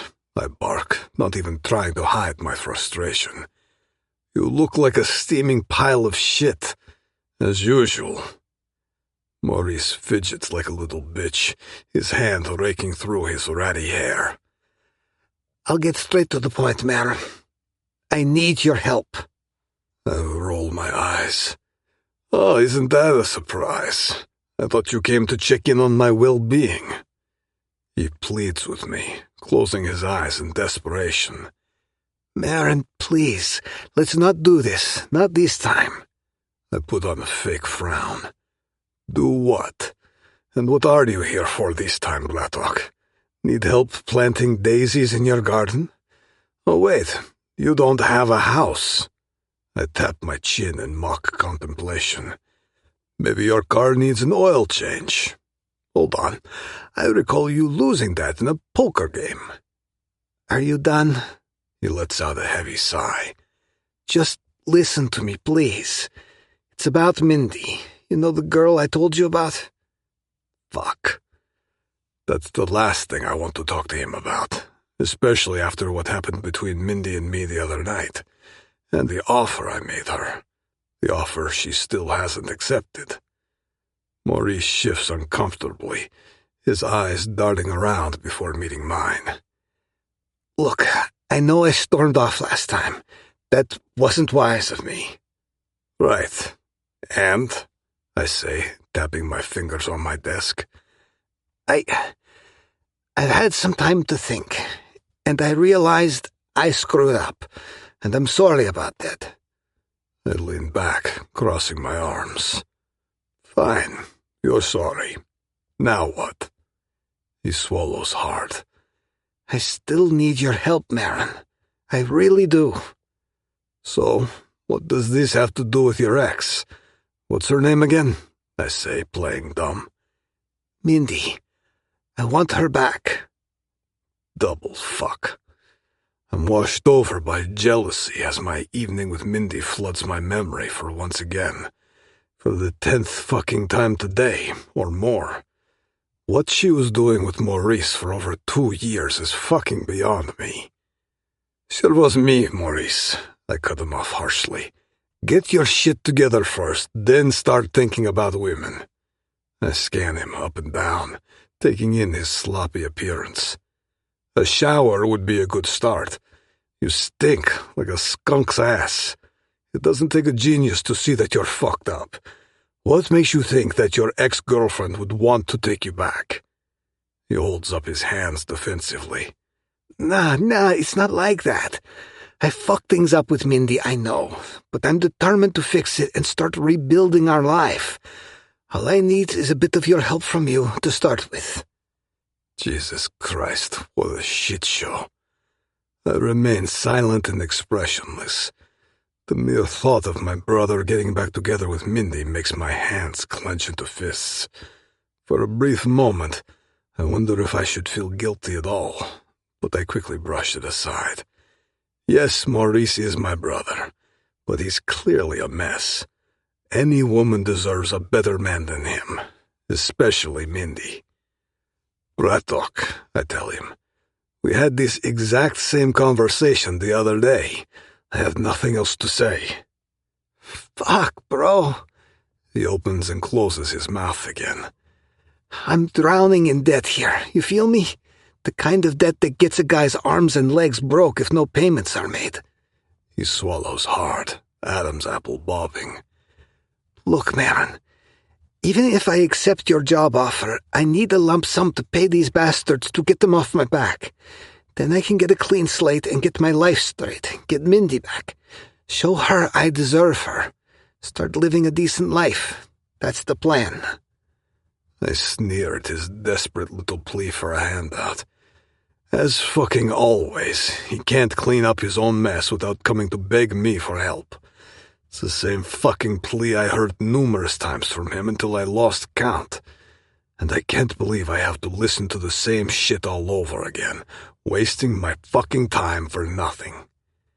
That's a nice plan, Maurice, except I've heard it before. Not once. You come crying about your fuck-ups, hoping I'll unfuck them for you. I shake my head in disgust.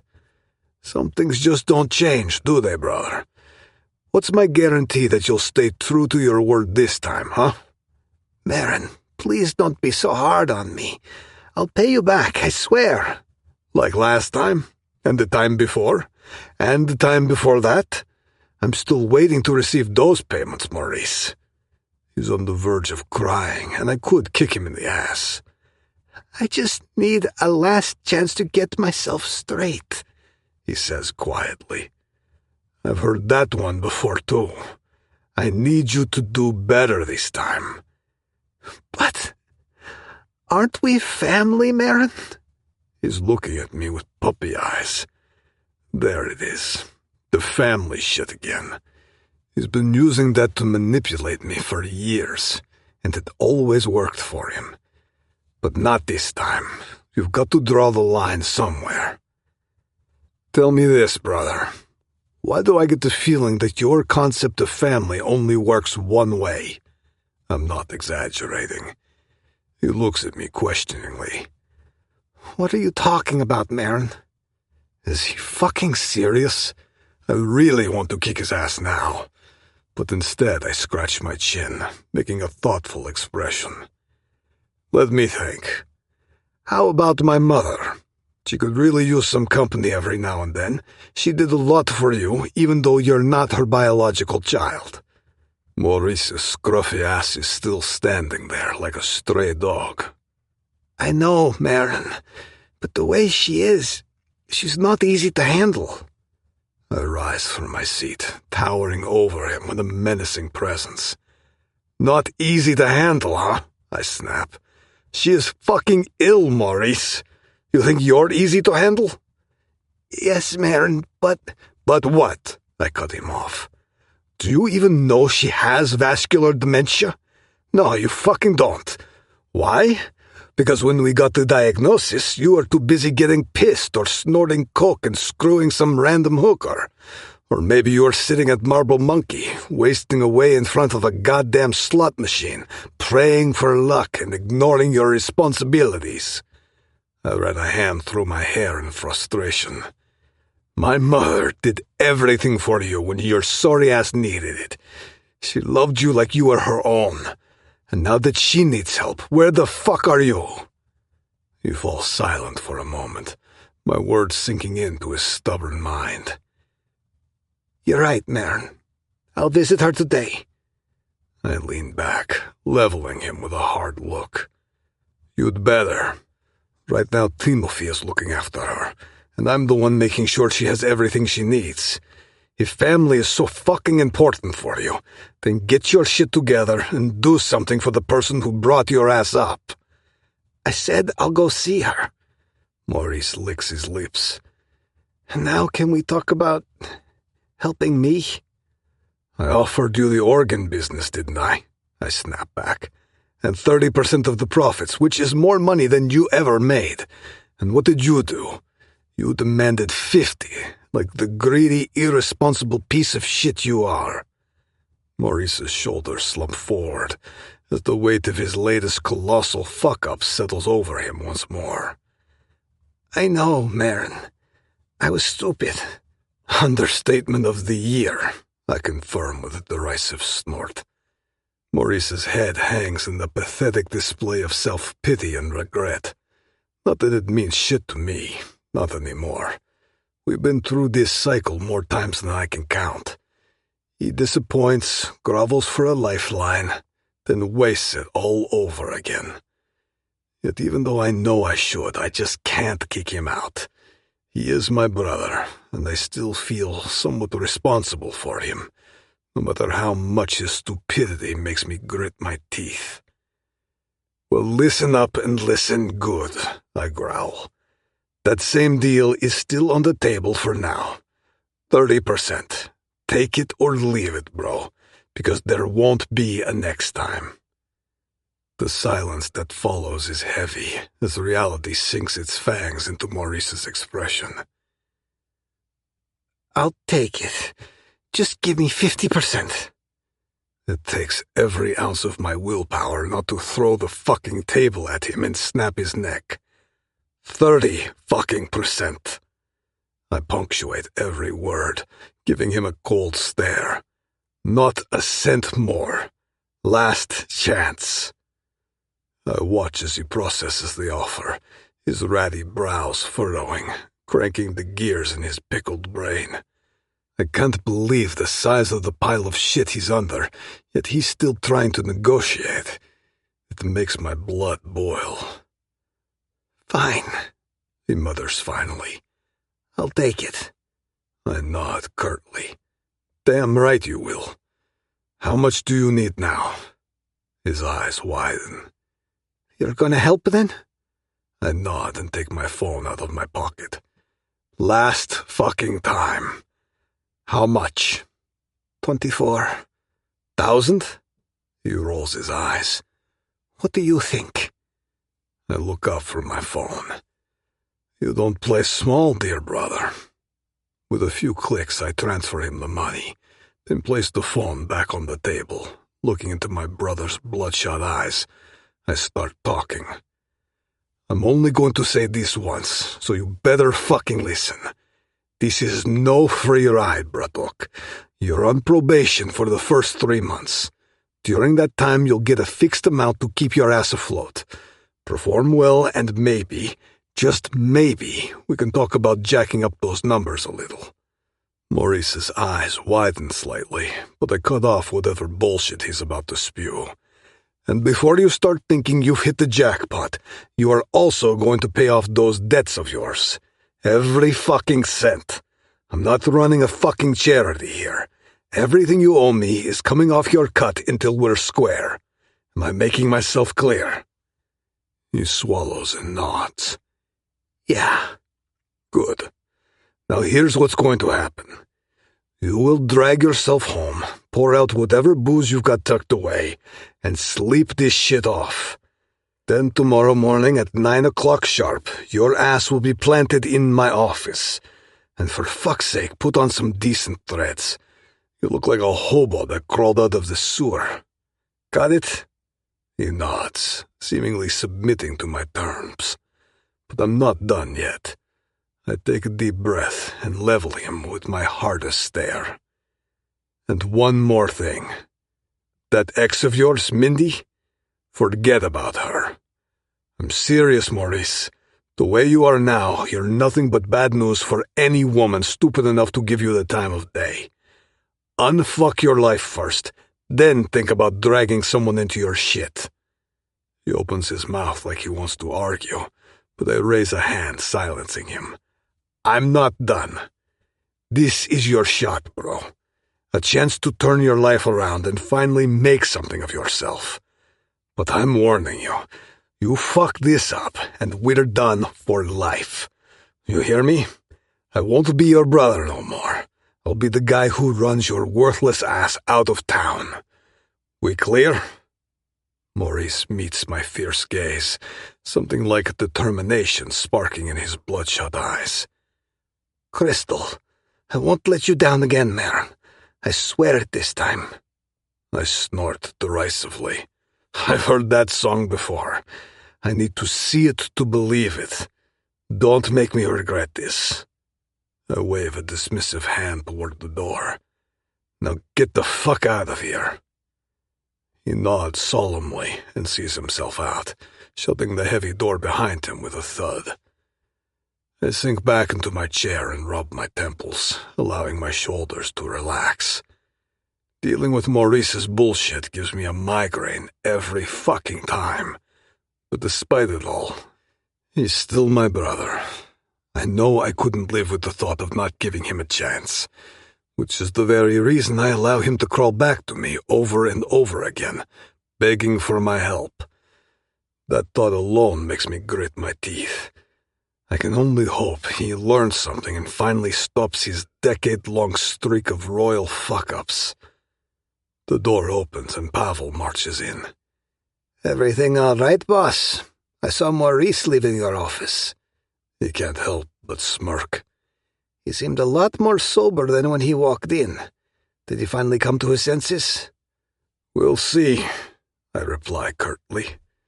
Pavel arches an eyebrow, but remains silent, waiting for me to elaborate. He has this dumbass notion that he can somehow slither his way back into his ex-girlfriend's life if he works hard enough at fixing himself up. Pavel frowns. Can I ask why you care about that, boss? Because she is my chief accountant. Pavel stares at me dumbly. Oh, I get it. He scratches his chin. Okay, maybe I don't. Snorting derisively, I knock back a healthy swig of vodka, savoring the slow burn down my throat. Maurice getting Mindy Williams back is about as likely as my father returning from the grave, I continue. But still, I want to be on the safe side. A crease forms between Pavel's brows as he considers my words. I'm listening, boss, he says carefully. What do you want me to do? I pour another drink and offer one to Pavel, a rare occurrence while he's on the job. He accepts, and we both down the vodka. Listen, Pavel, I tell him. This woman is special. Pavel nods, understanding in his eyes.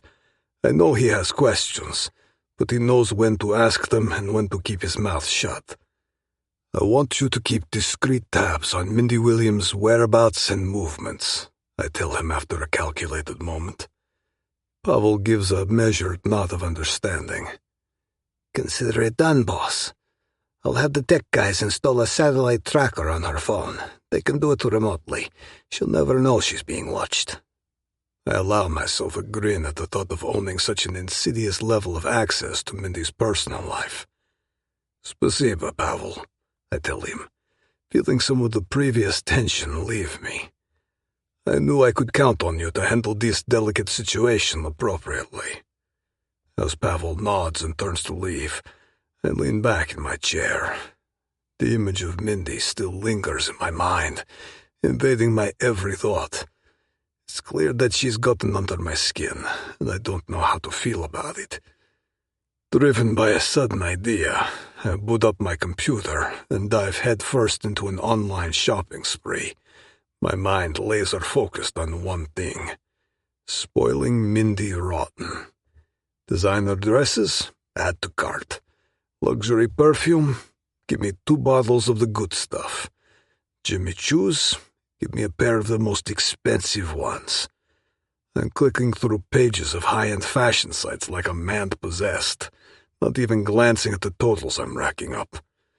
But this isn't just me being sugar daddy Santa Claus. Every lavish gift I'm picking out is another strategic move in my master plan, designed to achieve one thing: make Mindy mine forever. Each pretty trinket is a shiny link in the chain I'm going to wrap around her, bit by bit. 5 minutes after finalizing my order, a notification pings. The package is locked and loaded, ready to ship to New York High. I pull my mouth into a grin. Then I fire off a quick text to her.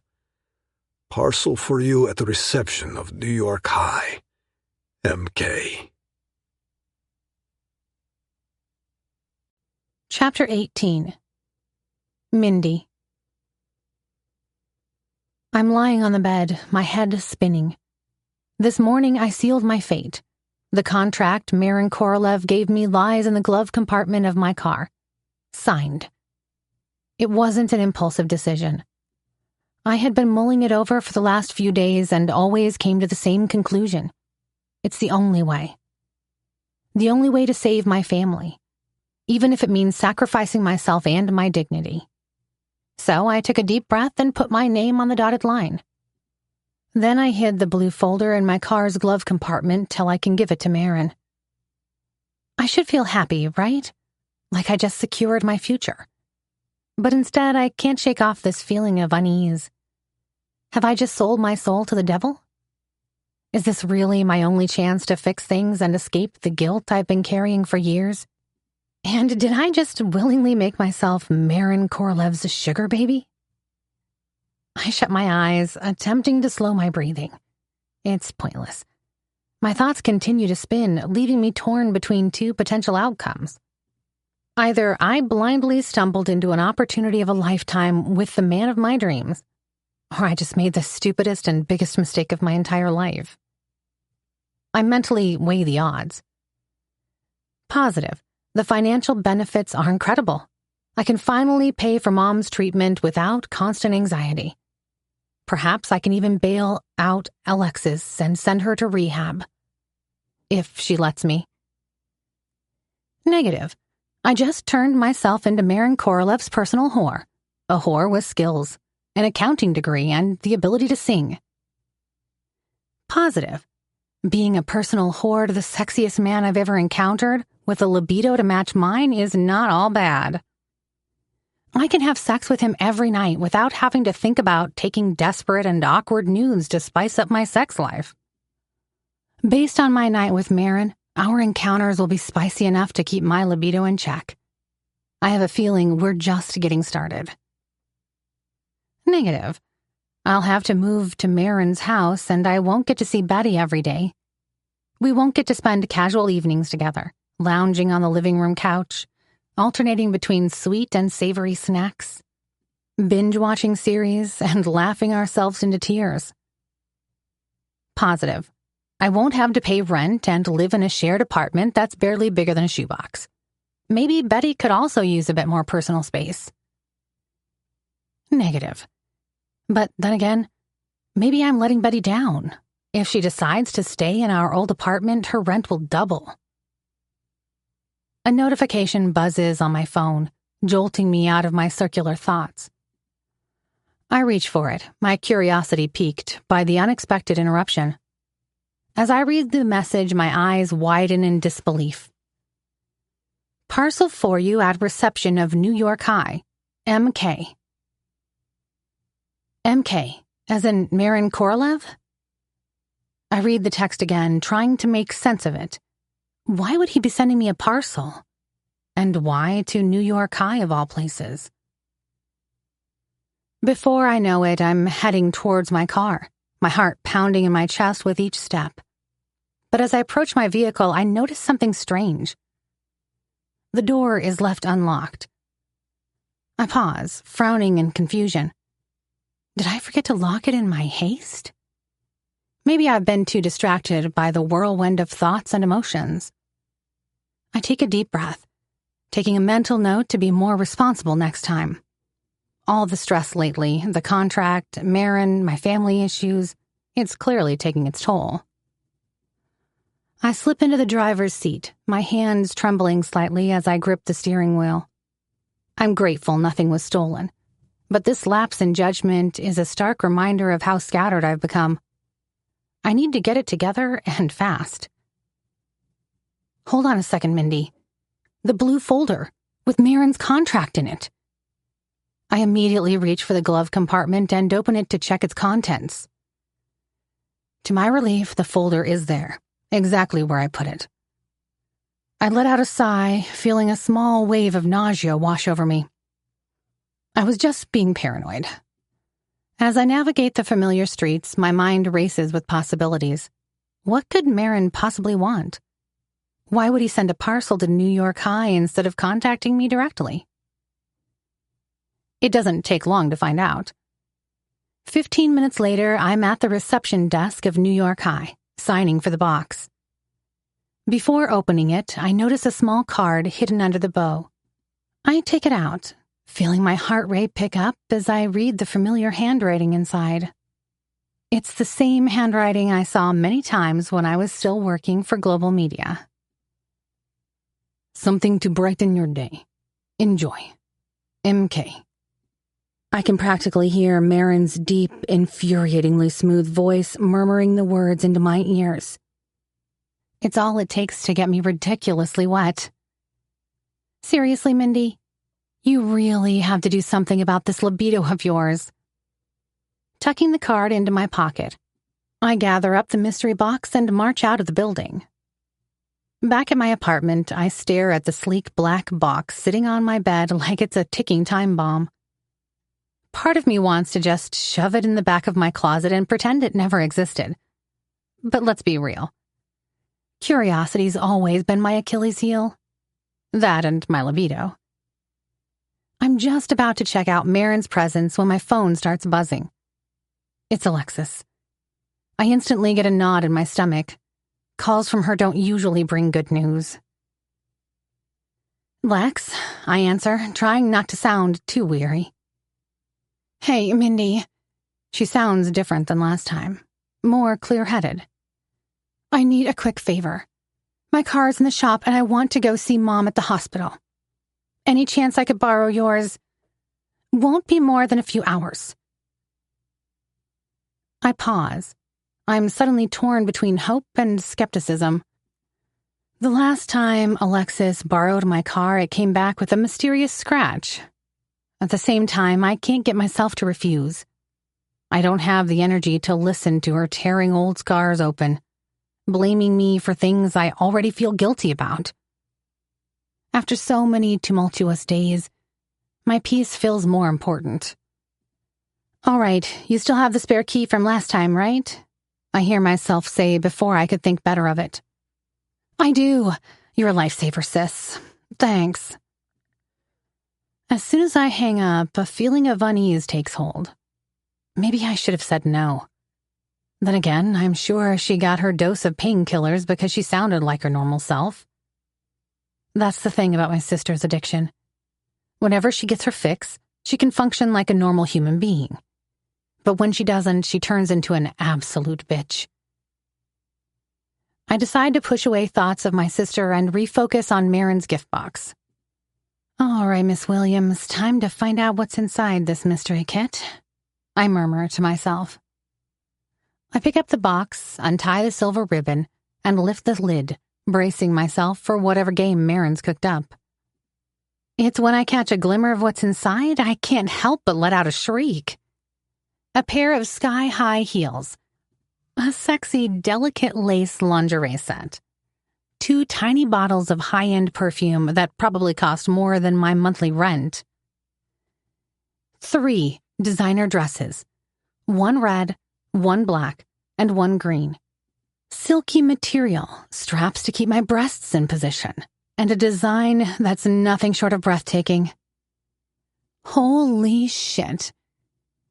I gingerly lift the slinky red dress from the tissue paper, marveling at the buttery soft fabric and intricate beadwork.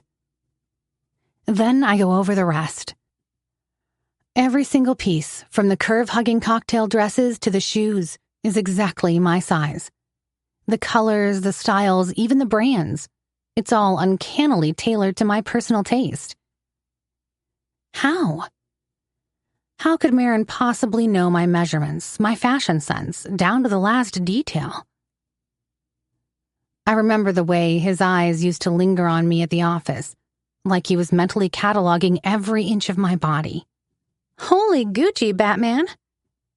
Betty walks in as I'm sitting on the couch, surrounded by a sea of designer labels and luxury perfumes. She takes one look at the opulent spread and her jaw nearly hits the floor. She makes a beeline for the coffee table.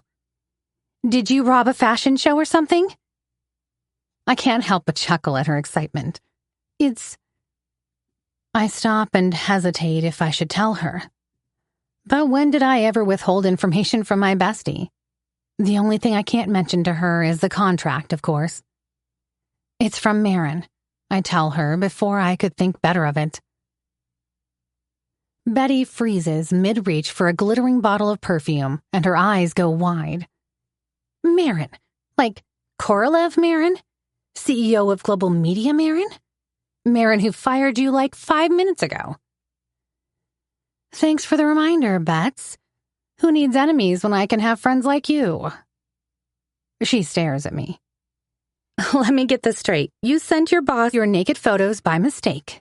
After enjoying them, he fired you. Then he looted a fashion show and had everything shipped to you in that cardboard box over there. Am I in the ballpark? I nod, pulling my mouth to a grin. That's pretty much the gist of it. Betty lets out a low whistle as she takes in the small fortune's worth of designer goods. Damn, girl, he's got it bad for you. Like Pretty Woman bad. This is venturing into serious sugar daddy territory. I groan, burying my face in my hands. She's not wrong. I must never ever mention the contract to Betty, or anyone. Don't even joke about that, Bets. Can you imagine me as some billionaire's arm candy?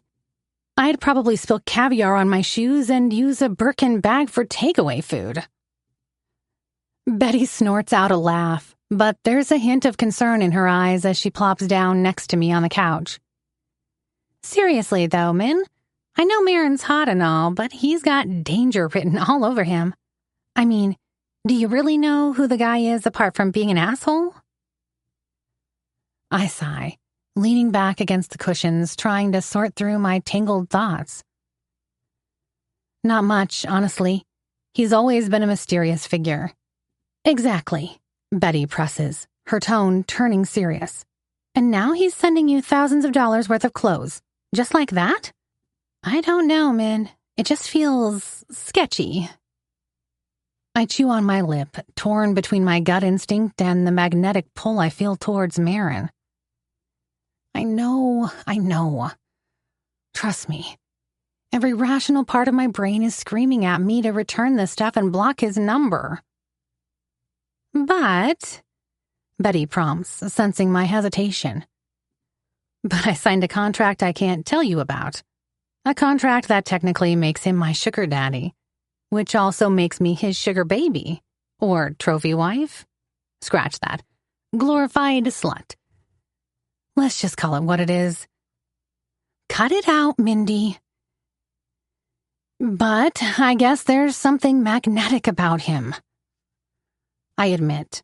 I look at the clothes spread out on the bed. Honestly, Bets, would you send these beauties back? Betty lets out a long, slow breath, shaking her head in amazement. No, I probably wouldn't. But girl, you are playing with fire here.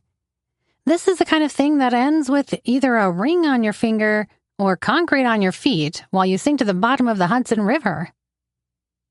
I can't help but bark out a laugh. Wow, way to paint a picture, Bets. She shrugs, looking unapologetic. Hey, someone's got to be the voice of reason here, and right now that voice is saying, tread carefully, babe. Maron's not the kind of guy you can just dip your toe in with. I know Betty's got a point. But what other option do I have? Get consumed by guilt while I watch my mom die from cancer and my sister from addiction? Not to mention that my body behaves like a goddamn porn star just thinking of Maron and the sex we had. His scent, his ripping muscles, his voice, his neatly groomed pubic hair, his libido, the intensity of our encounter. Betty spritzes the fragrance into the air and takes an appreciative sniff. Damn, Mindy, this smells like sex and money had a baby. Maybe I should start seducing billionaires too. Or launch your matchmaking business as soon as you can, I reply. Then you'll have the luxury of choosing from the stinking rich guys who sign up. Oh, I will, Betty laughs. But before that happens, you need to tell me what it feels like to date a mysterious billionaire like Maron Korolev. I imagine that's what's happening here. I groan, burying my face in my hands. It's not so much the billionaire thing or the mystery man vibes, Bets. It's the chemistry we have. It's insane. Like, never felt anything like it insane. Betty takes a seat next to me and wraps her arms around my shoulders. Well, Min, you can't help who you're drawn to. And from where I'm sitting, it looks like there's some serious attraction between you and Mr. Tall, Dark, Broody, and Dangerous. You look like a whole new person. I peek out from behind my fingers, my heart doing a little flip at the thought of Maron's intense gaze and wicked smirk. I do. Babe, I sense electricity even when I don't see it, Betty says with a sage nod. And I don't know what you two have going on, but judging by your looks, it's the kind of thing that could power a small city. I can't help but laugh. You make it sound like a cheesy romance novel. I stand up. I need to get dressed, Bets. I have another gig at New York High tonight. Some more sketchy assholes to entertain, I suppose. Betty grins, giving me a quick hug before standing up and surveying the designer bounty laid out before us. All right, then. How about we find you a dress that'll make those assholes forget their own names? She lifts the slinky emerald green number that looks like it was made to hug every one of my curves. Wear this, Betty urges. She smirks knowingly as I step into the gown, letting the cool silk slide over my skin. When I turn to face the mirror, I can't help but gasp. It fits like a dream. It clings to my curves in all the right places, making me look like I just stepped off a runway. The rich jewel-toned color makes my skin glow, and the plunging neckline shows off just enough cleavage to be sexy without veering into tacky territory. Damn, girl, Betty breathes, coming up behind me to adjust the delicate straps. If looks could kill, you'd be leaving a trail of bodies in your wake. Thanks, babe. I smile at my friend, taking a deep breath and squaring my shoulders. Time to go break some hearts and earn some tips.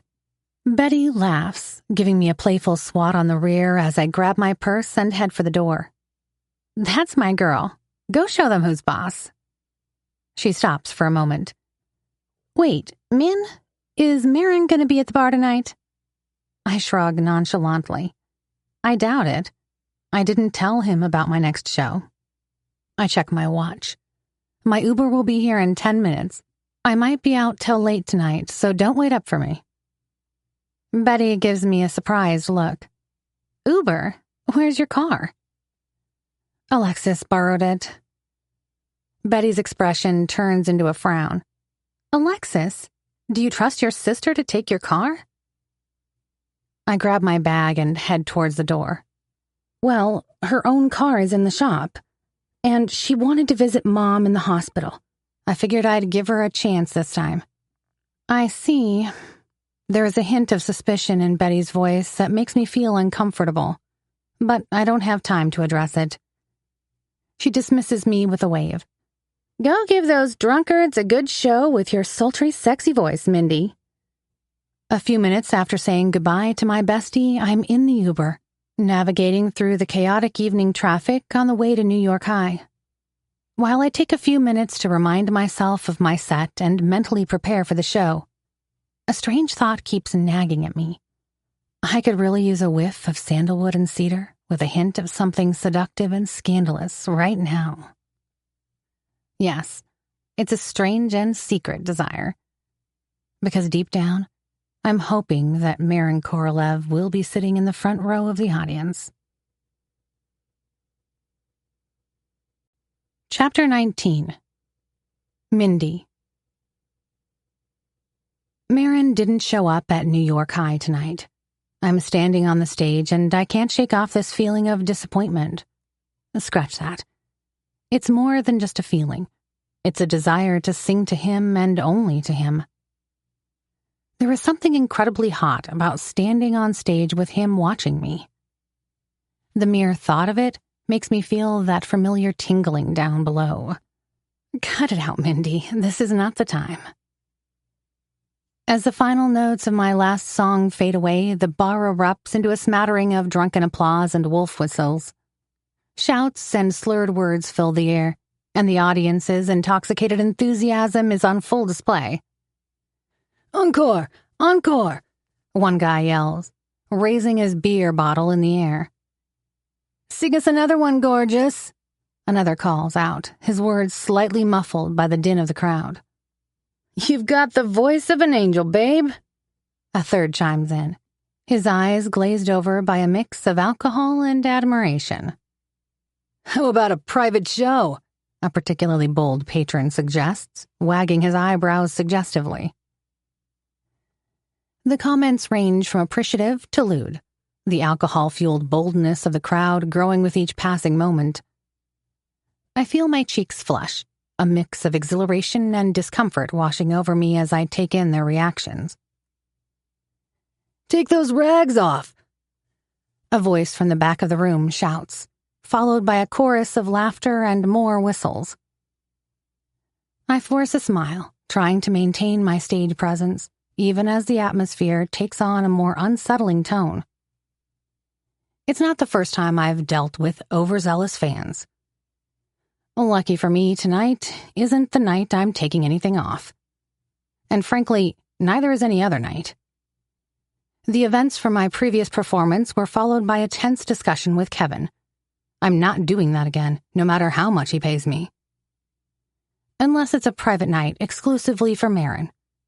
Maybe then I'll change my mind. "Thank you, everyone," I say into the microphone, my voice projecting over the noise. "You've been a fantastic audience tonight." I take a quick bow, my heart pounding with the adrenaline of the performance and the growing unease in the pit of my stomach. As I straighten up, my eyes scan the room, taking in the sea of faces. Some smiling, some leering. All of them watching me with an intensity that makes me want to shrink away. In a perfect world, Maron would be here to handle the rowdy crowd. He'd firmly tell them to shut up, and then we'd leave New York High together, heading to his place where I would perform exclusively to him, slowly ridding myself of my clothes. Stop swooning over him, Mindy. This isn't a perfect world. Or maybe it is. Maybe the contract in the glove box of my car has something to say about that. Except I haven't told Maron that I've signed it. Kevin meets me backstage, cash in hand and a grin on his face. "Great set tonight, babe." He leers, his eyes roaming over my curves. "Nice dress. You're really packing 'em in." I smile, take the money from him, and hide it deep into my purse. "Just doing my job, Kev." "Keep it up, girl." He chuckles. "The guests love you more every evening." "Thanks, Kevin." I glance at the time. But it's PJ time for this girl. See you next time. I wave goodbye to Kevin and step out onto the street. The cool evening breeze caresses my skin, providing a welcome respite from the stuffy atmosphere of the bar. I pull out my phone, ready to call an Uber, but something makes me hesitate. The weather is lovely tonight, and the thought of being cooped up in a car suddenly feels unappealing. I could really use some fresh air. I check the time again and make a spur-of-the-moment decision to go see my mom. It's only a 30-minute walk to the hospital from here, and this is a wealthy, safe neighborhood. The streets are well lit, and there are plenty of people outside enjoying the pleasant evening. Just a flying visit, a quick goodnight kiss to Mom. The thought I keep pushing aside suddenly hits me. What if I lose my mother? No, I won't. Absolutely not. I will not lose her. That's exactly the reason I chose to perform at the club tonight, so I can make some extra cash to pay for her future treatments. That's exactly why I signed the contract with Maron. Well, maybe for some other reasons too. Either way, Mom will get better. Making up my mind, I slip my phone back into my purse and start walking. I make my way down the sidewalk, the soft click of my heels echoing against the pavement in the night air. The dress Maron gave me sways with each step. I can't help but feel a thrill of excitement, knowing that I'm wearing a piece of him so close to my body. What a ridiculous thought. After trekking for about 15 minutes, an odd feeling creeps in, telling me that I'm not where I should be. I stop and survey my surroundings. Everything seems oddly unfamiliar. Shit. Maybe I took a wrong turn somewhere. I quickly pull up Google Maps on my phone to check the route. Yep, I took a right turn, a street earlier than I should have. It's an easy fix, though. Not too far out of the way. Just as I'm about to slide my phone back into my pocket, a notification pings. It's a text from Betty. "Where are you? I hope you haven't been dragged to bed by one of the guests." I pull my mouth to a smile. My bestie always worries about me, especially since I told her about my struggles. It's such a blessing to have a friend like her in my life. Still smiling, I type out a reply. "Heading to pay Mom a short visit. Will be later than I thought. Go get some sleep, girl. I'll see you in the morning." I slide the phone back to my purse when a sleek black car catches my eye. It glides past me before coming to a stop a short distance ahead. For whatever reason, an inexplicable sense of foreboding washes over me. I try to shake off the feeling, telling myself that I'm being paranoid. It's just a car. Probably waiting to pick up some wealthy business person or socialite from one of the upscale restaurants lining the street. I continue walking, but I still can't seem to shake the silly, niggling sensation. It's like someone is watching me. The hairs on the back of my neck stand on end, and my heart begins to beat a little faster. I subtly glance over my shoulder, but the street behind me is empty, except for a few late-night revelers stumbling out of a nearby bar. Always trust your gut, Mindy, even when you think it makes no sense. My mom used to tell me when I was little. Then she would go on to explain that our mind and gut are connected, that they are in constant communication, and that the gut will always sense things the mind can't. I tighten my grip on my wallet and quicken my pace, the unease in my belly growing with each step. The black car is still there, its darkened windows concealing whoever is inside. A part of me wants to cross the street and put as much distance between me and the vehicle as possible. But another part of me urges me to keep going, to get to the hospital as soon as I can. By the time I draw level with the car, my heart is pounding so loudly I'm sure it's audible over the distant sounds of the city. I hold my breath, waiting for something to happen, for some sign that my fears are justified. But the car remains still, its engine idling softly, giving no indication of any threat. Maybe you're being foolish, Mindy. I continue on my way. Maybe I was wrong to worry. After all, this is a safe neighborhood, and I'm a grown woman who can take care of herself. I bravely go past the car, and my heart skips a beat. The door opens, and a tall man in a black suit with dark glasses steps out. I instinctively pick up the pace. "Miss Williams," he says, his voice deep and commanding. I instantly feel a chill run down my spine. "Please get in the car," he orders, gesturing towards the open car door. Shit. I hesitate, my mind racing with questions. "Excuse me?" I ask, trying to put as much distance between us as possible. Not that it's any use. I'm wearing heels, and he could catch up with me in seconds if he wanted. "Who are you, and how do you know my name?" The man's expression remains impassive, his eyes hidden behind the dark lenses.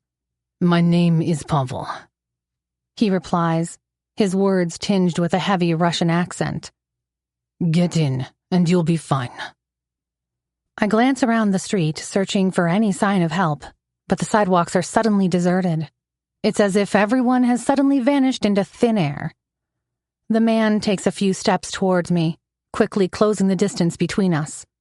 Before I know it, his imposing figure is looming over me like a dark cloud. I won't ask again, Miss Williams, he says, his tone leaving no room for argument. Get in the car. I feel a bead of sweat trickle down my back despite the cool evening air. My mind is screaming at me to run, to get as far away from him as possible.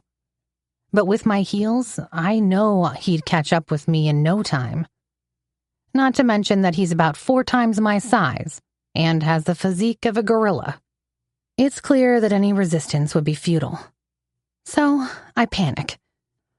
With my heart hammering in my chest, I reach into my purse pocket and press the speed dial button for Betty, hoping that my shaking hand got the right combination. What's up, girl? When are you coming home? I hear my friend's voice. Hello? She repeats. Mindy, are you there?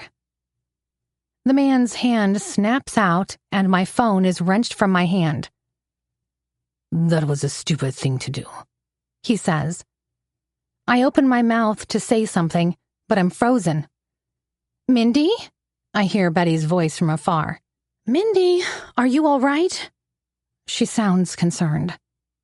Are you pocket dialing me? Pavel cuts the call, and before I could make a run for it, he grabs my arm. The next moment, I'm being pushed into the car by force. As soon as I'm inside, he shuts the door behind me, the sound echoing like a gunshot in the quiet street. I scream, yell, my fists bang on the tinted windows, hoping that someone outside will hear my desperate plea for help. My palms are slick with sweat as my kidnapper walks around to the driver's side and gets in. No. You should have called an Uber, Mindy. My mind races with potential scenarios, each one worse than the last. Is this about Alexis? Maybe her dealer is after her family now. Or maybe one of the guests from NYC High came after me. Am I going to get raped and then killed? Oh my God. I feel panic rising further in my chest. What have I gotten myself into? Who is this man and what does he want with me? The car pulls away from the curb, the engine purring softly as we pick up pace, gliding through the empty streets. What's this about? Where are you taking me? I ask my kidnapper, my voice trembling. He doesn't answer, his eyes fixed on the road ahead. Good evening, Miss Williams. A new voice chimes in. I feel my blood freeze in my veins. It's not the man who took me. This voice is different. It's even deeper, smoother, crisper, and threateningly familiar. I hear a whirring sound as the privacy wall rasps and grinds as it slowly descends, revealing the person sitting behind it. A familiar scent hits my nostrils, sandalwood, cedar, and the essence of primal sin. I turn my head slowly, afraid to look at the figure sitting next to me. The man's eyes meet mine and a jolt of electricity hits me. It courses through me like I just lodged my fingers into a wall socket. Fear and desire collide within me, creating a dizzying cocktail of emotions that leaves me breathless. He looks powerful and dangerously handsome as ever. His dark hair perfectly styled like he just stepped out of an upscale barber shop. His chiseled features are illuminated by the soft glow of the car's interior lights. There's something frightening and intense in his expression that makes my heart race, but it also ignites a fire low in my belly.